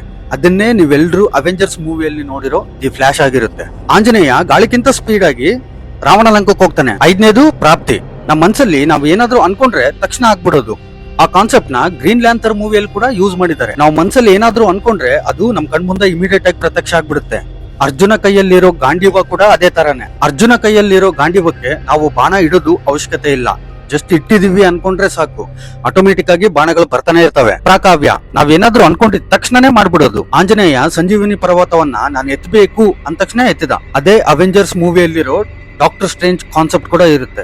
ವಿಸ್ತವ, ನೇಚರ್ ಗಿಂತ ಜಾಸ್ತಿ ಸುಪ್ರೀಂ ಆಗಿರೋದು. ಅದೇ ಸೂಪರ್ ಮ್ಯಾನ್ ಮೂವಿಯಲ್ಲಿರೋ ಸೂಪರ್ ಮ್ಯಾನ್ ಮೂವಿ ಕಾನ್ಸೆಪ್ಟ್ ಆಗಿರುತ್ತೆ. ಸೂಪರ್ ಮ್ಯಾನ್ ಆಂಜನೇಯಗೆ ಜಿರಾಕ್ಸ್ ಕಾಪಿ ಆಗಿರ್ತಾನೆ. ವಯಸ್ತವ, ಪ್ರಕೃತಿನ ನಮ್ ಕಂಟ್ರೋಲ್ ಅಲ್ಲಿ ಇಟ್ಕೊಳ್ಳೋದು. ನಮ್ ಪುರಾಣಗಳನ್ನು ಅಧ್ಯಯನ ಮಾಡಿ ಹಾಲಿವುಡ್ ಅಲ್ಲಿ ಎಷ್ಟೋ ಸೂಪರ್ ಹೀರೋಸ್ ನ ತಯಾರು ಮಾಡಿದ್ದಾರೆ. ಅಕ್ವಾಮ್ಯಾನ್ ವಾಟರ್ ಕಂಟ್ರೋಲ್ ಮಾಡ್ತಾನೆ, ಥಾರ್ ಅನ್ನೋನು ಥಂಡರ್ ನ ಕಂಟ್ರೋಲ್ ಮಾಡ್ತಾನೆ. ಅದೇ ತರ ಎಕ್ಸ್ಮ್ಯಾನ್ ಮೂವಿಯಲ್ಲಿ ಒಬ್ಳು ಲೇಡಿ ಕ್ಯಾರೆಕ್ಟರ್ ಕೂಡ ನೇಚರ್ ನ ಕಂಟ್ರೋಲ್ ಮಾಡ್ತಾಳೆ. ಈ ಅಷ್ಟಸಿದ್ಧಿ ಹೊರಗಳು ಇರೋ ಕಾರಣದಿಂದನೇ ಆಂಜನೇಯನ ಯುದ್ಧದಲ್ಲಿ ಯಾರು ಸೋಲ್ಸಕ್ಕಾಗಲ್ಲ. ಆಂಜನೇಯ ಬಹಳ ನಿಗ್ರಹವಾಗಿರ್ತಾರೆ, ಅವ್ರು ಯಾವ್ದಕ್ಕೂ ಟೆಂಪ್ಟ್ ಆಗಲ್ಲ. ಆಂಜನೇಯ ಚಿರಂಜೀವಿ ಆಗಿರ್ತಾರೆ, ಅವ್ರು ಯಾವಾಗ ಸಾಯ್ಬೇಕು ಅನ್ಕೊಂತಾರೋ ಅವಾಗ್ಲೇ ಸಾಯ್ತಾರೆ. ಎಲ್ಲಿವರೆಗೂ ಶ್ರೀರಾಮಚಂದ್ರ ಮೂರ್ತಿದ ಹೆಸರು ಈ ಭೂಮಿ ಮೇಲೆ ಇರುತ್ತೋ ಅಲ್ಲಿವರೆಗೂ ನಾನ್ ಜೀವಂತವಾಗಿ ಇರ್ತೀನಿ ಅಂತ ಹೇಳಿರ್ತಾನೆ. ಶ್ರೀಕೃಷ್ಣ ಭಾಗವತ ಹೇಳ್ಬೇಕಾದ್ರೆ 4 ಜನ ಕೇಳಿರ್ತಾರೆ, ಅದ್ರಲ್ಲಿ ಆಂಜನೇಯ ಕೂಡ ಒಬ್ನು. ಆಂಜನೇಯ ಹುಡ್ತಾನೆ. ಕೇಸರಿ, ಅಂಜನ ಅವ್ರ ಶಕ್ತಿಗಳನ್ನ ಬಚ್ಚಿಡಕ್ಕೆ ತುಂಬಾ ಟ್ರೈ ಮಾಡ್ತಾರೆ, ಬಟ್ ಅವ್ರ ಕೈಯಲ್ಲಿ ಆಗಲ್ಲ. ಆಂಜನೇಯ ಚಿಕ್ಕವನಿದ್ದಾಗ ಆಕಾಶದಲ್ಲಿ ನೋಡ್ತಾನೆ, ಆ ಸೂರ್ಯನ್ ನೋಡಿ ಮಾವನೆ ಹಣ್ಣು ಅನ್ಕೊಂತಾನೆ. ಅದನ್ನ ಹೇಗಾದ್ರೂ ಮಾಡಿ ತಿನ್ಬೇಕಂತ ಹೇಳಿ ಆಕಾಶಕ್ಕೆ ಎಗರ್ತಾನೆ. ಸೂರ್ಯಕ್ಕೆ ಹತ್ರ ಹೋದಂಗೆಲ್ಲ ಅದು ದೊಡ್ಡದಾಗಿ ಕಾಣಿಸ್ತಿರುತ್ತೆ. ನೀನ್ ಅಷ್ಟು ದೊಡ್ಡ ಹಣ್ಣ ಆಗಿದ್ರೆ ನಿನ್ನ ತಿನ್ನೋಕೆ ನಾನ್ ನಿನ್ಕಿಂತನೂ ದೊಡ್ಡ ವ್ಯಕ್ತಿ ಆಗಿರ್ತೀನಿ ಅಂತೇಳಿ ಅವನ್ ಶರೀರವನ್ನ ತುಂಬಾ ದೊಡ್ಡದಾಗಿ ಮಾಡ್ಕೊಂತಾನೆ. ಸೂರ್ಯನ್ ತಿನ್ಬೇಕಂತೇಳಿ ಆಂಜನೇಯ ಅವನ್ ಬಾಯಿ ತೆಗಿತಾನೆ. ಅವಾಗ ಇಂದ್ರದೇವ ಅಲ್ಲಿಗೆ ಬಂದು ಅವ್ರ ಕೈಯಲ್ಲಿರೋ ವಜ್ರಾಯುಧ ಆಂಜನೇಯನ್ ಮೇಲೆ ಬಿಸಾಕ್ತಾನೆ. ವಜ್ರಾಯುಧ ಏಟ್ ಬಿದ್ದಿದ ತಕ್ಷಣನೇ ಆಂಜನೇಯ ಸ್ಪೇಸ್ ಇಂದ ಭೂಮಿಗೆ ಬಂದ್ ಬೀಳ್ತಾನೆ. ಈ ವಿಷಯ ವಾಯುದೇವಗ್ ಗೊತ್ತಾಗಿದ ತಕ್ಷಣನೇ ಗಾಳಿ ಅನ್ನೋದು ಯಾರಿಗ್ ಸಿಗ್ಬಾರ್ದಂತೇಳಿ ವಾಯು ದಿಗ್ಬಂಧನ ಮಾಡ್ತಾನೆ. ಗಾಳಿ ಇಲ್ಲಾಂದ್ರೆ ಯಾರು ಬದುಕಕ್ಕಾಗಲ್ಲ ಅಂತೇಳಿ ಆ ಇಂದ್ರದೇವ ಕಾಂಪ್ರಮೈಸ್ ಬರ್ತಾನೆ. ಇನ್ಮೇಲೆ ಪಶುಪತಿ ಅಸ್ತ್ರ ಆಗಿರ್ಬೋದು, ಬ್ರಹ್ಮಾಸ್ತ್ರ ಆಗಿರ್ಬೋದು, ಯಾವುದೇ ಅಸ್ತ್ರವಾಗಿರ್ಬೋದು ಆಂಜನೇಯನ ಏನು ಮಾಡಕ್ ಆಗಲ್ಲ ಅಂತೇಳಿ ಇಂದ್ರದೇವ ವರವನ್ನು ಕೊಡ್ತಾನೆ. ಆಂಜನೇಯ ಚಿಕ್ಕವನಾಗಿದ್ದಾಗ ಕಿಷ್ಕಿಂಧ ತೀರದಲ್ಲಿ ಕೆಲವು ಮುನಿಗಳು ಯಾಗವನ್ನು ಮಾಡ್ತಿರ್ತಾರೆ. ಇಡೀ ಆ ಯಾಗ ಮಾಡೋ ಪ್ರದೇಶನ ಭೂಮಿ ಸಮೇತ ಎತ್ತಿ ಆಕಾಶದಲ್ಲಿ ಎತ್ಕೊಂಡು ಹೋಗ್ತಾನೆ. ಎದಕ್ಕೆ ಈ ತರ ಮಾಡಿದಿ ಅಂತ ಕೇಳಿದ್ರೆ, ತಪಸ್ ಮಾಡೋದು ಆ ದೇವ್ರಿಗೆ ಹತ್ರ ಆಗಿರ್ಬೇಕಂತಾನೆ ಅಲ್ಲ, ಅದಕ್ಕೆ ನಿಮ್ಮನ್ನ ಭೂಮಿ ಸಮೇತ ಆ ದೇವ್ರ ಹತ್ರ ಕರ್ಕೊಂಡು ಹೋಗ್ತಾ ಇದ್ದೀನಿ ಅಂತ ಹೇಳ್ತಾನೆ. ನಮ್ ತಪಸ್ಗೆ ನಿನಗಿರೋ ಶಕ್ತಿಗಳ ಕಾರಣದಿಂದ ಭಂಗ ಆಗಿದೆ. ಇನ್ಮೇಲೆ ನಿನ್ ಶಕ್ತಿಗಳೆಲ್ಲ ನೀನ್ ಮರ್ತೋಗ್ತೀಯ. ಯಾರಾದ್ರೂ ನಿನ್ಗಿಷ್ಟೊಂದು ಶಕ್ತಿಗಳಿವೆ ಅಂತೇಳಿ ನೆನ್ಸೋವರೆಗೂ ನಿಮ್ ಶಕ್ತಿಗಳನ್ನ ನೀವು ಮರ್ತೋಗ್ತೀರಾ ಅಂತೇಳಿ ಶಾಪ ಕೊಡ್ತಾರೆ. ಅವಾಗಿಂದ ಅವ್ರ ಶಕ್ತಿಗಳನ್ನೆಲ್ಲ ಅವ್ರು ಮರ್ತೋಗಿ ಒಬ್ಬ ಸಾಧಾರಣ ವಾನರನಾಗಿ ಇರ್ತಾನೆ. ಒಂದು ದಿನ ಅಂಜನಾ ದೇವಿ ಆಂಜನೇಯನ್ಗೆ ಹೇಳ್ತಿರ್ತಾಳೆ, ನನಗೆ ವಾಯುದೇವ ಹೇಳಿದ್ದಾನೆ ನೀನ್ ಹುಟ್ಟಿದ್ದೇ ಒಬ್ರಿಗೆ ಸಹಾಯ ಮಾಡೋಕೆ, ಅವರೇ ಶ್ರೀರಾಮಚಂದ್ರ ಮೂರ್ತಿ ಅಂತ ಹೇಳ್ತಾಳೆ. ನಾನು ಹೆಂಗ ಅವ್ರನ್ನ ಕಂಡಿಡಿಯೋದು ಅಂತೇಳಿ ಅಂಜನ ಕೇಳ್ತಾನೆ. ಅಂಜನ ಹೇಳ್ತಾಳೆ, ನೀನ್ ಏನ್ ಕಂಡಿಡಿಯೋದು ಅವಶ್ಯಕತೆ ಇಲ್ಲ, ಆ ಶ್ರೀರಾಮ ನಿನ್ ಮುಂದೆ ಬಂದಾಗ ಅವರೇ ನಿನ್ನ ಕಂಡಿಡಿತಾರೆ ಅಂತೇಳಿ ಅಂಜನ ಹೇಳ್ತಾಳೆ. ನಾನ್ ಮಾಯಾ ರೂಪದಲ್ಲಿ ಇದ್ದಾಗ ಕೂಡ ನಾನು ಯಾರು ಅನ್ನೋದನ್ನ ಕಂಡಿಡಿದಿರಂದ್ರೆ ನೀವೇ ನನ್ ರಾಮ ಅಂತ ಹೇಳ್ತಾನೆ. ನಾನು ಸೀತೆನ ಹುಡುಕ್ತಾ ಈ ರೂಟಲ್ಲಿ ಬಂದಿದ್ದೀನಿ ಅಂತೇಳಿ ರಾಮ ಹೇಳ್ತಾನೆ. ತಕ್ಷಣನೇ ಹನುಮ ಒಂದು ಚಿಕ್ಕ ಮೂಟೆಯನ್ನು ತಗೊಂಡ್ಬರ್ತಾನೆ. ನಾನು ಒಂದಿನ ಸಂಜೆ ವಂದನ ಮಾಡ್ತಿರ್ಬೇಕಾದ್ರೆ ಆಕಾಶದಿಂದ ಈ ಚಿಕ್ಕ ಮೂಟೆ ನನ್ ಕೈಯಲ್ಲಿ ಬಿತ್ತು ಅಂತ ಹೇಳ್ತಾನೆ. ತಲೆ ಮೇಲೆ ಎತ್ ನೋಡಿದ್ರೆ ಒಬ್ಬ ಅಸುರ ಯಾರನ್ನೋ ಒಬ್ಬರನ್ನ ಕರ್ಕೊಂಡು ಆಕಾಶ ಮಾರ್ಗದಲ್ಲಿ ಹೋದ ಅಂತ ಹೇಳ್ತಾನೆ. ಈ ಚಿಕ್ಕ ಮೂಟೆಯಲ್ಲಿ ಇರೋ ಬಂಗಾರ ನಿಮ್ ಸೀತದೇನಾ ಅಂತ ಕೇಳ್ತಾನೆ. ಶ್ರೀರಾಮ ಚಿಕ್ಕವನಿದ್ದಾಗಿಂದ ಎಷ್ಟೋ ಬಂಗಾರವನ್ನು ನೋಡಿರ್ತಾನೆ. ಅಷ್ಟು ನೋಡಿರ್ತಾನಲ್ಲ, ಇದನ್ನ ನೋಡಿ ಅವರು ರೆಕಗ್ನೈಸ್ ಮಾಡಕ್ ಆಗಲ್ಲ ಇದು ಸೀತದ ಅಲ್ಲ ಅಂತ ಹೇಳಿ. ಅವಾಗ ಲಕ್ಷ್ಮಣ ಹೇಳ್ತಾನೆ, ಅಣ್ಣ ಇದು ಖಂಡಿತ ಅತ್ತಿಗೆ ಸೀತದೆ ಅಂತ. ಈ ಒಡವೆಗಳ ಬಗ್ಗೆ ನನ್ಗೆ ಗೊತ್ತಿಲ್ಲ, ಬಟ್ ಆ ಕಾಲ್ ಗೆಜ್ಜೆಗಳು ಮಾತ್ರ ಅತ್ತಿಗೆ ಸೀತವೆ ಅಂತ ಹೇಳ್ತಾನೆ. ನಾನು ಅತ್ತಿಗೆ ಜೊತೆ ಯಾವತ್ತೂ ತಲೆ ಎತ್ತಿ ಮಾತಾಡಿಲ್ಲ, ಅವ್ರ ಕಾಲ್ಗಳನ್ನ ನೋಡೇ ಮಾತಾಡಿದೀನಿ. ಹಂಗಾಗಿ ಈ ಗೆಜ್ಜೆಗಳು ಅವ್ರವೇ ಅಂತ ನನಗ್ ಗೊತ್ತು. ಸ್ವಾಮಿ, ನಿಮ್ಗೆ ಸುಗ್ರೀವನ್ ಸಹಾಯ ಬೇಕಾಗ್ತದೆ ಅಂತ ಹೇಳಿ ಸುಗ್ರೀವನ್ ಮೀಟ್ ಮಾಡಿಸ್ತಾರೆ. ಸುಗ್ರೀವ ಹೇಳ್ತಾನೆ, ನಿಮ್ಮ ಹೆಂಡತಿನ ಹುಡ್ಕೋದ್ರಲ್ಲಿ ನಾನ್ ನಿಮ್ಗೆ ಸಹಾಯ ಮಾಡ್ತೇನೆ, ಆದ್ರೆ ಅದಕ್ಕಿಂತ ಮುಂಚೆ ನೀನ್ ನನಗೊಂದ್ ಸಹಾಯ ಮಾಡ್ಬೇಕು ಅಂತ ಹೇಳಿ ಅವನ್ ಕಥೆಯನ್ನ ಹೇಳಕ್ ಸ್ಟಾರ್ಟ್ ಮಾಡ್ತಾನೆ. ವಾಲಿ ಸುಗ್ರೀವ ಇಬ್ರು ಒಂದ್ ತಾಯಿ ಮಕ್ಕಳಾಗಿರ್ತಾರೆ. ಇದ್ರಲ್ಲಿ ವಾಲಿಗೆ ಒಂದು ವರ ಇರುತ್ತೆ. ಅದೇನಂದ್ರೆ ವಾಲಿ ಜೊತೆ ಯಾರೇ ಆಗ್ಲಿ ಯುದ್ಧ ಮಾಡ್ಲಿ ಅವ್ರ ಬಲ ವಾಲಿಗೆ ಅರ್ಧ ಬಂದ್ಬಿಡುತ್ತೆ. ಅದಕ್ಕೆ ವಾಲಿ ಜೊತೆ ಯುದ್ಧ ಮಾಡಿದ್ರೆ ಯಾರು ಗೆಲ್ಲಕ್ಕಾಗಲ್ಲ. ಒಂದಿನ ವಾಲಿ ದುಂದುವಿ ಅನ್ನೋ ರಾಕ್ಷಸನ್ ಜೊತೆ ಯುದ್ಧ ಮಾಡ್ತಿರ್ತಾನೆ. ಯುದ್ಧ ಮಾಡ್ತಾ ಒಂದ್ ದೊಡ್ಡ ಕೋಟೆ ಗುಹೆಯಲ್ಲಿ ಹೋಗ್ಬಿಡ್ತಾರೆ. ತುಂಬಾ ಹೊತ್ತಾಯ್ತು, ಬಟ್ ಗುಹೆಯಿಂದ ಯಾರು ಹೊರಗಡೆ ಬರಲ್ಲ. ಸುಗ್ರೀವ ಅನ್ಕೊಂತಾನೆ, ವಾಲಿ ಗೆದ್ರೆ ಯಾರಿಗೂ ಪ್ರಾಬ್ಲಮ್ ಇಲ್ಲ, ಬಟ್ ಆ ರಾಕ್ಷಸ ಗೆದ್ರೆ ಎಲ್ರಿಗೂ ತುಂಬಾ ಪ್ರಾಬ್ಲಮ್ ಆಗುತ್ತೆ. ಅದಕ್ಕೆ ಆ ಗುಹೆಯನ್ನು ಕ್ಲೋಸ್ ಮಾಡೋಕೆ ಒಂದ್ ದೊಡ್ಡ ಬಂಡೆಕಲ್ನ ಅದ್ರ ಅಡ್ಡ ಇಡ್ಬೇಕು ಅನ್ಕೊಂತಾನೆ. ಯುದ್ಧದಲ್ಲಿ ವಾಲಿ ಗೆದ್ರೆ ಈ ಬಂಡೆಕಲ್ನ ಪೀಸ್ ಮಾಡ್ತಾ ಹೊರಗಡೆ ಆರಾಮಾಗಿ ಬಂದ್ಬಿಡ್ತಾನೆ. ಬಟ್ ಅದೇ ಆ ರಾಕ್ಷಸ ಗೆದ್ರೆ ಈ ಬಂಡೆಕಲ್ನ ದಾಟ್ಕೊಂಡ್ ಬರಕ್ ಆಗಲ್ಲ ಅಂತೇಳಿ ಒಂದ್ ದೊಡ್ಡ ಬಂಡೆಕಲ್ನ ಎತ್ತಿ ಆ ಗುಹೆಯನ್ನು ಮುಚ್ಚಿಬಿಡ್ತಾನೆ. ಕೆಲವು ತಿಂಗಳ ಆದ್ರೆ ಕೂಡ ಆ ಗುಹೆಯಿಂದ ಯಾರು ಹೊರಗಡೆ ಬರಲ್ಲ. ಅದಕ್ಕೆ ಸುಗ್ರೀವ ಸಿಂಹಾಸನ ಮೇಲೆ ಕುಂತ್ಕೊಂತಾನೆ. ಒಂದು ದಿನ ಆ ಗುಹೆಗೆ ಅಡ್ಡ ಇರೋ ಒಂದ್ ದೊಡ್ಡ ಕಲ್ ಬಂಡೆನ ಪೀಸ್ ಮಾಡ್ತಾ ವಾಲಿ ಹೊರಗಡೆ ಬರ್ತಾನೆ. ಹೊರಗಡೆ ಬಂದ್ ನೋಡಿದ್ರೆ ಸುಗ್ರೀವ ಸಿಂಹಾಸನ ಮೇಲೆ ಕುಂತ್ಕೊಂಡಿರ್ತಾನೆ. ಅದನ್ನ ನೋಡಿ ವಾಲಿ ಮೆಂಟಲಿ ಅಪ್ಸೆಟ್ ಆಗ್ಬಿಡ್ತಾನೆ. ತುಂಬಾ ಒಂಥರ ಹುಚ್ಚನಾಗೆ ಆಡ್ತಾನೆ. ನನ್ನನ್ನ ಬೇಕು ಅಂತಾನೆ ಆ ಗುಹೆದಲ್ಲಿ ಹಾಕಿ ಮುಚ್ಚಿ ಸಾಯಿಸ್ಬೇಕಂತ ನೀನ್ ಅನ್ಕೊಂಡು ನನ್ ರಾಜ್ಯನ ನನ್ನ ಹೆಂಡತಿನ ವಶಪಡಿಸ್ಕೊಳ್ಬೇಕಂತೇಳಿ ನೀನ್ ಇದೆಲ್ಲ ಮಾಡಿದ್ಯಾ ಅಂತೇಳಿ ಗದ ತಗೊಂಡು ಹುಚ್ಚನಾಗಿ ಹೊಡೆದಂಗ ಸುಗ್ರೀವನ್ ಹೊಡೆದಾಕ್ತಾನೆ. ಹೊಡೆದು ಆ ರಾಜ್ಯದಿಂದ ಸುಗ್ರೀವನ್ನ ಬಹಿಷ್ಕಾರ ಮಾಡ್ಬಿಡ್ತಾನೆ. ಅದೇ ರೀತಿ ನನ್ನ ಹೆಂಡತಿ ಕೂಡ ಅವನಲ್ಲೇ ಇದ್ದಾಳೆ ಅಂತೇಳಿ ಸುಗ್ರೀವ ರಾಮನ್ಗೆ ಹೇಳ್ತಾನೆ. ಶ್ರೀರಾಮ ತುಂಬಾ ದುಃಖದಲ್ಲಿರ್ತಾರೆ. ನನ್ ಸಿಚುವೇಶನ್ ಇವ್ರು ಕೂಡ ಇದೆ ಅಂತೇಳಿ ಅವ್ರಿಗೆ ತುಂಬಾ ಕೋಪ ಬಂದ್ಬಿಡುತ್ತೆ. ವಾಲಿನ ನಾನ್ ಸಾಯಿಸ್ತೀನಿ ಅಂತ ಹೇಳ್ತಾನೆ. ನೀನು ವಾಲಿ ಜೊತೆ ಯುದ್ಧ ಮಾಡ್ತಿರ್ಬೇಕಾದ್ರೆ ನಾನ್ ಗಿಡದ ಪಕ್ಕದಿಂದ ಬಾಣ ಹಾಕಿ ವಾಲಿನ ಸಾಯಿಸ್ತೀನಿ ಅಂತ ಹೇಳ್ತಾನೆ. ಅದಕ್ಕೆ ಸುಗ್ರೀವ ಹೇಳ್ತಾನೆ, ನನ್ಗೆ ನಿನ್ ಶಕ್ತಿ ಗೊತ್ತಿಲ್ಲ, ನಾನ್ ನಿನ್ನೆ ನಂಬ್ಕೊಂಡು ವಾಲಿ ಹತ್ರ ಹೋದ್ರೆ ಅವ್ನ್ ಖಂಡಿತ ನನ್ನ ಸಾಯಿಸ್ಬಿಡ್ತಾನೆ ಅಂತ ಹೇಳ್ತಾನೆ. ಸುಗ್ರೀವ ರಾಮನ್ಗೆ ಒಂದು ಟೆಸ್ಟ್ ಇಡ್ತಾನೆ. ನೀನ್ ಫಸ್ಟ್ ಅಟೆಂಪ್ಟ್ ಅಲ್ಲಿ ಹಾಕಿರೋ ಬಾಣ ಆ ಗಿಡಕ್ ಬಿದ್ರೆ ನಾನ್ ನಿನ್ನ ನಂಬ್ತೀನಿ ಅಂತಾನೆ. ತಕ್ಷಣನೇ ರಾಮ ಅವ್ರ ಬಾಣ ತೆಗೆದು ಆ ಗಿಡಕ್ ಆ ಕಡೆ ಈ ಕಡೆ ನೋಡ್ತಾ ಗುರಿ ಇಡ್ತಾನೆ. ಸುಗ್ರೀವ ಮನ್ಸಲ್ಲಿ ಅನ್ಕೊಂತಾನೆ, ಇವರು ಗುರಿ ಇಡಕ್ಕೆ ಇಷ್ಟು ಟೈಮ್ ತಗೊಳ್ತಾ ಇದಾರೆ, ಈ ಟೈಮ್ ನಲ್ಲಿ ವಾಲಿ ನನ್ನ ಹುಚ್ಚನಾಗ ಹೊಡೆದಂಗ್ ಹೊಡೆದು ಸಾಯಿಸ್ಬಿಡ್ತಾನೆ ಅನ್ಕೊಂತಾನೆ. ಅನ್ಕೊಳ್ತಿರ್ಬೇಕಾದ್ರೆ ರಾಮ ಬಾಣ ಹಾಕ್ತಾನೆ. ಅದು ಸುಗ್ರೀವ ತೋರಿಸಿದ ಗಿಡಕ್ ಟಚ್ ಆಗಿ ಅದ್ರ ಹಿಂದ ಇರೋ ಗಿಡಕ್ ಟಚ್ ಆಗಿ ಅದ್ರಿಂದ ಇರೋ ಗಿಡಕ್ ಟಚ್ ಆಗಿ ಹಂಗೆ ಲೈನ್ ಆಗಿರೋ 10 ಗಿಡಗಳನ್ನ ದಾಟ್ಕೊಂಡು ಹೋಗ್ಬಿಡುತ್ತೆ. ಅದನ್ನ ನೋಡಿ ಸುಗ್ರೀವ ಶಾಕ್ ಆಗ್ಬಿಡ್ತಾನೆ. ಅವಾಗ ಹೇಳ್ತಾನೆ, ನಿನ್ಕಿಂತಲೂ ಶಕ್ತಿವಂತ ಯಾರು ಇರಂಗಿಲ್ಲ ಅಂತೇಳಿ ವಾಲಿ ಹತ್ರ ಹೋಗಿ ಯುದ್ಧಕ್ ಬಾ ಅಂತೇಳಿ ಕರೀತಾನೆ. ವಾಲಿ ಸತ್ತೋಗ್ತಾನೆ. ಎಲ್ರೂ ಸೀತೆ ಹುಡ್ಕೋಕೆ ತಯಾರಾಗ್ತಾರೆ. ವಾನರ ಸೈನ್ಯ 4 ಪಾರ್ಟ್ ಆಗಿ ಡಿವೈಡ್ ಆಗ್ತಾರೆ. ಡಿವೈಡ್ ಆಗಿ 4 ದಿಕ್ಕಲ್ಲಿ ಹುಡ್ಕೋಕ್ ಸ್ಟಾರ್ಟ್ ಮಾಡ್ತಾರೆ. ಎಲ್ರೂ ಹುಡ್ಕೋಕ್ ಹೋಗ್ತಾರೆ, ಬಟ್ ಆಂಜನೇಯ ಹೋಗಲ್ಲ. ಆಂಜನೇಯ ಶ್ರೀರಾಮನ ಹತ್ರ ಹೋಗಿ ಕೇಳ್ತಾನೆ, ನಾನ್ ಸೀತಮ್ಮನ್ ನೋಡಿದ್ರೆ ಯಾವ ತರ ಗುರ್ತಿಡಿಬೇಕು ಅಂತ. ರಾಮ ಹೇಳ್ತಾನೆ, ನೀವು ಸೀತೆ ನೋಡಿದ ತಕ್ಷಣನೇ ಗುರ್ತಿಡಿತೀರಾ, ಸೀತೆ ನಿಮ್ಮನ್ನು ಗುರ್ತಿಡಿಯೋಕೆ ನಾನು ಉಂಗ್ರ ತೋರ್ಸು ಅಂತೇಳಿ ಶ್ರೀರಾಮ ಹಾಕೊಂಡಿರೋ ಉಂಗ್ರ ಆಂಜನೇಯ ಕೊಡ್ತಾನೆ. ಆಂಜನೇಯ ಜಾಂಬವಂತ, ನಲ ಅಂಗದ, ಈ 4 ಜನ ಕಲ್ತು ಸಮುದ್ರದ ಹತ್ರ ಬರ್ತಾರೆ. ಅಲ್ಲಿ ಗಿಡದ ಮೇಲೆ ಒಂದು ಪಕ್ಷಿಯನ್ನ ನೋಡ್ತಾರೆ. ಆ ಪಕ್ಷಿ ಹೆಸರು ಸಂಪಾತಿ. ಆ ಪಕ್ಷಿ ಹೇಳುತ್ತೆ, ಒಬ್ಬ ಅಸುರ ಪುಷ್ಪಕ ವಿಮಾನದಲ್ಲಿ ಒಬ್ಬರನ್ನ ಕರ್ಕೊಂಡು ಗಾಳಿಯಲ್ಲಿ ಸಮುದ್ರ ಆಚೆ ಹೋಗ್ತಾನೆ. ಅವನು ಬೇರೆ ಯಾರು ಅಲ್ಲ, ಅವನು ರಾವಣಾಸುರ. ಅವನು ಅತ್ಯಂತ ಕ್ರೂರಿ, ಹಾಗೆ ತುಂಬಾ ಬಲಶಾಲಿ. ಅವನ ಕೈಯಿಂದ ಸೀತೆನ್ ಬಿಡ್ಸಕ್ಕೆ ನಿಮ್ ಕೈಯಲ್ಲಾಗಲ್ಲ ಅಂತ ಹೇಳ್ತಾನೆ. ಅಲ್ಲಿರೋದು ಬೇರೆ ಯಾರು ಅಲ್ಲ, ದಶಕಂಠ, ರಾವಣಾಸುರ ಅನ್ನೋ ವಿಷಯ ಇವ್ರಿಗೆ ಗೊತ್ತಾಯ್ತು. ಹೋಗೋ ದಾರಿಯಲ್ಲಿ ಬರೋ ರಾಕ್ಷಸರನ್ನ ದಾಟ್ಕೊಂಡು ಹೋಗ್ಬೇಕು, ಅದ್ ಬೇರೆ ಸ್ಪೀಡ್ ಆಗಿ ಹೋಗ್ಬೇಕು. ಅಲ್ಲಿಗೆ ಹೋಗೋ ವ್ಯಕ್ತಿ ಸಿಚುವೇಶನ್ಸ್ ತಕ್ಕಂತೆ ಹ್ಯಾಂಡಲ್ ಮಾಡೋನಾಗಿರ್ಬೇಕು. ಅಲ್ಲಿಗೆ ಹೋಗೋ ವ್ಯಕ್ತಿ ಯುದ್ಧಕ್ಕೆ ರೆಡಿ ಆಗಿರ್ಬೇಕು. ಅಲ್ಲಿಗೆ ಯಾರನ್ನ ಕಳಿಸ್ಬೇಕಂತೇಳಿ ಆಂಜನೇಯ ಜಾಂಬವಂತ ಕೇಳ್ತಾನೆ. ಅವಾಗ ಜಾಂಬವಂತ ಹೇಳ್ತಾನೆ, ಇನ್ಯಾರನ್ನ ಕಳಿಸೋದು, ನೀನೇ ಹೋಗು ಅಂತ ಹೇಳ್ತಾನೆ. ಆಂಜನೇಯ ಹೇಳ್ತಾನೆ, ನನ್ಗೆ ಅಲ್ಲಿಗೆ ಹೋಗೋಷ್ಟು ಶಕ್ತಿ ಇದೆಯಾ ಅಂತ ಕೇಳ್ತಾನೆ. ಅವಾಗ ಜಾಂಬವಂತ ಹೇಳ್ತಾನೆ, ನಿನ್ ಬಗ್ಗೆ ನಿನಗೆ ಗೊತ್ತಿಲ್ಲ, ನಾನು ವಾಯುದೇವ ಸ್ನೇಹಿತರು, ನೀನ್ ಬೇರೆ ಯಾರು ಅಲ್ಲ, ವಾಯುನಂದನ, ನೀನ್ ಮಾತ್ರನೇ ಅಲ್ಲಿಗೆ ಹೋಗೋಕ್ಕಾಗ್ತದೆ ಅಂತೇಳಿ ಜಾಂಬವಂತ ಹೇಳ್ತಿರ್ಬೇಕಾದ್ರೆ ಸುತ್ತಲೂ ಇರೋ ವಾನರ ಸೇನೆ ಎಲ್ಲ ಜೈ ಆಂಜನೇಯ ಜೈ ಆಂಜನೇಯ ಅಂತೇಳಿ ಆಂಜನೇಯನ ಮೋಟಿವೇಟ್ ಮಾಡ್ತಾರೆ. ಅವಾಗ ಆಂಜನೇಯನ ಶರೀರ ದೊಡ್ಡ ಮೌಂಟೇನ್ ತರ ಆಗ್ಬಿಡುತ್ತೆ. ಆಂಜನೇಯ ಲಂಕದ ಕಡೆ ನೋಡ್ತಾನೆ. ನೀವೆಲ್ಲರೂ ನೋಡಿರ್ಬೋದು, ರನ್ನಿಂಗ್ ರೇಸ್ ಅಲ್ಲಿ ಚಾಂಪಿಯನ್ಸ್ ಓಡೋಕ್ಕಿಂತ ಮುಂಚೆ ಕಾಲಿಂದಗಡೆ ಪುಷಪ್ಗೋಸ್ಕರ ಒಂದು ಸಪೋರ್ಟ್ ತರ ಇರ್ತದೆ. ಅದೇ ರೀತಿ ಆಂಜನೇಯ ಕೂಡ ಹೆಗ್ರಕ್ಕಿಂತ ಮುಂಚೆ ಒಂದು ದೊಡ್ಡ ಕಲ್ಬಂಡೆ ಮೇಲೆ ಕಾಲಿಡ್ತಾನೆ, ಅವ್ರು ಎಗ್ರಕ್ಕೆ ಸಪೋರ್ಟ್ಗೆ. ಅವರು ಜೈ ಶ್ರೀರಾಮ್ ಅಂತೇಳಿ ಗಾಳಿಯಲ್ಲಿ ಹಾರಿದಾಗ ಇವ್ರ ಕಾಲಿಗೆ ಸಪೋರ್ಟ್ಗೆ ಕಲ್ಲೇನಿರುತ್ತಲ್ಲ ಅದು ತುಂಡು ತುಂಡಾಗಿ ಕೆಳಗಡೆ ಬಿದ್ದೋಗುತ್ತೆ. ಅಲ್ಲಿವರೆಗೂ ನಾನು ಗಾಳಿಯಲ್ಲಿ ಹಾರ್ಬೋದಂತೇಳಿ ಆಂಜನೇಯ ಕೂಡ ಗೊತ್ತಿರಲ್ಲ. ಅವ್ರು ಯಾವಾಗ ಗಾಳಿಯಲ್ಲಿ ಹಾರ್ತಾರಲ್ಲ ಅವ್ರ ಶಕ್ತಿಗಳೆಲ್ಲ ಅವ್ರಿಗೆ ನೆನ್ಪು ಬಂದ್ಬಿಡ್ತವೆ. ಆ ಟೈಮಲ್ಲಿ ಶ್ರೀರಾಮ ಅಲ್ಲಿರಲ್ಲ, ಅವರು ಕಿಷ್ಕಿಂಧದಲ್ಲಿರ್ತಾರೆ. ರಾವಣಾಸುರ ಬಗ್ಗೆ ಕೂಡ ಅವ್ರಿಗೆ ಏನೂ ಗೊತ್ತಿರಲ್ಲ. ಆಂಜನೇಯ ತುಂಬಾ ಸ್ಪೀಡ್ ಆಗಿ ಗಾಳಿಯಲ್ಲಿ ಲಂಕದ ಕಡೆ ಹೋಗ್ತಾ ಇದ್ದಾರೆ. ಹೋಗ್ತಿರ್ಬೇಕಾದ್ರೆ ಮಧ್ಯದಲ್ಲಿ ಅವ್ರ ಸ್ಪೀಡ್ ಕಮ್ಮಿ ಆದಂಗೆ ಅವ್ರಿಗೆ ಅನ್ಸುತ್ತೆ. ಎದಕ್ಕೆ ಈ ತರ ಆಗ್ತಾ ಇದೆ ಅಂತ ಹೇಳಿ ಕೆಳಗಡೆ ನೋಡ್ತಾರೆ. ಅಲ್ಲಿ ನೀರೊಳಗೆ ಸುರಸ ಅನ್ನೋ ಒಬ್ಬ ರಾಕ್ಷಸಿ ಆಂಜನೇಯಂದು ನೆರಳಿರುತ್ತಲ್ಲ ಅದನ್ನಿಟ್ಕೊಂಡು ಒಳಗಡೆ ಇಳಿತಾ ಇದ್ದಾಳೆ.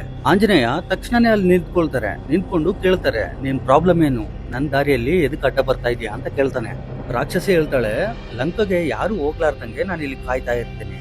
ಲಂಕಗೆ ಯಾರಾದ್ರೂ ಹೋಗ್ಬೇಕಂದ್ರೆ ಫಸ್ಟ್ ನನ್ನ ಬಾಯಲ್ಲಿ ಹೋಗ್ಬೇಕಂತ ಹೇಳ್ತಾಳೆ. ಸರಿ ಆಯ್ತು ಅಂತೇಳಿ ಆಂಜನೇಯ ಅವನ ಶರೀರವನ್ನ ತುಂಬಾ ದೊಡ್ಡದಾಗಿ ಮಾಡ್ಕೊಂತಾನೆ. ಆಂಜನೇಯನ್ ನೋಡಿ ಆ ರಾಕ್ಷಸಿ ಕೂಡ ಅವಳ ಶರೀರವನ್ನ ದೊಡ್ಡದಾಗಿ ಮಾಡ್ಕೊಂತಾಳೆ. ಅವಾಗ ಆಂಜನೇಯ ತುಂಬಾ ಚಿಕ್ಕವನಾಗಿ ಅವಳು ಬಾಯಲ್ಲಿ ಹೋಗಿ ಸಡನ್ ಆಗಿ ಹೊರಗೆ ಬಂದ್ಬಿಡ್ತಾನೆ. ಓಕೆನಾ, ನೀವ್ ಹೇಳಿದ ತರನೇ ಲಂಕಗೆ ಯಾರಾದ್ರೂ ಹೋಗ್ಬೇಕಂದ್ರೆ ಫಸ್ಟ್ ನಿಮ್ ಬಾಯಲ್ಲಿ ಹೋಗಿ ಬರ್ಬೇಕು ಅಂತ ಹೇಳಿದ್ರಿ, ಅದೇ ರೀತಿ ನಾನು ನಿಮ್ ಬಾಯಲ್ಲಿ ಹೋಗಿ ಹೊರಗಡೆ ಬಂದಿದ್ದೀನಿ, ಈಗ ನಾನು ಹೋಗ್ಬೋದಾ ಅಂತಾನೆ. ರಾಕ್ಷಸಿ ಹೇಳ್ತಾಳೆ, ನಿನಗೆ ಶಕ್ತಿ ಅಷ್ಟೇ ಅಲ್ಲ ಯುಕ್ತಿ ಕೂಡ ಇದೆ, ನೀನ್ ಮಾಡೋ ಕೆಲಸದಲ್ಲಿ ಖಂಡಿತ ಸಕ್ಸಸ್ ಆಗ್ತೀಯಾ ಅಂತ ಹೇಳ್ತಾಳೆ. ಆಂಜನೇಯ ಅಲ್ಲಿಂದ ಹಾರಿ ಲಂಕಾ ಎಂಟ್ರೆನ್ಸ್ ಅಲ್ಲಿರೋ ಒಂದು ದೊಡ್ಡ ಗೇಟ್ ಮುಂದ್ಗಡೆ ಲ್ಯಾಂಡ್ ಆಗ್ತಾನೆ. ಅವ್ರು ಲ್ಯಾಂಡ್ ಆಗಿರೋ ಫೋರ್ಸ್ಗೆ ಇಡೀ ಲಂಕನೇ ಶೇಕ್ ಆಗುತ್ತೆ. ಆ ಗೇಟ್ ಹತ್ರ ಒಬ್ಳು ರಾಕ್ಷಸಿ ಇರ್ತಾಳೆ. ಆ ರಾಕ್ಷಸಿ ಹೆಸರು ಲಂಕಿಣಿ. ಆ ರಾಕ್ಷಸಿ ಆಂಜನೇಯನ್ ತಡಿಯೋಕೆ ತುಂಬಾ ಟ್ರೈ ಮಾಡ್ತಾಳೆ. ಆಂಜನೇಯ ಆ ರಾಕ್ಷಸಿನ ಸೋಲ್ಸಿ ಅಲ್ಲಿಂದ ಗಾಳಿಯಲ್ಲಿ ಹಾರ್ತಾ ಲಂಕಾ ನಗರದಲ್ಲಿ ಹೋಗಿ ಇಳಿತಾನೆ. ಆಂಜನೇಯ ಲಂಕನಗರದಲ್ಲಿ ಸೀತೆನ ಹುಡುಕ್ತಿರ್ಬೇಕಾದ್ರೆ ಆಂಜನೇಯ ಲ್ಯಾಂಡ್ ಆದಾಗ ಆ ಎನರ್ಜಿ ಏನ್ ರಿಲೀಸ್ ಆಗುತ್ತಲ್ಲ ಆ ಎನರ್ಜಿ ಸೀತೆ ಗೊತ್ತಾಗುತ್ತೆ. ನನ್ ಸಲುವಾಗಿ ಯಾರೋ ಬಂದಿದ್ದಾರೆ ಅನ್ನೋ ವಿಷಯ ಸೀತೆ ಗೊತ್ತಾಗುತ್ತೆ. ಆಂಜನೇಯ ಸೀತೆನ ಹುಡುಕ್ತಾ ಹೋಗ್ತಿರ್ಬೇಕಾದ್ರೆ ರಾವಣನ ಕೋಟೆ ಕಾಣಿಸುತ್ತೆ. ಆ ಕೋಟೆಯಲ್ಲಿ ಎಷ್ಟೋ ಜನ ಸ್ತ್ರೀಯರು ಅರ್ಧನಗ್ನವಾಗಿ ಕುಡಿದು ಬಿದ್ದಿದ್ದಾರೆ. ಅದ್ರಲ್ಲಿ ಎಷ್ಟೋ ಜನ ರಾವಣ ಎತ್ಕೊಂಡ್ ಬಂದಿದ್ದವರಾಗಿರ್ತಾರೆ. ಅವ್ರಿಗೆ ಬೇರೆ ಆಪ್ಷನ್ ಇಲ್ಲಾರ್ದಂಗೆ ಅಲ್ಲೇ ಉಳ್ಕೊಂಡಿರ್ತಾರೆ. ಸ್ವಲ್ಪ ತಲೆ ಎತ್ತಿ ಸಿಂಹಾಸನದ ಕಡೆ ನೋಡಿದ್ರೆ ಸಿಂಹಾಸನ ಮೇಲೆ ಒಬ್ನು ಬ್ಲ್ಯಾಕ್ ಆಗಿ ಭಯಂಕರವಾಗಿ ತುಂಬಾ ಗಂಭೀರವಾಗಿ ಸಿಂಹಾಸನದ ಮೇಲೆ ಕೂತಿದ್ದಾನೆ. ಅವನ್ ಸುತ್ತಲೂ ಸುಮಾರು ಒಂದು 40 ಜನ ಹುಡುಗಿಯರು ಅರ್ಧನಗ್ನವಾಗಿ ಕುಡಿದು ಬಿದ್ದಿದ್ದಾರೆ. ಸಿಂಹಾಸನ ಮೇಲೆ ರಾವಣನ ಜೊತೆ ಒಬ್ಬ ಸ್ತ್ರೀ ಕೂತಿದ್ದಾಳೆ.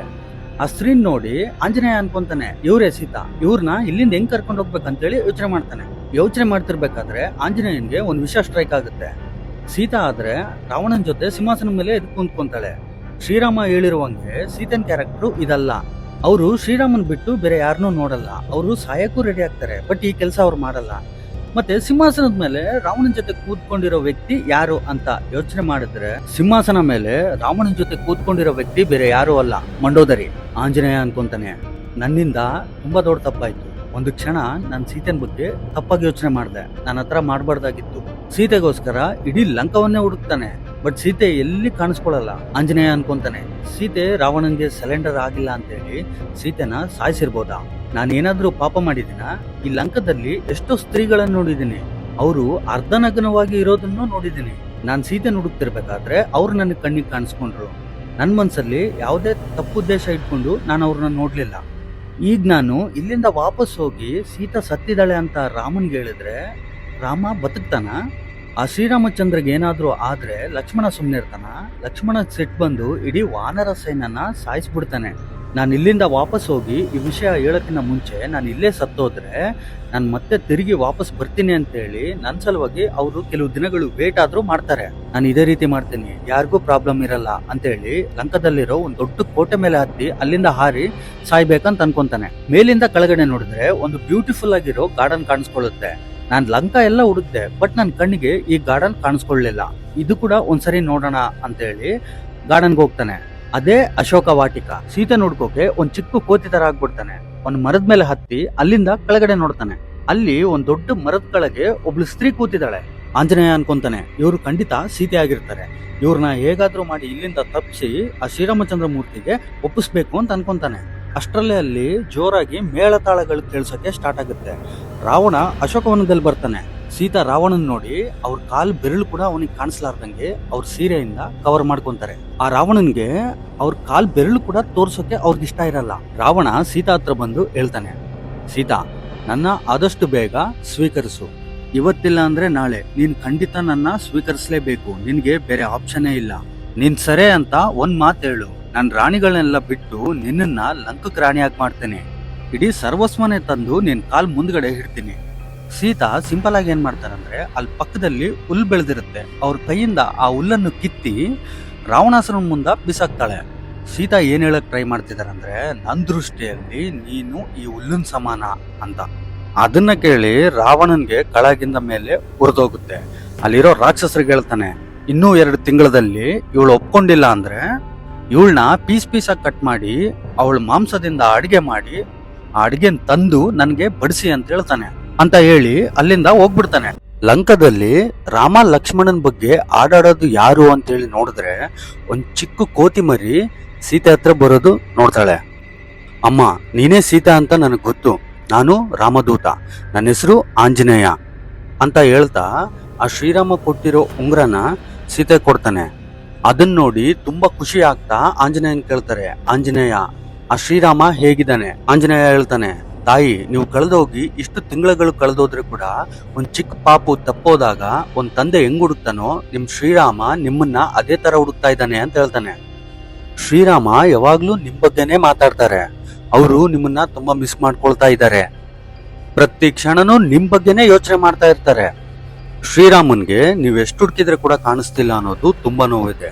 ಹಾಗೆ ಲಕ್ಷ್ಮಣನ್ ಕೂಡ ನೀವೆಷ್ಟು ಹುಡುಕಿದ್ರೆ ಕೂಡ ಕಾಣಿಸ್ತಿಲ್ಲ ಅನ್ನೋದು, ಮತ್ತೆ ಅವ್ರ ಸ್ವಂತ ಅಣ್ಣ ಅಷ್ಟೊಂದು ನೋವು ಅನುಭವಿಸೋದನ್ನ ಲಕ್ಷ್ಮಣನ್ಗೆ ನೋಡಕ್ಕಾಗ್ತಿಲ್ಲ. ನಾವು ನೋವು ಅನುಭವಿಸೋದಕ್ಕಿಂತ ಜಾಸ್ತಿ ನಮ್ಗಿಷ್ಟ ಆದವರು ನೋವು ಅನುಭವಿಸೋದನ್ನ ನೋಡಕ್ಕಾಗಲ್ಲ. ಅದು ತುಂಬಾ ಟಾರ್ಚರ್ ಆಗಿರುತ್ತೆ. ಅದು ಲಕ್ಷ್ಮಣ ಅನುಭವಿಸ್ತಾ ಇದ್ದಾನೆ.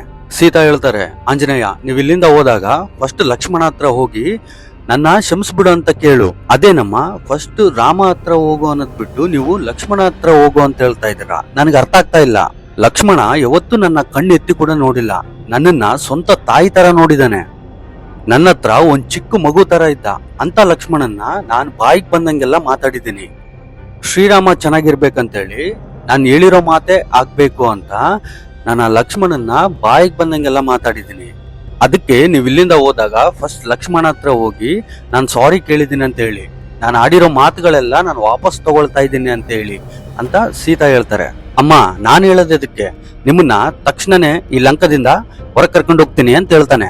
ಸೀತಾದೇವಿ ಹೇಳ್ತಾಳೆ, ನೀನೊಂದ್ ಚಿಕ್ಕ ಕೋತಿ ಮರಿ, ನೀನು ನನ್ನನ್ನ ಹೆಂಗ್ ಕರ್ಕೊಂಡು ಹೋಗ್ತೀಯಾ ಅಂತ ಕೇಳಿದ್ರೆ ಆಂಜನೇಯ ಹೇಳ್ತಾನೆ, ಅಮ್ಮ, ನಾನು ರಾಮದೂತ. ನನ್ನ ಶಕ್ತಿ ಬಗ್ಗೆ ನಿಮಗ್ ಗೊತ್ತಿಲ್ಲ ಅಂತ ಹೇಳಿ ಹಲ್ಕ್ ಸಿಟ್ಟು ಬಂದಾಗ ಅವನ್ ಶರೀರ ಯಾವ ತರ ಆಗುತ್ತೆ, ಆಂಜನೇಯ ಕೂಡ ಅವನ್ ಶರೀರವನ್ನ ಅದೇ ತರ ಮಾಡ್ಕೊಂಡ್ಬಿಡ್ತಾನೆ. ಅಮ್ಮ, ನಾನೊಬ್ನೇ ಅಲ್ಲ, ನಂತರ 1000 ಜನ ಇದ್ದಾರೆ. ನಾವೆಲ್ಲರೂ ರಾಮದೂತರು. ನಿಮ್ ಸೇವೆಗೋಸ್ಕರನೇ ನಾವೆಲ್ಲರೂ ಬದುಕಿರೋದು. ಅಮ್ಮ, ಬನ್ನಿ, ನಾನ್ ನಿಮ್ಮನ್ನ ಕರ್ಕೊಂಡು ಹೋಗ್ತೀನಿ ಅಂತ ಹೇಳ್ತಾನೆ.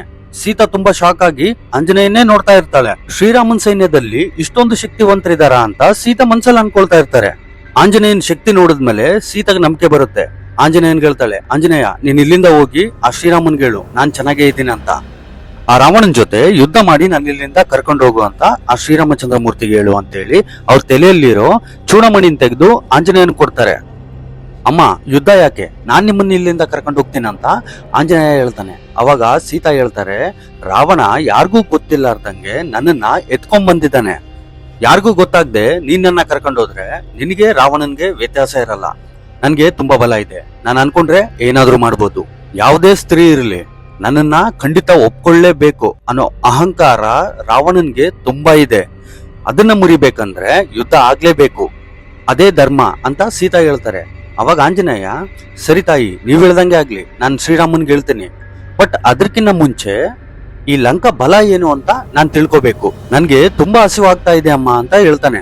ಈ ಅಶೋಕವನದಲ್ಲಿ ತುಂಬಾ ಸಿಹಿಯಾಗಿರೋ ಹಣ್ಣುಗಳಿದಾವೆ, ಅದನ್ನ ತಿನ್ನು ಅಂತ ಸೀತಾ ಹೇಳ್ತಾರೆ. ತಕ್ಷಣನೇ ಆಂಜನೇಯ ಅಲ್ಲಿರೋ ಗಿಡಗಳನ್ನೆಲ್ಲ ಒಂದ್ ಕೈಯಿಂದ ಕಿತ್ತಿ ಹಣ್ಣುಗಳನ್ನ ತಿಂತ ಹೋಗ್ತಾ ಇದ್ದಾರೆ. ಹೋಗೋ ದಾರಿಯಲ್ಲಿ ಆಂಜನೇಯನ್ ತಡಿಯೋಕ್ ಬಂದಿರೋ ರಾಕ್ಷಸರನ್ನ ಒಂದ್ ಕೈಯಿಂದ ಹೊಡೆದ್ರೆ ಅವರು 6-4 ಹೋಗ್ತಾ ಇದ್ದಾರೆ. ಈ ವಿಷಯ ರಾವಣನ್ ಗೊತ್ತಾಗುತ್ತೆ. 50 ಜನ ರಾಕ್ಷಸರನ್ನ ಕಳಿಸಿ ಆಂಜನೇಯನ್ ಸಾಯಿಸಿ ಅಂತ ಹೇಳ್ತಾನೆ. ಸ್ವಲ್ಪ ಹೊತ್ತಾದ್ಮೇಲೆ 50 ರಾಕ್ಷಸರಲ್ಲಿ ಒಬ್ಬ ವಾಪಸ್ ಬರ್ತಾನೆ. ರಾವಣನ ಹತ್ರ ಬಂದ್ಮೇಲೆ ರಾವಣ ಕೇಳ್ತಾನೆ, ಎಲ್ಲಿ ಆ ವಾನರ? ಆ ವಾನರನ ಕತೆ ಆಮೇಲೆ. ನೀವು ಕಳಿಸಿರೋ ಎಲ್ಲರನ್ನ ಸಾಯಿಸಿ ನನ್ನೊಬ್ಬನ್ನೇ ನಿಮ್ಮ ಹತ್ರ ಕಳಿಸಿದಾನೆ. ಒಬ್ಬ ವಾನರ ಕೆಲವೇ ನಿಮಿಷಗಳಲ್ಲಿ ಎಲ್ಲರನ್ನೂ ಸಾಯಿಸಿದಾನ. ಅವನು ಯಾವ ಆಯುಧಗಳನ್ನ ಬಳಸ್ತಾ ಇದ್ದಾನೆ ಅಂತ ರಾವಣ ಕೇಳ್ತಾನೆ. ಪ್ರಭು, ಅವನು ಯಾವ ಆಯುಧಗಳನ್ನು ಬಳಸ್ತಾ ಇಲ್ಲ. ಅವನ ಕೈಯಲ್ಲಿ ಒಂದ್ ಗದ ಇದೆ, ಆದ್ರೂ ಅವನ್ ಗದ ಬಳಸ್ತಾ ಇಲ್ಲ. ಅವನು ಒಂದ್ ಕೈಯಿಂದಾನೆ ಎಲ್ರನ್ನೂ ಸಾಯಿಸಿದಾನೆ. ಹೌದಾ? ಹಂಗಾದ್ರೆ 1000 ಜನ ಬಾಣ ಹಾಕೋರು ಇಲ್ಲಿಂದ ಹೋಗಿ ಅಂತೇಳಿ ರಾವಣ ಕಳಿಸ್ತಾನೆ. ಆ 1000 ಮೆಂಬರ್ಸ್ ಅಲ್ಲಿ ಮತ್ತೆ ಒಬ್ಬನೇ ವಾಪಸ್ ಬರ್ತಾನೆ. ಬಂದು ರಾವಣನ್ ಹೇಳ್ತಾನೆ, ಪ್ರಭು ಮತ್ತೆ ಎಲ್ರನ್ನೂ ಸಾಯಿಸಿದಾನೆ, ನನ್ನ ಒಬ್ಬನೇ ನಿಮ್ಮ ಹತ್ರ ಕಳಿಸಿದಾನೆ. ವಿಷಯ ಏನಂದ್ರೆ, ಪ್ರಭು ಈಗ್ಲೂ ಅವನ್ ಗದ ಬಳಸಲಿಲ್ಲ, ಅವನ್ ಕೈಗಳಿಂದಾನೆ ಎಲ್ರನ್ನೂ ಸಾಯಿಸ್ತಾ ಇದ್ದಾನೆ. ನಾವ್ ಹಾಕಿರೋ ಬಾಣಗಳು ಅವನ್ಗೆ ಒಂದು ಕೂಡ ಟಚ್ ಆಗ್ಲಿಲ್ಲ. ರಾವಣ ತುಂಬಾ ಶಾಕ್ ಆಗ್ಬಿಡ್ತಾನೆ. ರಾವಣನ್ ಮಗ ಆಗಿರೋ ಅಕ್ಷಯ್ ಕುಮಾರ ಅವಾಗ ಹೇಳ್ತಾನೆ, ನಾನು ಹೋಗಿ ಅವನ್ನ ಸಾಯಿಸ್ತೀನಿ ಅಂತೇಳಿ ಅಲ್ಲಿಂದ ಹೋಗ್ತಾನೆ. ಅಲ್ಲಿವರೆಗೂ ಆಂಜನೇಯನ್ ಸಾಯಿಸಕ್ ಹೋಗಿರೋರೆಲ್ಲ ರಾಕ್ಷಸರೇ. ಬಟ್ ಅಕ್ಷಯ ಕುಮಾರ ಹತ್ರ ದಿವ್ಯಾಸ್ತ್ರಗಳಿದಾವೆ. ದಿವ್ಯಾಸ್ತ್ರಗಳಿರೋ ಅಕ್ಷಯ್ ಕುಮಾರನ್ನ ಆ ವಾನರ ಏನ್ ಮಾಡ್ತಾನೆ ಅಂತ ಹೇಳಿ ರಾವಣ ಅಕ್ಷಯ್ ಕುಮಾರನ್ ಕಳಿಸ್ತಾನೆ. ಅಕ್ಷಯ್ ಕುಮಾರ ಅಲ್ಲಿಗೆ ಹೋಗಿ ನೋಡಿದ್ರೆ ಒಂದು ಕಲ್ ಮೇಲೆ ಆಂಜನೇಯ ತುಂಬಾ ಸ್ಟ್ರಾಂಗ್ ಆಗಿ ನಿಂತ್ಕೊಂಡಿದ್ದಾನೆ. ಅಕ್ಷಯ್ ಕುಮಾರ ಅವನ ಹತ್ರ ಇರೋ ಅಸ್ತ್ರಗಳನ್ನ ಆಂಜನೇಯನ್ ಮೇಲೆ ಪ್ರಯೋಗ ಮಾಡ್ತಾನೆ. ಆ ಅಸ್ತ್ರಗಳು ಆಂಜನೇಯನ್ಗೆ ಏನು ಮಾಡಲ್ಲ. ಎದಕ್ಕಂದ್ರೆ ಯಾವುದೇ ಅಸ್ತ್ರ ಇರ್ಲಿ ನಿನ್ನ ಏನು ಮಾಡಕ್ಕಾಗಲ್ಲ ಅಂತ ಇಂದ್ರದೇವ ಆಂಜನೇಯನ್ಗೆ ವರ ಕೊಟ್ಟಿರ್ತಾನೆ. ಆಂಜನೇಯ ತುಂಬಾ ಸ್ಪೀಡ್ ಆಗಿ ಓಡಿ ಬಂದು ಅಕ್ಷಯ್ ಕುಮಾರನ್ ಎದೆಗೆ ಅವನ್ ಕಾಲಿಂದ ಜೋರಾಗಿ ಒದಿತಾನೆ. ಆ ಒಂದು ಏಟಿಗೆ ಅಕ್ಷಯ್ ಕುಮಾರ ಅಲ್ಲೇ ಸತ್ತೋಗ್ತಾನೆ. ಈ ವಿಷಯ ರಾವಣನ್ ಗೊತ್ತಾಗುತ್ತೆ. ರಾವಣ ಆ ಶಾಕಿಂದ ಹೊರಗಡೆ ಬರಲ್ಲ. ರಾವಣನ್ ಕುಮಾರ ಆದಂತ ಮೇಘನಾಥ ಅಲ್ಲಿಗೆ ಹೋಗಿ ಆಂಜನೇಯನ್ ಮೇಲೆ ಬ್ರಹ್ಮಾಸ್ತ್ರವನ್ನು ಪ್ರಯೋಗ ಮಾಡ್ತಾನೆ. ಇಲ್ಲಿವರೆಗೂ ನಾನೊಬ್ಬನೇ ಹೋರಾಡ್ದೆ. ಒಂದ್ಸ್ ರಾವಣ ಹತ್ರ ಹೋಗಿ ಅವನ್ನ ಮೀಟ್ ಆದ್ರೆ ಹೇಗಿರುತ್ತೆ ಅಂತ ಆಂಜನೇಯ ಅನ್ಕೊಂಡು ಸಲೆಂಡರ್ ಆಗ್ಬಿಡ್ತಾನೆ. ಅಲ್ಲಿರೋ ರಾಕ್ಷಸರು ಒಂದ್ ದೊಡ್ಡ ಚೈನಿಂದ ಆಂಜನೇಯನ್ ಸುತ್ತಿ ರಾವಣನ ಹತ್ರ ಕರ್ಕೊಂಡ್ ಬರ್ತಾರೆ. ರಾವಣ ಹೇಳ್ತಾನೆ, ಓಯ್ ವಾನರ, ಯಾರ್ ನೀನು ಅಂತ ಹೇಳಿದ್ರೆ ಆಂಜನೇಯ, ನಾನು ರಾಮದೂತ, ಸೀತೆ ಹುಡುಕ್ತಾ ನಾನು ಇಲ್ಲಿ ಬಂದಿದ್ದೀನಿ. ನಿನಗೆ 10 ತಲೆಗಳಿದಾವೆ, ಅದ್ರಲ್ಲಿ ಬುದ್ಧಿ ಇಲ್ಲ. ನೀನು ಯಾರಿಗೂ ಗೊತ್ತಾಗದೆ ಸೀತೆನ ಎತ್ಕೊಂಡ್ ಬಂದಿದೀಯಾ. ಶ್ರೀರಾಮನ್ ನೋಡಿ ಭಯಪಟ್ಟು ಯಾರಿಗೂ ಗೊತ್ತಾಗದೆ ಕಳತನದಿಂದ ಸೀತೆನ ಎತ್ಕೊಂಡ್ ಬಂದಿದ್ಯಾ. ಈಗ ಮತ್ತೆ ಆ ಶ್ರೀರಾಮನ್ ನೋಡಿ ಭಯಪಟ್ಟು ನೀನು ಭಯ ಪಡ್ತಾ ಇದೀಯಾ ಅನ್ನೋ ವಿಷಯ ನಿನಗೆ ಗೊತ್ತಾಗಿ ಅದನ್ನು ಒಪ್ಕೊಳಕ್ ಆಗ್ಲಾರ್ದಂಗೆ ನೀನು ಮತ್ತೆ ಭಯ ಪಡ್ತಾ ಇದೀಯಾ. ಈಗೂ ಕಾಲ ಮಿಂಚೋಗಿಲ್ಲ. ಸೀತೆನ ರಾಮನ್ಗೆ ಒಪ್ಪಿಸಿ ನೀನ್ ಅವ್ರ ಕಾಲಿಗೆ ಬಿದ್ದು ಸಾರಿ ಕೇಳ ಅಂತ ಹೇಳ್ತಾನೆ. ಲೈ, ನೀವೆಲ್ರೂ ಏನ್ ನೋಡ್ತಾ ಇದೀರಾ? ಈಗ್ಲೇ ನನ್ ಕಣ್ ಮುಂದನೆ ಈ ಕೂತಿನ ಸಾಯಿಸಿ ಅಂತ ರಾವಣ ಹೇಳ್ತಾನೆ. ದೂತನ್ ಸಾಯಿಸೋದು ರಾಜನೀತಿ ಅಲ್ಲ, ನಿನಗೆ ಆ ಅಪಕೀರ್ತಿ ಬೇಡ ಅಂತ ವಿಭೀಷಣ ಹೇಳ್ತಾನೆ. ರಾವಣ ಹೇಳ್ತಾನೆ, ಸರಿ ಹಾಗಾದ್ರೆ ಕೂತಿನ ಪ್ರಾಣ ಬಾಲದಲ್ಲಿರುತ್ತೆ, ಅವನ್ ಬಾಲಕ್ಕೆ ಬೆಂಕಿ ಹಚ್ಚ್ರಿ ಅಂತೇಳಿ ಅಲ್ಲಿರೋ ರಾಕ್ಷಸರು ಹೇಳ್ತಾನೆ. ಆ ರಾಕ್ಷಸರು ಬೆಂಕಿಯನ್ನು ತಂದು ಆಂಜನೇಯನ್ ಬಾಲಕ್ಕೆ ಹಚ್ಚಿಸ್ತಾರೆ. ಆಂಜನೇಯ ಹೇಳ್ತಾನೆ, ರಾವಣ ನೀನು ತಪ್ಪ ಮೇಲೆ ತಪ್ಪು ಮಾಡ್ತಾ ಇದೀಯಾ. ನಾನ್ ಅನ್ಕೊಂಡ್ರೆ ನಿನ್ನನ್ನ ಯಾವಾಗ್ಲೂ ಸಾಯಿಸ್ಬಿಡ್ತಾ ಇದ್ದೆ. ಆದ್ರೆ ಶ್ರೀರಾಮಚಂದ್ರ ಮೂರ್ತಿ ನಿನ್ನನ್ ಸಾಯಿಸೋ ಅವಕಾಶ ನನಗೆ ಎದು ಕೊಡ್ಲಿಲ್ಲ ಅಂತ ನನ್ನನ್ನೆಲ್ಲಿ ಬೈತಾನೋ ಅಂತೇಳಿ ನಿನ್ನನ್ನ ಬಿಟ್ಬಿಡ್ತಾ ಇದ್ದೀನಿ. ನಿಮ್ಮ ಅಸ್ತ್ರಗಳು, ನೀವು ನನಗೆ ಕಟ್ಟಿರೋ ಚೈನು, ನನಗೆ ಏನು ಮಾಡಕ್ಕಾಗಲ್ಲ ಅಂತೇಳಿ ಅಲ್ಲಿಂದ ಬಿಡಿಸ್ಕೊಂಡ್ಬಿಡ್ತಾನೆ. ರಾವಣ, ಯುದ್ಧಕ್ಕೆ ಸಿದ್ಧವಾಗಿರು ಅಂತ ಹೇಳಿ ಅವನ ಶರೀರವನ್ನ ಹಲ್ಕ್ ತರ ದೊಡ್ಡದಾಗಿ ಮಾಡ್ಕೊಂಡ್ಬಿಡ್ತಾನೆ. ಆಂಜನೇಯ ಅವನ್ ಬಾಲ ಬೀಸ್ತಾ ಇದ್ರೆ ಅವನ್ ಬಾಲಕ್ಕಿರೋ ಬೆಂಕಿ ಕಾರಣದಿಂದ ಲಂಕ ಎಲ್ಲ ಬೆಂಕಿ ಹಚ್ಕೊಳ್ತಾ ಇದೆ. ಲಂಕದಲ್ಲಿರೋ ಒಂದು ಪ್ರದೇಶನೆಲ್ಲ ಬೆಂಕಿ ಹಚ್ಚಿ ಆಂಜನೇಯ ಅಲ್ಲಿಂದ ಹಾರಿ ಒಂದು ಸಮುದ್ರದಲ್ಲಿ ಇಳಿತಾನೆ. ಇಳಿದು ಅವನ್ ಬೆಂಕಿಯನ್ನ ಆರಿಸ್ಕೊಂತಾನೆ. ಅಲ್ಲಿಂದ ಆಂಜನೇಯ ಸುಡ್ತಿರೋ ಲಂಕವನ್ನು ನೋಡ್ತಾನೆ. ಕೋಟೆ ಮೇಲೆ ನಿಂತಿರೋ ರಾವಣನ್ನ ನೋಡ್ತಾನೆ. ಸಮುದ್ರ ತೀರದಲ್ಲಿರೋ ಆಂಜನೇಯನ್ನ ರಾವಣ ನೋಡ್ತಾನೆ. ಆ ತೀರದಲ್ಲಿ ನಿಂತ್ಕೊಂಡಿರೋ ಆಂಜನೇಯ ಸ್ವಲ್ಪ ಬೆಂಡಾಗಿ ಕೈ ಮೇಲ್ಗಡೆ ಎತ್ತಿ ಜೈ ಶ್ರೀರಾಮ್ ಅಂತ ಹೇಳಿ ಗಾಳಿಯಲ್ಲಿ ಹಾರೋದನ್ನ ನೋಡ್ತಾನೆ. ಗಾಳಿಯಲ್ಲಿ ಹಾರ್ತಿರೋ ಆಂಜನೇಯನ್ನ ರಾವಣ, ವಿಭೀಷಣ ಇಬ್ರು ನೋಡ್ತಾರೆ. ವಿಭೀಷಣ ರಾವಣನ್ಗೆ ಹೇಳ್ತಾನೆ, ಅಣ್ಣ ಒಬ್ನೇ ಬಂದಿದ್ದಾನೆ, ಒಬ್ನೇ. ಅದ್ಬೇರೆ ಅವನು ಮನುಷ್ಯ ಅಲ್ಲ, ವಾನರ. ಅಶೋಕವನದಲ್ಲಿರೋ ಗಿಡಗಳನ್ನೆಲ್ಲ ಅವನು ಒಂದ್ ಕೈಯಿಂದ ಕಿತ್ತಿ ಬೀಸಾಡಿದಾನೆ. ಅವನ್ ಕೈಯಲ್ಲಿ ಗದೆ ಇದ್ರೆ ಕೂಡ ಅವನ್ ಅದನ್ನ ಯೂಸ್ ಮಾಡ್ಲಿಲ್ಲ. ಅವನ್ ಕೈಯಿಂದನೇ ನಮ್ಮ ಹತ್ರ ಇರೋ ರಾಕ್ಷಸರನ್ನೆಲ್ಲರನ್ನೂ ಸಾಯಿಸಿದಾನೆ. ಎಷ್ಟೋ ದಿವ್ಯಾಸ್ತ್ರಗಳಿರೋ ನಿನ್ ಮಗ ಅಕ್ಷಯ್ ಕುಮಾರನ್ನ ಅವನು ಒಂದೇಟಿಗೆ ಸಾಯಿಸಿದಾನೆ. ಮೇಘನಾಥ ಹಾಕಿರೋ ಬ್ರಹ್ಮಾಸ್ತ್ರ ಕೂಡ ಅವನ್ನ ಏನು ಮಾಡಕ್ ಆಗ್ಲಿಲ್ಲ. ನಿನ್ ಮುಂದ್ಗಡೆ ಬಂದು ನಿಂತು ಸ್ವಲ್ಪನೂ ಭಯ ಇಲ್ಲಾರ್ದಂಗೆ ನಿನಗೆ ವಾರ್ನಿಂಗ್ ಕೊಟ್ಟು ಹೋಗಿದ್ದಾನೆ. ನಿನ್ ರಾಜ್ಯ ಆಗಿರೋ ಲಂಕಗೆ ಬೆಂಕಿ ಹಚ್ಚಿ ಬೂದಿ ಮಾಡಿ ಹೋಗಿದ್ದಾನೆ. ನೀನ್ ಅವನ ಹತ್ರ ಮಾತಾಡ್ತಿರ್ಬೇಕಾದ್ರೆ ನಿನಗೆ ಅವನ ಹತ್ರ ಅಹಂಕಾರ ಕಾಣಿಸುತ್ತೇನೋ. ನಾನು ಅವನ ಕಣ್ಣಲ್ಲಿ ನೋಡಿದಾಗ ಆ ಶ್ರೀರಾಮನ್ ಬಲ ಕಾಣಿಸಿತು. ಇವನೊಬ್ನೇ ಒಂದ್ ಮಹಾ ಸೈನ್ಯ ತರ ಕಾಣಿಸ್ತಾ ಇದ್ದಾನೆ.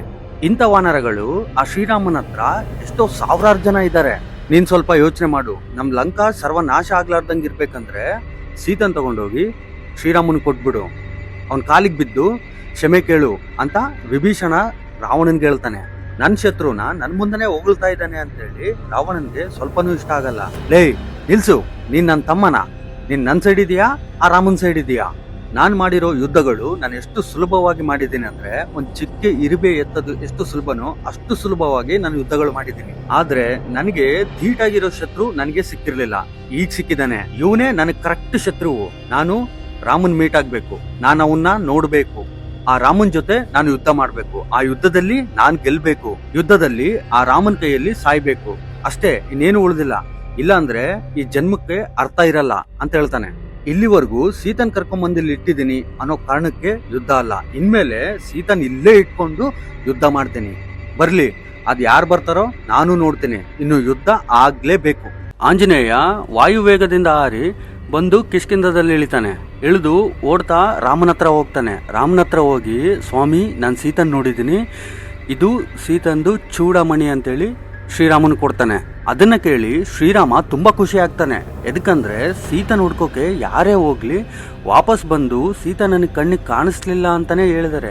ಫಸ್ಟ್ ಟೈಮ್ ಒಬ್ರು ಹೋಗಿ ನಾನು ಸೀತನ್ ನೋಡಿದ್ದೀನಿ, ಅವ್ರು ಚೆನ್ನಾಗಿದ್ದಾರೆ ಅಂತ ಬಂದು ಹೇಳಿದ ತಕ್ಷಣನೇ ತುಂಬಾ ಖುಷಿ ಆಗ್ತಾನೆ. ಶ್ರೀರಾಮ ತುಂಬಾ ಖುಷಿಯಿಂದ ಆಂಜನೇಯನ್ನ ಹಗ್ ಮಾಡ್ಕೊಂತಾನೆ. ಹಗ್ ಮಾಡ್ಕೊಂಡು ಶ್ರೀರಾಮ ಹೇಳ್ತಾನೆ, ಆಂಜನೇಯ ನೀನ್ ನನ್ ಮನುಷ್ಯ, ನನಗೆ ಸಂಬಂಧಪಟ್ಟಿರೋನು, ನೀನ್ ನನ್ನವನು ಅಂತಾನೆ. ಅದನ್ನ ಕೇಳಿ ಆಂಜನೇಯ, ಸ್ವಾಮಿ ನನ್ನ ಜನ್ಮ ಧನ್ಯ ಆಗೋಯ್ತು ಇದನ್ನ ಕೇಳಿ ಅಂತ ಹೇಳ್ತಾನೆ. ಸ್ವಾಮಿ ಸೀತಾ ಚೆನ್ನಾಗೇ ಇದ್ದಾಳೆ, ರಾವಣ ಲಂಕದಲ್ಲಿದ್ದಾಳೆ, ಯುದ್ಧ ಮಾಡಿ ನನ್ನನ್ನು ಕರ್ಕೊಂಡು ಹೋಗು ಅಂತ ನಿಮ್ಗೆ ಹೇಳು ಅಂತ ಹೇಳಿದಾಳೆ ಅಂತ ಆಂಜನೇಯ ಹೇಳ್ತಾನೆ. ಸುಗ್ರೀವ ಹೇಳ್ತಾನೆ, ರಾಮ ಎಷ್ಟು ಜನ ಸೈನ್ಯನ ಕರ್ಕೊಂಡು ಹೋಗೋಣ ಅಂತ ಕೇಳ್ತಾನೆ. ಅವಾಗ ರಾಮ ಹೇಳ್ತಾನೆ, ಎಷ್ಟು ಜನ ಏನು, ಎಷ್ಟು ಜನ ಇದ್ರೆ ಅಷ್ಟು ಜನನ ಕರ್ಕೊಂಡು ಹೋಗೋಣ. ಇಷ್ಟು ದಿನ ಸೀತಾ ಎಲ್ಲಿದ್ದಾಳೆ ಅನ್ನೋದು ಯಾರಿಗೂ ಗೊತ್ತಿರಲಿಲ್ಲ, ಈಗ ಗೊತ್ತಾಗಿದೆ, ಯುದ್ಧಕ್ಕೆ ಶಂಕ ಪೂರಿಸ್ರಿ ಅಂತ ಹೇಳ್ತಾನೆ.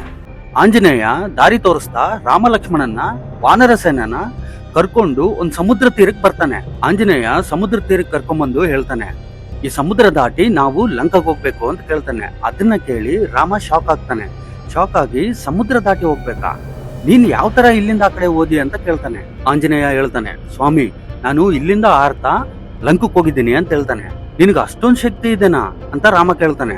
ಹೌದು ಸ್ವಾಮಿ, ನಿಜವಾಗ್ಲೂ ನನಗೆ ಆ ಶಕ್ತಿ ಇದೆ ಅಂತ ಆಂಜನೇಯ ಹೇಳ್ತಾನೆ. ಆದ್ರೆ ನಾನೊಂದು ತಪ್ಪು ಮಾಡಿದ್ದೀನಿ ಅಂತ ಹೇಳ್ತಾನೆ. ಅವಾಗ ಶ್ರೀರಾಮ ಕೇಳ್ತಾನೆ, ಏನದು ಅಂತ. ನಾನು ನಿನ್ನೆ ಲಂಕಕ್ಕೆ ಹೋದಾಗ ಲಂಕನ ಸುಟ್ಟು ಬೂದಿ ಮಾಡಿದ್ದೀನಿ ಅಂತ ಹೇಳ್ತಾನೆ. ಲಂಕನ್ ಸುಟ್ಟು ಬೂದಿ ಮಾಡಿದೀಯಾ, ಎದಕ್ಕೆ ಅಂತ ರಾಮ ಕೇಳ್ತಾನೆ. ಅದಕ್ಕೆ ಆಂಜನೇಯ ಹೇಳ್ತಾನೆ, ನಿನ್ನೆ ರಾವಣ ನನ್ನ ಬಾಲಕ್ಕೆ ಬೆಂಕಿ ಹಚ್ಚಿಸಿದಾನೆ ಅಂತ ಹೇಳ್ತಾನೆ. ರಾವಣ ನಿನ್ ಬಾಲಕ್ಕೆ ಬೆಂಕಿ ಹಚ್ಚಿಸಿದಾನ, ಎದಕ್ಕೆ ಅಂತ ರಾಮ ಕೇಳ್ತಾನೆ. ರಾವಣನ್ ಜೊತೆ ಜಗಳ ಆಯ್ತು ಅಂತ ಹೇಳ್ತಾನೆ. ರಾವಣನ್ ಜೊತೆ ಜಗಳ ಆಯ್ತಾ, ಎದಕ್ಕೆ ಅಂತ ಕೇಳ್ತಾನೆ. ರಾವಣನ್ ಮಗನ್ನ ಸಾಯಿಸಿದೀನಿ ಅಂತ ಹೇಳ್ತಾನೆ. ರಾವಣನ್ ಮಗನ್ನ ನೀನ್ ಸಾಯಿಸಿದ್ಯಾ, ಎದಕ್ಕೆ ಅಂತ ಕೇಳ್ತಾನೆ. 1000 ಜನ ರಾಕ್ಷಸರು ನನ್ನ ಸಾಯಿಸಕ್ ಬಂದ್ರು, ಅವ್ರೆಲ್ರನ್ನೂ ಸಾಯಿಸಿದೀನಿ ಅಂತ ಹೇಳ್ತಾನೆ. ಮತ್ತೆ ಶ್ರೀರಾಮ ಎದಕ್ಕೆ ಏನಾಯ್ತು ಅಂತ ಕೇಳ್ತಾನೆ. ಅಶೋಕವನದಲ್ಲಿರೋ ಗಿಡಗಳನ್ನೆಲ್ಲ ಕಿತ್ತು ಬಿಸಾಕಿದ್ದೀನಿ ಅಂತ ಹೇಳ್ತಾನೆ. ಎದಕ್ಕೆ ಅಂತ ರಾಮ ಕೇಳ್ತಾನೆ. ಅದಕ್ಕೆ ಆಂಜನೇಯ, ಸ್ವಾಮಿ ನನ್ಗೆ ತುಂಬಾ ಹಸಿವಾಗಿತ್ತು ಅಂತ ಹೇಳ್ತಾನೆ. ಆಂಜನೇಯ ಹೇಳಿದ್ದೆಲ್ಲ ಕೇಳಿ ರಾಮ ಲಕ್ಷ್ಮಣ ವಾನರ ಸೈನ್ಯ ಎಲ್ಲ ತುಂಬಾ ಶಾಕ್ ಆಗ್ತಾರೆ. ಅವಾಗ್ಲೇ ರಾಮನ್ ಗೊತ್ತಾಗುತ್ತೆ ಆಂಜನೇಯ ಎಷ್ಟೊಂದು ಶಕ್ತಿಶಾಲಿ ಅಂತ. ಸರಿ, ಇಲ್ಲಿಂದ ಲಂಕಾಗ್ ಹೋಗ್ಬೇಕಂದ್ರೆ ಒಂದು ಸೇತುವೆನ ನಿರ್ಮಿಸ್ಬೇಕಾಗುತ್ತೆ. ಅದಕ್ಕೆ ಸುತ್ತಮುತ್ತಲಿರೋ ಗಿಡಗಳು ಕಲ್ಗಳೆಲ್ಲ ತಗೊಂಡ್ಬಂದು ಸೇತುವೆನ ನಿರ್ಮಿಸಕ್ ಸ್ಟಾರ್ಟ್ ಮಾಡ್ತಾರೆ. ಸಮುದ್ರದಲ್ಲಿ ಅಲೆಗಳು ಜೋರಾಗಿರೋ ಕಾರಣದಿಂದ ಸೇತುವೆ ಕೆಳಗಡೆ ಬಿದ್ದೋಗುತ್ತೆ. ಅದನ್ನ ನೋಡಿ ಸಿಟ್ಟಾಗಿ ಶ್ರೀರಾಮ ಬಾಣವನ್ನು ಸಮುದ್ರಕ್ಕೆ ಗುರಿ ಇಡ್ತಾನೆ. ತಕ್ಷಣನೇ ಸಮುದ್ರ ದೇವ ಸಮುದ್ರದಿಂದ ಹೊರಗಡೆ ಬರ್ತಾನೆ. ಹೊರಗಡೆ ಬಂದು ರಾಮನ್ ಹೇಳ್ತಾನೆ, ರಾಮ ಲಕ್ಷ್ಮಣ ಕೋಪಿಸ್ಕೊಂಡ್ರೆ ಅದಕ್ಕೊಂದು ಅರ್ಥ ಇದೆ, ನೀನ್ ಈ ತರ ಕೋಪಿಸ್ಕೊಳ್ಳೋದು ಸರಿಯಲ್ಲ, ಶಾಂತಿ ಆಗು ಅಂತ ಹೇಳ್ತಾನೆ. ನಿಮಗ್ ಬೇಕಾಗಿರೋದು ಒಂದು ವಾರದಿಂದ ನಿರ್ಮಿಸೋದು ಅಷ್ಟೇ ಅಲ್ಲ, ನಿಮ್ಮಲ್ಲಿರೋ ನೀಲಿನ್ಗೆ ಆ ಶಕ್ತಿ ಇದೆ. ನೀಲ ಯಾಕಲ್ಲಿ ಮುಟ್ತಾನೆ ಆ ಕಲ್ಲು ನೀರಿನ ಮೇಲೆ ತೇಲುತ್ತೆ. ಸಮುದ್ರ ಅಲೆಗಳು ಜೋರಾಗ್ಲಾರ್ದಂಗೆ ನಾನ್ ನೋಡ್ಕೊಂತೀನಿ ಅಂತ ಸಮುದ್ರ ದೇವ ಹೇಳ್ತಾನೆ. ತಕ್ಷಣನೇ ವಾನರ ಸೇನೆ ಎಲ್ಲ ಸೇರ್ಕೊಂಡು ಇಂಡಿಯಾದಿಂದ ಲಂಕಕ್ಕೆ ಒಂದು ವಾರದಿಂದ ನಿರ್ಮಿಸ್ತಾರೆ. ಅದು 130 ಕಿಲೋಮೀಟರ್ ಆಗಿರುತ್ತೆ. ಶ್ರೀರಾಮ ಮತ್ತೆ ವಾನರ ಸೇನೆ ಎಲ್ಲರೂ ಸೇರ್ಕೊಂಡು ಸಮುದ್ರ ಮೇಲೆ ಒಂದು ಸೇತುವೆ ನಿರ್ಮಿಸಿ ಲಂಕಕ್ಕೆ ಬರ್ತಾ ಇದ್ದಾರೆ ಅನ್ನೋ ವಿಷಯ ರಾವಣನ್ಗೆ ಗೊತ್ತಾಗುತ್ತೆ. ರಾವಣನ್ಗೆ ಎಕ್ಸೈಟ್ಮೆಂಟ್ ಜಾಸ್ತಿ ಆಗುತ್ತೆ. ರಾಮ ಲಂಕಕ್ಕೆ ಬರ್ತಾ ಇದ್ದಾನ, ನನ್ನ ಶತ್ರು ಹೆಂಗಿರ್ಬೋದು, ಅವನು ಹೇಗ್ ಕಾಣಿಸ್ತಿರ್ಬೋದು ಅಂತೇಳಿ ತುಂಬಾ ಎಕ್ಸೈಟ್ ಆಗ್ತಾನೆ. ಶ್ರೀರಾಮನ್ಗೆ ಇಷ್ಟೊಂದು ಶಕ್ತಿ ಹೇಗ್ ಬಂತು, ಅವ್ರನ್ನ ಒಂದ್ಸರಿ ನೋಡ್ಬೇಕಂತೇಳಿ ಲಂಕಾ ಮೇಲಿರೋ ಕೋಟೆಗೆ ಹೋಗಿ ಅಲ್ಲಿಂದ ಸಮುದ್ರ ಕಡೆ ನೋಡ್ತಾನೆ. ಕೋಟೆ ಮೇಲ್ಗಡೆ ನಿಂತು ನೋಡಿದ್ರೆ ದೂರದಲ್ಲಿ ವಾನರ ಸೇನೆ ಕಾಣಿಸ್ಕೊಳ್ಳುತ್ತೆ. ಒಬ್ರೊಬ್ರಾಗಿ ಸೈಡ್ಗೆ ಸರಿತಾ ಇದ್ದಾರೆ. ಸುಗ್ರೀವ, ಅಂಗದ, ಲಕ್ಷ್ಮಣ ಕಾಣಿಸ್ಕೊಳ್ತಾರೆ. ಅವ್ರ ಸೈಡ್ಗೆ ಸರಿದಾಗ ಹಿಂದ್ಗಡೆ ಆಂಜನೇಯ ಬರ್ತಾ ಇದ್ದಾನೆ. ಆಂಜನೇಯ ಹಿಂದ್ಗಡೆ ಒಂದು ತೇಜಸ್ಸು, ಒಂದು ವೀರತ್ವ, ಒಂದು ಧೈರ್ಯ. 14 ಫೀಟ್ ಮನುಷ್ಯ ಆಗಿದ್ರೆ ಆ ವಿಜುವಲ್ ನೋಡಕ್ ಯಾವ ತರ ಕಾಣಿಸುತ್ತೋ ಆ ರೂಪದಲ್ಲಿ ಶ್ರೀರಾಮ ಬರೋದನ್ನ ರಾವಣ ನೋಡ್ತಾನೆ. ಶ್ರೀರಾಮನ್ ನೋಡಿದ್ಮೇಲೆ ರಾವಣನ ಮನಸ್ಸು ತುಂಬಾ ಖುಷಿಯಿಂದ ತೇಲಾಡುತ್ತೆ. ಎದಕ್ಕಂದ್ರೆ ಕಳೆದ ಜನ್ಮದಲ್ಲಿ ಅವರು ಜಯ ವಿಜಯ ಆಗಿರ್ತಾರೆ. ರಾವಣನಿಗೆ ಗೊತ್ತಾಗ್ದೇನೆ ಒಂದ್ ಲಾ ಆಫ್ ಅಟ್ರಾಕ್ಷನ್ ಆಗುತ್ತೆ.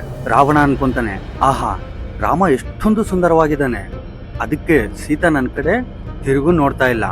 ಸೀತನ್ ನನ್ ಪಡ್ಕೋಬೇಕಂದ್ರೆ ಅವಳ ಕಣ್ ಮುಂದನೆ ರಾಮನ್ ಸಾಯಿಸ್ಬೇಕು. ಶ್ರೀರಾಮ ಸತ್ರೇನೆ ಸೀತಾ ನನ್ ವಶ ಆಗ್ತಾಳೆ ಅಂತ ಮನ್ಸನ್ನ ಅನ್ಕೊಂತಿರ್ತಾನೆ. ಸಡನ್ ಆಗಿ ಒಬ್ಬ ವಾನರ ಗಾಳಿಯಲ್ಲಿ ಹಾರ್ತಾ ರಾವಣನ ಕಡೆ ಬರೋದನ್ನ ರಾವಣ ನೋಡ್ತಾನೆ. ಬಂದು ರಾವಣನ ಮುಖಕ್ಕೆ ಒಂದ್ 4 ಪಂಚ್ಗಳು ಕೊಟ್ಟು ಅಲ್ಲಿಂದ ಒಂದೇ ಜಂಪ್ಗೆ ಹಾರಿ ಶ್ರೀರಾಮನ್ ಪಕ್ಕ ಹೋಗಿ ನಿಂತ್ಕೊಂತಾನೆ.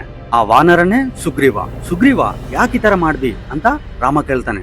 ರಾಮ, ನಿಮ್ಮನ್ನ ಸೀತನ್ ದೂರ ಮಾಡಿದವನು ನನ್ ಕಣ್ಮುಂದೆ ಕಾಣಿಸ್ಕೊಂಡಾಗ ನನ್ ಕೋಪನ್ನ ನಾನು ಕಂಟ್ರೋಲ್ ಮಾಡ್ಕೊಳಕ್ ಆಗ್ಲಿಲ್ಲ, ಅದಕ್ಕೆ ಹೋಗಿ ಅವನ್ ಮುಖಕ್ಕೊಂದೆರಡು ಏಟ್ ಕೊಟ್ಟು ಬಂದಿದ್ದೀನಿ ಅಂತ ಹೇಳ್ತಾನೆ.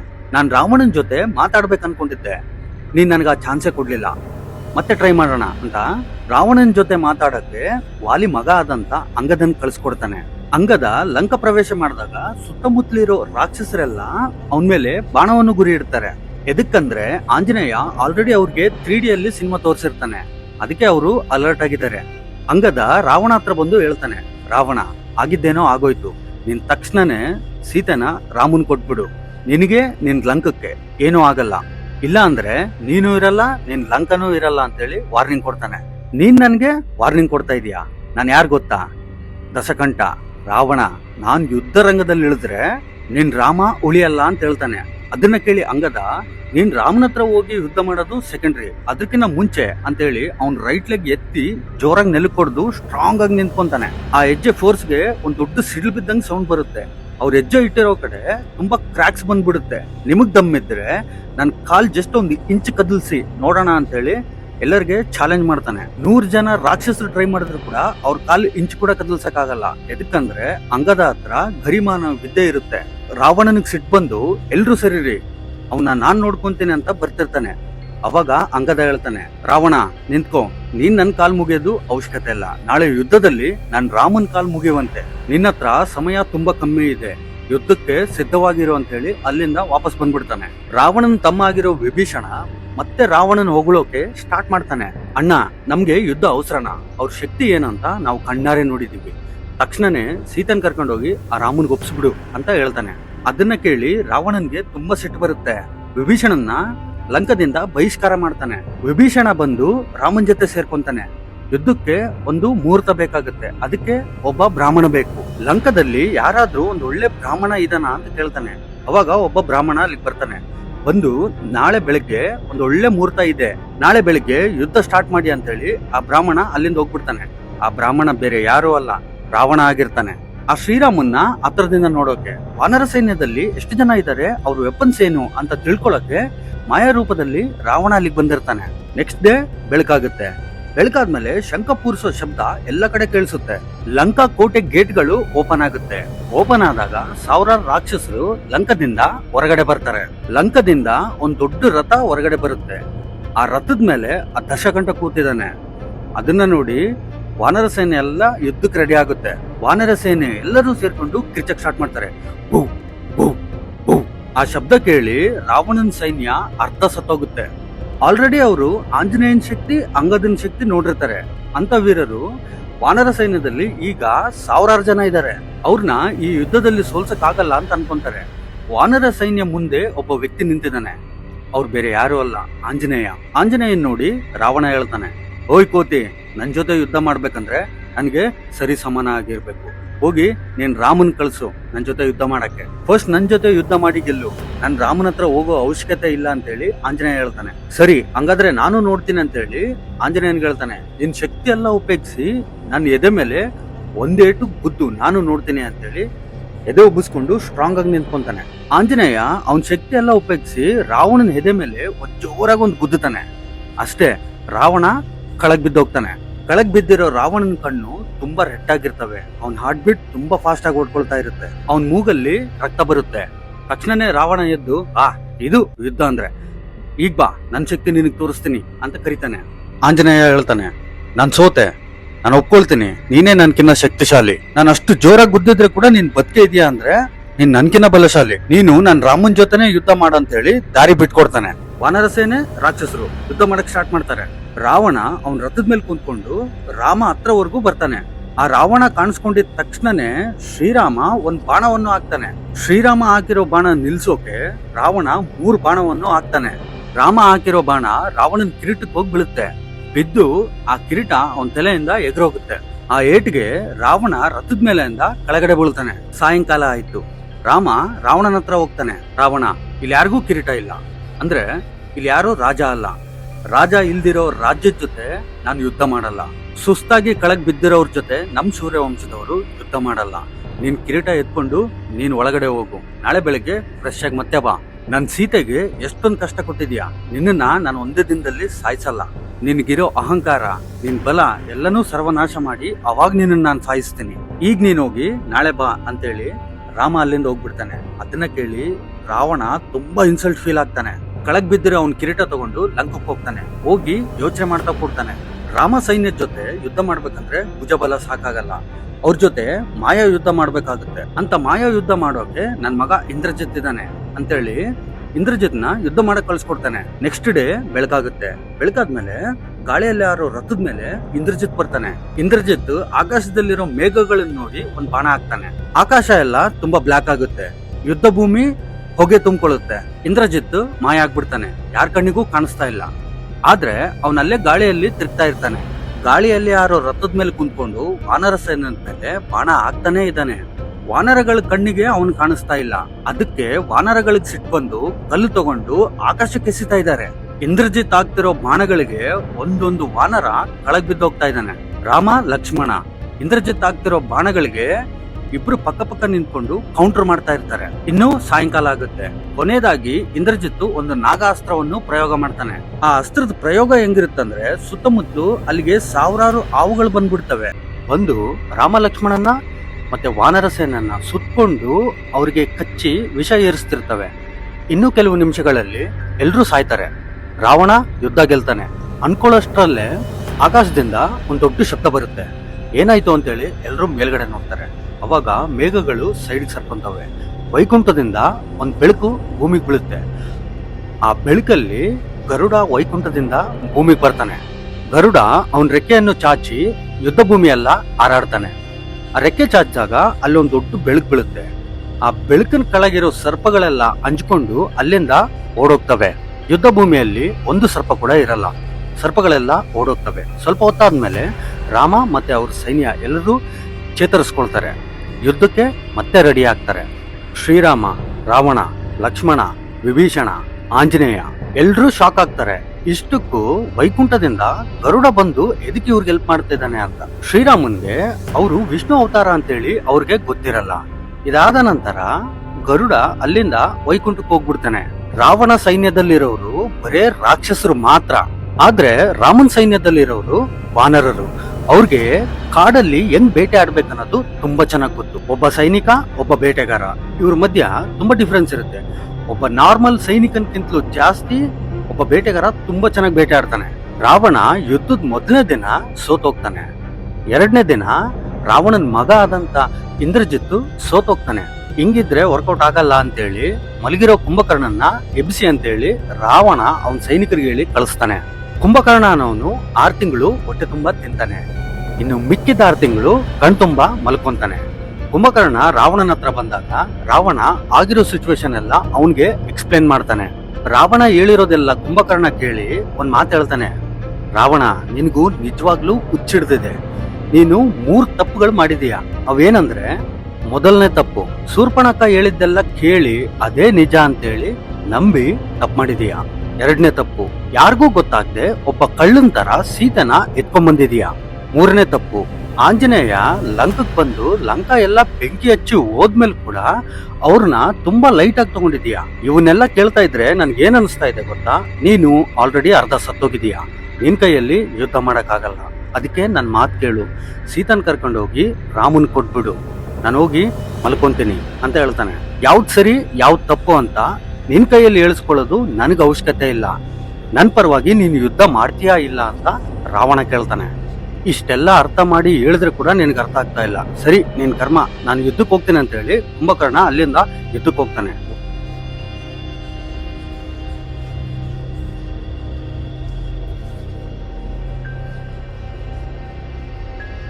ಕುಂಭಕರ್ಣ ರಾಮನ್ ನೋಡ್ತಾನೆ.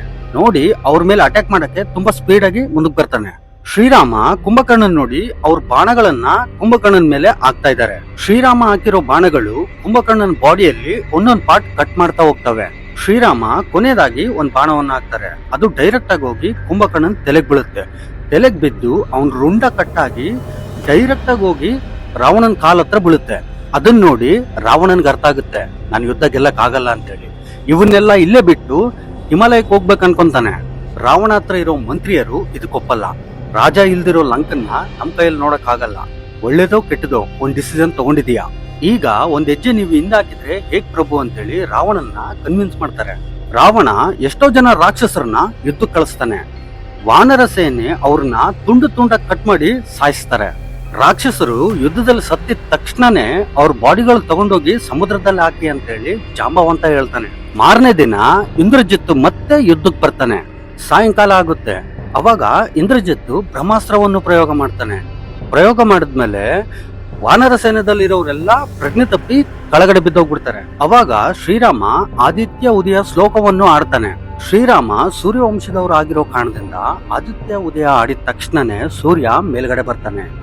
ಅವಾಗ ಸೂರ್ಯದಿಂದ ಬಂದಿರೋ ಕಿರಣಗಳು ವಾನರ ಸೇನೆ ಮೇಲೆ ಬಿದ್ದ ತಕ್ಷಣನೇ ಅವರು ಎದ್ದು ನಿಂತ್ಕೊಂತಾರೆ. ರಾವಣನ್ಗೆ ಏನೂ ಅರ್ಥ ಆಗಲ್ಲ, ಎದಕ್ಕೆಲ್ರು ಶ್ರೀರಾಮನ್ಗೆ ಹೆಲ್ಪ್ ಮಾಡ್ತಾ ಇದಾರೆ ಅಂತ ಹೇಳಿ ಅನ್ಕೊಂತಾನೆ.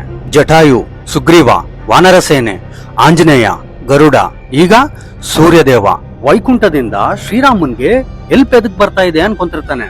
ಅವಾಗ ಇಂದ್ರಜಿತ್ ಹೇಳ್ತಾನೆ, ಅಪ್ಪ, ಅವ್ರನ್ನ ಯುದ್ಧದಲ್ಲಿ ಸೋಲಿಸ್ಬೇಕಂದ್ರೆ ನಾನು ಶಕ್ತಿ ಯಾಗವನ್ನು ಮಾಡ್ಬೇಕಾಗುತ್ತೆ. ಆ ಯಾಗ ನಾನು ಕಂಪ್ಲೀಟ್ ಮಾಡಿದ್ರೆ ಮುಲ್ಲೋಕದಲ್ಲಿರೋರು ಯಾರು ನನ್ನನ್ನ ಯುದ್ಧದಲ್ಲಿ ಸೋಲ್ಸಕ್ ಆಗಲ್ಲ ಅಂತೇಳಿ ಶಕ್ತಿ ಯಾಗವನ್ನು ಮಾಡಕ್ ಸ್ಟಾರ್ಟ್ ಮಾಡ್ತಾನೆ. ಈ ವಿಷಯ ಲಕ್ಷ್ಮಣನ್ ಗೊತ್ತಾಗುತ್ತೆ. ಲಕ್ಷ್ಮಣನ್ ಗೊತ್ತಾದ್ಮೇಲೆ ಒಂದು ವರ್ಣಾಸ್ತ್ರವನ್ನು ಪ್ರಯೋಗ ಮಾಡ್ತಾನೆ. ವರ್ಣಾಸ್ತ್ರ ಪ್ರಯೋಗ ಮಾಡಿದ್ಮೇಲೆ ಯಾಗ ಭಂಗ ಆಗುತ್ತೆ. ಅವ್ನ್ ಮಾಡ್ತಿರೋ ಯಾಗ ಕಂಪ್ಲೀಟ್ ಆಗ್ಲಿಲ್ಲ ಅಂತ ಹೇಳಿ ಇಂದ್ರಜಿತ್ಗೆ ತುಂಬಾ ಸಿಟ್ಟು ಬರುತ್ತೆ. ಗಾಳಿಯಲ್ಲಿ ಯಾರೋ ರಥದ ಮೇಲೆ ಕುಂತ್ಕೊಂಡು ಮತ್ತೆ ಯುದ್ಧ ಭೂಮಿಗೆ ಬರ್ತಾನೆ. ಯುದ್ಧ ಭೂಮಿಗೆ ಬಂದು ಆಕಾಶದಿಂದ ಬಾಣ ಹಾಕೋಕೆ ಸ್ಟಾರ್ಟ್ ಮಾಡ್ತಾನೆ. ಲಕ್ಷ್ಮಣ ಇಂದ್ರಜಿತ್ನ ಕೌಂಟರ್ ಮಾಡೋಕೆ ಕೆಳಗಡೆಯಿಂದ ಬಾಣ ಹಾಕ್ತಿರ್ತಾನೆ. ಲಕ್ಷ್ಮಣ ಹಾಕಿರೋ ಬಾಣ ಇಂದ್ರಜಿತ್ಗೆ ಒಂದು ಕೂಡ ಟಚ್ ಆಗಲ್ಲ. ಅವಾಗ ಅಲ್ಲಿಗೆ ಆಂಜನೇಯ ಬರ್ತಾನೆ. ಬಂದು ಲಕ್ಷ್ಮಣ ನನ್ ಭುಜದ ಮೇಲೆ ಕುಂತ್ಕೊ ಅಂತ ಹೇಳಿ ಭೂಮಿಯಿಂದ ಆಕಾಶಕ್ಕೆ ಹಾರ್ತಾನೆ. ಗಾಳಿಗಿಂತಲೂ ವೇಗವಾಗಿ ಇಂದ್ರಜಿತ್ ರಥವನ್ನು ಸುತ್ತುತ್ತಾ ಲಕ್ಷ್ಮಣ ಬಾಣವನ್ನ ಹಾಕ್ತಿರ್ತಾನೆ. ಅಲ್ಲಿವರೆಗೂ ಗಾಳಿಯಲ್ಲಿ ಹಾರ್ತಾ ಬಾಣಗಳ ಹಾಕಿ ಇಂದ್ರಜಿತ್ ಎಲ್ರನ್ನೂ ಕನ್ಫ್ಯೂಸ್ ಮಾಡ್ತಿರ್ತಾನೆ. ಈಗ ಇಂದ್ರಜಿತ್ ಕನ್ಫ್ಯೂಸ್ ಆಗಿ ಹೋಗ್ಬಿಡ್ತಾನೆ. ಇಂದ್ರಜಿತ್ ಎದುರುಗಡೆ ಆಂಜನೇಯ ಲಕ್ಷ್ಮಣನ್ನ ಅವನ್ ಭುಜದ ಮೇಲೆ ಕುಂದಿಸ್ಕೊಂಡು ತುಂಬಾ ಸ್ಪೀಡ್ ಆಗಿ ಹಾರ್ತಾ ಇದ್ದಾನೆ. ಫೈನಲ್ ಆಗಿ ಲಕ್ಷ್ಮಣ ಒಂದ್ ಬಾಣ ಹಾಕ್ತಾನೆ. ಆ ಬಾಣ ಸ್ಟ್ರೇಟ್ ಆಗಿ ಹೋಗಿ ಇಂದ್ರಜಿತ್ ಹಾರ್ಟ್ ಚುಚ್ಕೊಳ್ಳುತ್ತೆ. ಇಂದ್ರಜಿತ್ ಅಲ್ಲೇ ಸತ್ತೋಗ್ಬಿಡ್ತಾನೆ. ಆಕಾಶದಲ್ಲಿ ಹಾರಾಡ್ತಿರೋ ಆಂಜನೇಯ ಲಕ್ಷ್ಮಣನ್ ನೋಡಿ ಸೀತಾ ತುಂಬಾ ಖುಷಿ ಆಗ್ತಾಳೆ. ರಾವಣನಿಗೆ ಸಂಬಂಧಪಟ್ಟಿರೋರೆಲ್ಲ ಒಬ್ರೊಬ್ರಾಗಿ ಸಾಯ್ತಾ ಇದ್ದಾರೆ. ಅಕ್ಷಯ ಕುಮಾರ, ಇಂದ್ರಜಿತ್, ಕುಂಭಕರ್ಣ ಸತ್ತೋಗ್ತಾರೆ. ಅವನ್ ಸ್ವಂತ ತಮ್ಮ ಆಗಿರೋ ವಿಭೀಷಣ ಅವನ್ ಶತ್ರು ಆಗ್ತಾನೆ. ಈಗ ರಾವಣ ಒಬ್ಬನೇ ಯುದ್ಧಕ್ಕೆ ಹೋಗ್ತಾನೆ. ರಾವಣನ್ನ ಯಾರು ಏನ್ ಮಾಡಕ್ ಆಗಲ್ಲ. ಎದಕ್ಕಂದ್ರೆ ಮಂಡೋದರಿ ಒಂದು ವ್ರತ ಮಾಡ್ತಿರ್ತಾಳೆ. ಆ ವ್ರತ ಕಾರಣದಿಂದಾನೆ ಸಾಕ್ಷಾತ್ ಆ ಪರಮಶಿವನಿಂದ ರಾವಣನ್ಗೆ ಶಕ್ತಿ ಬರುತ್ತೆ. ಹೇಗಾದ್ರೂ ಮಾಡಿ ಮಂಡೋದರಿ ಮಾಡ್ತಿರೋ ವ್ರತ ನಿಲ್ಸ್ಬೇಕು. ಆ ತರ ಮಾಡಿದ್ರೇನೆ ರಾವಣಾಸುರ ಅರ್ಧ ವೀಕ್ ಆಗ್ಬಿಡ್ತಾನೆ. ಎದಕ್ಕಂದ್ರೆ ಶಿವನ್ ಕಡೆಯಿಂದ ಬರೋ ಶಕ್ತಿ ಕಟ್ಟಾಗುತ್ತೆ. ರಾವಣ ಯುದ್ಧಕ್ಕೆ ಹೋಗ್ತಾನೆ. ಸ್ವಲ್ಪ ಹೊತ್ತಾದ್ಮೇಲೆ ರಾವಣ ಮಂಡೋದರಿ ಹತ್ರ ಮತ್ತೆ ಬರ್ತಾನೆ. ಬಂದು ಮಂಡೋದರಿ ನನ್ ಖಡ್ಗ ಎಲ್ಲಿದೆ ಅಂತ ಜೋರಾಗಿ ಕೇಳ್ತಾನೆ. ತಕ್ಷಣನೇ ಮಂಡೋದರಿ ಕುಳಿತುಕೊಂಡು ವ್ರತ ಮಾಡ್ತಿರ್ತಾಳೆ. ಅದನ್ನ ಕೇಳಿ ರಾವಣ ಅಲ್ಲಿ ಬಂದಿದ್ದಾನೆ ಏನೋ ಅಂತ ಹೇಳಿ ವ್ರತದಿಂದ ಎದ್ದು ಅಲ್ಲಿಗೆ ಓಡಿ ಬಂದ್ಬಿಡ್ತಾಳೆ. ಆದ್ರೆ ಅಲ್ಲಿ ಬಂದಿರೋದು ರಾವಣ ಅಲ್ಲ, ರಾವಣ ರೂಪದಲ್ಲಿರೋ ಆಂಜನೇಯ. ಆಂಜನೇಯ ಎರಡು ಕೈಯನ್ನು ಜೋಡಿಸಿ ನನ್ನ ಕ್ಷಮಿಸ್ಬಿಡು ತಾಯಿ ಅಂತೇಳಿ ಅಲ್ಲಿಂದ ಗಾಳಿಯಲ್ಲಿ ಹಾರ್ತಾ ಹೋಗ್ಬಿಡ್ತಾನೆ. ಆಂಜನೇಯ ಹತ್ರ ಅವ್ರ ರೂಪ ಬದಲಾಯಿಸೋ ಶಕ್ತಿ ಇರುತ್ತೆ. ಅದಕ್ಕೆ ರಾವಣ ರೂಪದಲ್ಲಿ ಅಲ್ಲಿ ಬಂದು ಮಂಡೋದರಿ ಮಾಡ್ತಿರೋ ವ್ರತ ಕಂಪ್ಲೀಟ್ ಆಗ್ಲಾರ್ದಂಗೆ ಅಲ್ಲಿಗೆ ನಿಲ್ಲಿಸ್ತಾನೆ. ರಾವಣ ಯುದ್ಧ ಭೂಮಿಗೆ ಬಂದು ಯುದ್ಧ ಮಾಡಕ್ ಸ್ಟಾರ್ಟ್ ಮಾಡ್ತಾನೆ. ಸಾಯಂಕಾಲ ಆಗುತ್ತೆ. ಯುದ್ಧ ಭೂಮಿಯಲ್ಲಿ ರಾವಣನ್ಗೆ ವಿಭೀಷಣ ಕಾಣಿಸ್ಕೊಳ್ತಾನೆ. ದ್ರೋಹಿ ಅಂತ ಜೋರಾಗಿ ಕಿರ್ಚಿ ವಿಭೀಷಣನ್ ಮೇಲೆ ಬ್ರಹ್ಮಾಸ್ತ್ರವನ್ನು ಪ್ರಯೋಗ ಮಾಡ್ತಾನೆ. ಆ ಬ್ರಹ್ಮಾಸ್ತ್ರ ಹೋಗಿ ವಿಭೀಷಣನ ಬೀಳೋಕಿನ ಮುಂಚೆ ಲಕ್ಷ್ಮಣ ಅಡ್ಡ ಬಂದು ನಿಂತ್ಕೊಳ್ತಾನೆ. ಆ ಬ್ರಹ್ಮಾಸ್ತ್ರ ಲಕ್ಷ್ಮಣನ್ ಬೀಳುತ್ತೆ. ಬ್ರಹ್ಮಾಸ್ತ್ರ ಲಕ್ಷ್ಮಣನ ಹಾಟಿಗೆ ಬೀಳುತ್ತೆ. ಹಾಟಿಗೆ ಬಿದ್ದಿದ ತಕ್ಷಣನೇ ಲಕ್ಷ್ಮಣ ಪ್ರಜ್ಞೆ ತಪ್ಪಲ್ಲೇ ಕೆಳಗೆ ಬಿದ್ದೋಗ್ತಾನೆ. ಲಕ್ಷ್ಮಣನ್ಗೆ ಅತಿ ಬಲ ಅನ್ನೋ ವಿದ್ಯೆ ಗೊತ್ತಿರುತ್ತೆ. ಅದಕ್ಕೆ ಲಕ್ಷ್ಮಣನ್ ಬಾಡಿಗೆ ಏನೂ ಆಗಲ್ಲ. ಆದ್ರೆ ಲಕ್ಷ್ಮಣನ್ ಚುಚ್ಕೊಂಡಿರೋದು ಬ್ರಹ್ಮಾಸ್ತ್ರ. ಅದಕ್ಕೆ ಲಕ್ಷ್ಮಣ ಅನ್ಕಾನ್ಶಿಯಸ್ ಆಗಿ ಅಲ್ಲೇ ಕೆಳಗ್ ಬಿದ್ದಿರ್ತಾನೆ. ಲಕ್ಷ್ಮಣನ್ಗೆ ಏನಾದ್ರೂ ಆಗ್ಬಿಡುತ್ತೆ ಅಂತ ಹೇಳಿ ಅಲ್ಲಿ ಬಿದ್ದಿರೋ ಲಕ್ಷ್ಮಣನ್ನ ಕೈಗೆತ್ಕೊಂಡು ಶ್ರೀರಾಮ ತುಂಬಾ ಅಳ್ತಾನೆ. ಅದನ್ನ ನೋಡಿ ಜಾಂಬವಂತ ಅಲ್ಲಿಗೆ ಬಂದ್ ಹೇಳ್ತಾನೆ, ರಾಮ ಟೆನ್ಷನ್ ತಗೋಬೇಡ, ನಮ್ಗೆ ಬೆಳಿಗ್ಗೆವರೆಗೂ ಟೈಮ್ ಇದೆ. ಸಂಜೀವನಿ ಎಲೆಗಳಿಂದ ನಾವು ಲಕ್ಷ್ಮಣನ್ಗೆ ಟ್ರೀಟ್ಮೆಂಟ್ ಕೊಟ್ರೆ ಲಕ್ಷ್ಮಣ ಖಂಡಿತ ಬದುಕ್ತಾನೆ ಅಂತ ಹೇಳ್ತಾನೆ. ಆ ಸಂಜೀವನಿನ ನಾನ್ ತರ್ತೀನಿ ಅಂತ ಹೇಳಿ ಜಾಂಬವಂತ ಹೇಳಿರೋ ಲೊಕೇಶನ್ಗೆ ಗಾಳಿಯಲ್ಲಿ ಹಾರ್ತ ಆಂಜನೇಯ ಹೋಗ್ತಾನೆ. ಆ ಲೊಕೇಶನ್ಗೆ ಹೋಗಿ ನೋಡಿದ್ರೆ ಒಂದ್ ದೊಡ್ಡ ಬೆಟ್ಟ ಕಾಣಿಸ್ಕೊಳ್ಳುತ್ತೆ. ಅಲ್ಲಿ ಕಲರ್ಫುಲ್ ಆಗಿ ತುಂಬಾ ಗಿಡಗಳಿರ್ತವೆ. ಜಾಂಬವಂತ ಹೇಳಿರೋ ಎಲೆ ಯಾವ್ದು ಅಂತ ಹೇಳಿ ಆಂಜನೇಯನ್ಗೆ ಅರ್ಥ ಆಗಲ್ಲ. ಶ್ರೀರಾಮ ಲಕ್ಷ್ಮಣನ್ ಎತ್ಕೊಂಡು ಚಿಕ್ಕ ಹುಡುಗನ್ ತರ ಅಳ್ತಾ ಇದ್ದಾನೆ. ಸಡನ್ ಆಗಿ ಶ್ರೀರಾಮ ಇನ್ನೂ ಜೋರಾಗಿ ಅಳಕ್ ಸ್ಟಾರ್ಟ್ ಮಾಡ್ಬಿಡ್ತಾನೆ. ಅಯ್ಯೋ ಸೂರ್ಯೋದಯ ಆಗ್ತಾ ಇದೆ, ನನ್ನ ತಮ್ಮ ಸತ್ತೋಗ್ತಾನೆ ಅಂತ ಹೇಳಿ ತುಂಬಾ ಫೀಲ್ ಆಗ್ತಾ ಇದ್ದಾನೆ. ಅವಾಗ ಜಾಂಬವಂತ ಹೇಳ್ತಾನೆ, ರಾಮ ಅದು ಸೂರ್ಯೋದಯ ಅಲ್ಲ, ಆಂಜನೇಯ ಸಂಜೀವನಿ ಪರ್ವತವನ್ನು ಎತ್ಕೊಂಡು ಬರ್ತಾ ಇದ್ದಾನೆ. ಆ ಬೆಟ್ಟದಲ್ಲಿರೋ ಸಂಜೀವನಿ ಎಲೆಗಳಿಂದ ಲಕ್ಷ್ಮಣನ್ಗೆ ಟ್ರೀಟ್ಮೆಂಟ್ ಕೊಡ್ತಾರೆ. ಅವಾಗ ಲಕ್ಷ್ಮಣ ಎದ್ದೇಳ್ತಾನೆ. ಆ ಸಂಜೀವನಿ ಪರ್ವತದಿಂದ ಬರೋ ಸ್ಮೆಲ್ಗೆ ಅಲ್ಲಿ ಸತ್ತು ಬಿದ್ದಿರೋ ವಾನರಗಳೆಲ್ಲ ಎದ್ದು ನಿಂತ್ಕೊಳ್ತಾರೆ. ಈ ತರ ಏನಾದ್ರೂ ಆಗ್ಬೋದಂತ ಹೇಳಿ ಜಾಂಬವಂತ ಮೊದ್ಲೇ ಹೇಳಿರ್ತಾನೆ, ರಾಕ್ಷಸರ ಬಾಡಿಗಳೆಲ್ಲ ತಗೊಂಡೋಗಿ ಸಮುದ್ರದಲ್ಲಿ ಹಾಕಿ ಅಂತ. Next day ಬೆಳಕಾಗುತ್ತೆ. ರಾವಣಾಸುರ ಅವನ್ ರಥದ ಮೇಲೆ ಸ್ಟ್ರೇಟ್ ಆಗಿ ರಾಮನ ಹತ್ರ ಬರ್ತಾನೆ. ಶ್ರೀರಾಮನ ಹತ್ರ ರಥ ಇಲ್ಲ. ಅವಾಗ ಆಕಾಶದಿಂದ ಒಂದ್ ಬೆಳಕು ಬೀಳುತ್ತೆ. ಆ ಬೆಳಕಲ್ಲಿ ಇಂದ್ರಲೋಕದಿಂದ ಇಂದ್ರದೇವನ್ ರಥ ಭೂಮಿಗೆ ಬಂದಿಳಿಯುತ್ತೆ.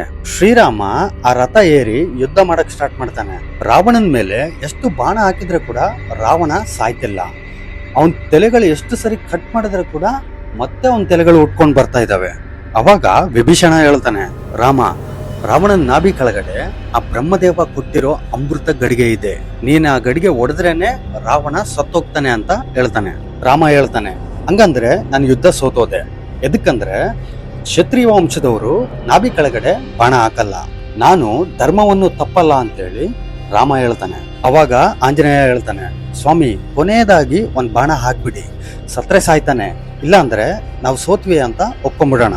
ಶ್ರೀರಾಮ ಅವ್ರ ಶಕ್ತಿ ಎಲ್ಲ ಉಪಯೋಗಿಸಿ ರಾವಣನ ಚೆಸ್ಟ್ ಮೇಲೆ ಬಾಣ ಹಾಕ್ತಾರೆ. ತಕ್ಷಣನೇ ಆಂಜನೇಯ ಅವ್ರ ತಂದೆ ಆಗಿರೋ ವಾಯುದೇವನ ಪ್ರಾರ್ಥನೆ ಮಾಡ್ತಾನೆ. ಶ್ರೀರಾಮ ಹಾಕಿರೋ ಬಾಣ ನೇರವಾಗಿ ರಾವಣನ ಎದೆಗೆ ಹೋಗ್ತಾ ಇದೆ. ಅದು ಸ್ಲೋ ಆಗಿ ಕೆಳಗ್ ಬರಕ್ ಸ್ಟಾರ್ಟ್ ಆಗುತ್ತೆ. ವಾಯುದೇವ ರಾಮ ಹಾಕಿರೋ ಬಾಣ ಡೈರೆಕ್ಷನ್ ಅನ್ನ ಚೇಂಜ್ ಮಾಡ್ತಾನೆ. ಅದು ಹೋಗಿ ರಾವಣ ನಾಭಿ ಕೆಳಗಡೆ ಇರೋ ಅಮೃತ ಗಡಿಗೆಗೆ ಬೀಳಂಗ್ ಮಾಡ್ತಾನೆ. ರಾವಣ ಅವನ್ ರಥದ ಮೇಲೆ ಕೆಳಗಡೆ ಬೀಳ್ತಾನೆ, ಸಾಯಕ್ ರೆಡಿ ಆಗಿದ್ದಾನೆ. ಅವಾಗ ಶ್ರೀರಾಮ ರಾವಣನ ಹತ್ರ ಬರ್ತಾನೆ. ಬಂದು, ರಾವಣ, ನಾನ್ ನಿನ್ ಬಗ್ಗೆ ತುಂಬಾ ಕೇಳಿದೀನಿ, ನಾನ್ ನಿನ್ ಬಗ್ಗೆ ಯಾವತ್ತೂ ಕೆಟ್ಟದಾಗ ಕೇಳಲಿಲ್ಲ. ನಿನ್ ಆಳ್ವಿಕೆಯಲ್ಲಿರೋ ಜನಗಳು ಕೂಡ ನಿನ್ ಬಗ್ಗೆ ತುಂಬಾ ಒಳ್ಳೇದಾಗಿ ಹೇಳಿದ್ದಾರೆ. ನಿನಗೆ ಪರಾಯಿ ಸ್ತ್ರೀ ಮೇಲಿರೋ ವ್ಯಾಮೋಹ ತುಂಬಾ ಜಾಸ್ತಿ, ಅದಕ್ಕೆ ಮರಣ ಅನ್ನೋದು ನಿನ್ನ ಹತ್ರ ಹುಡುಕೊಂತ ಬಂದಿದೆ.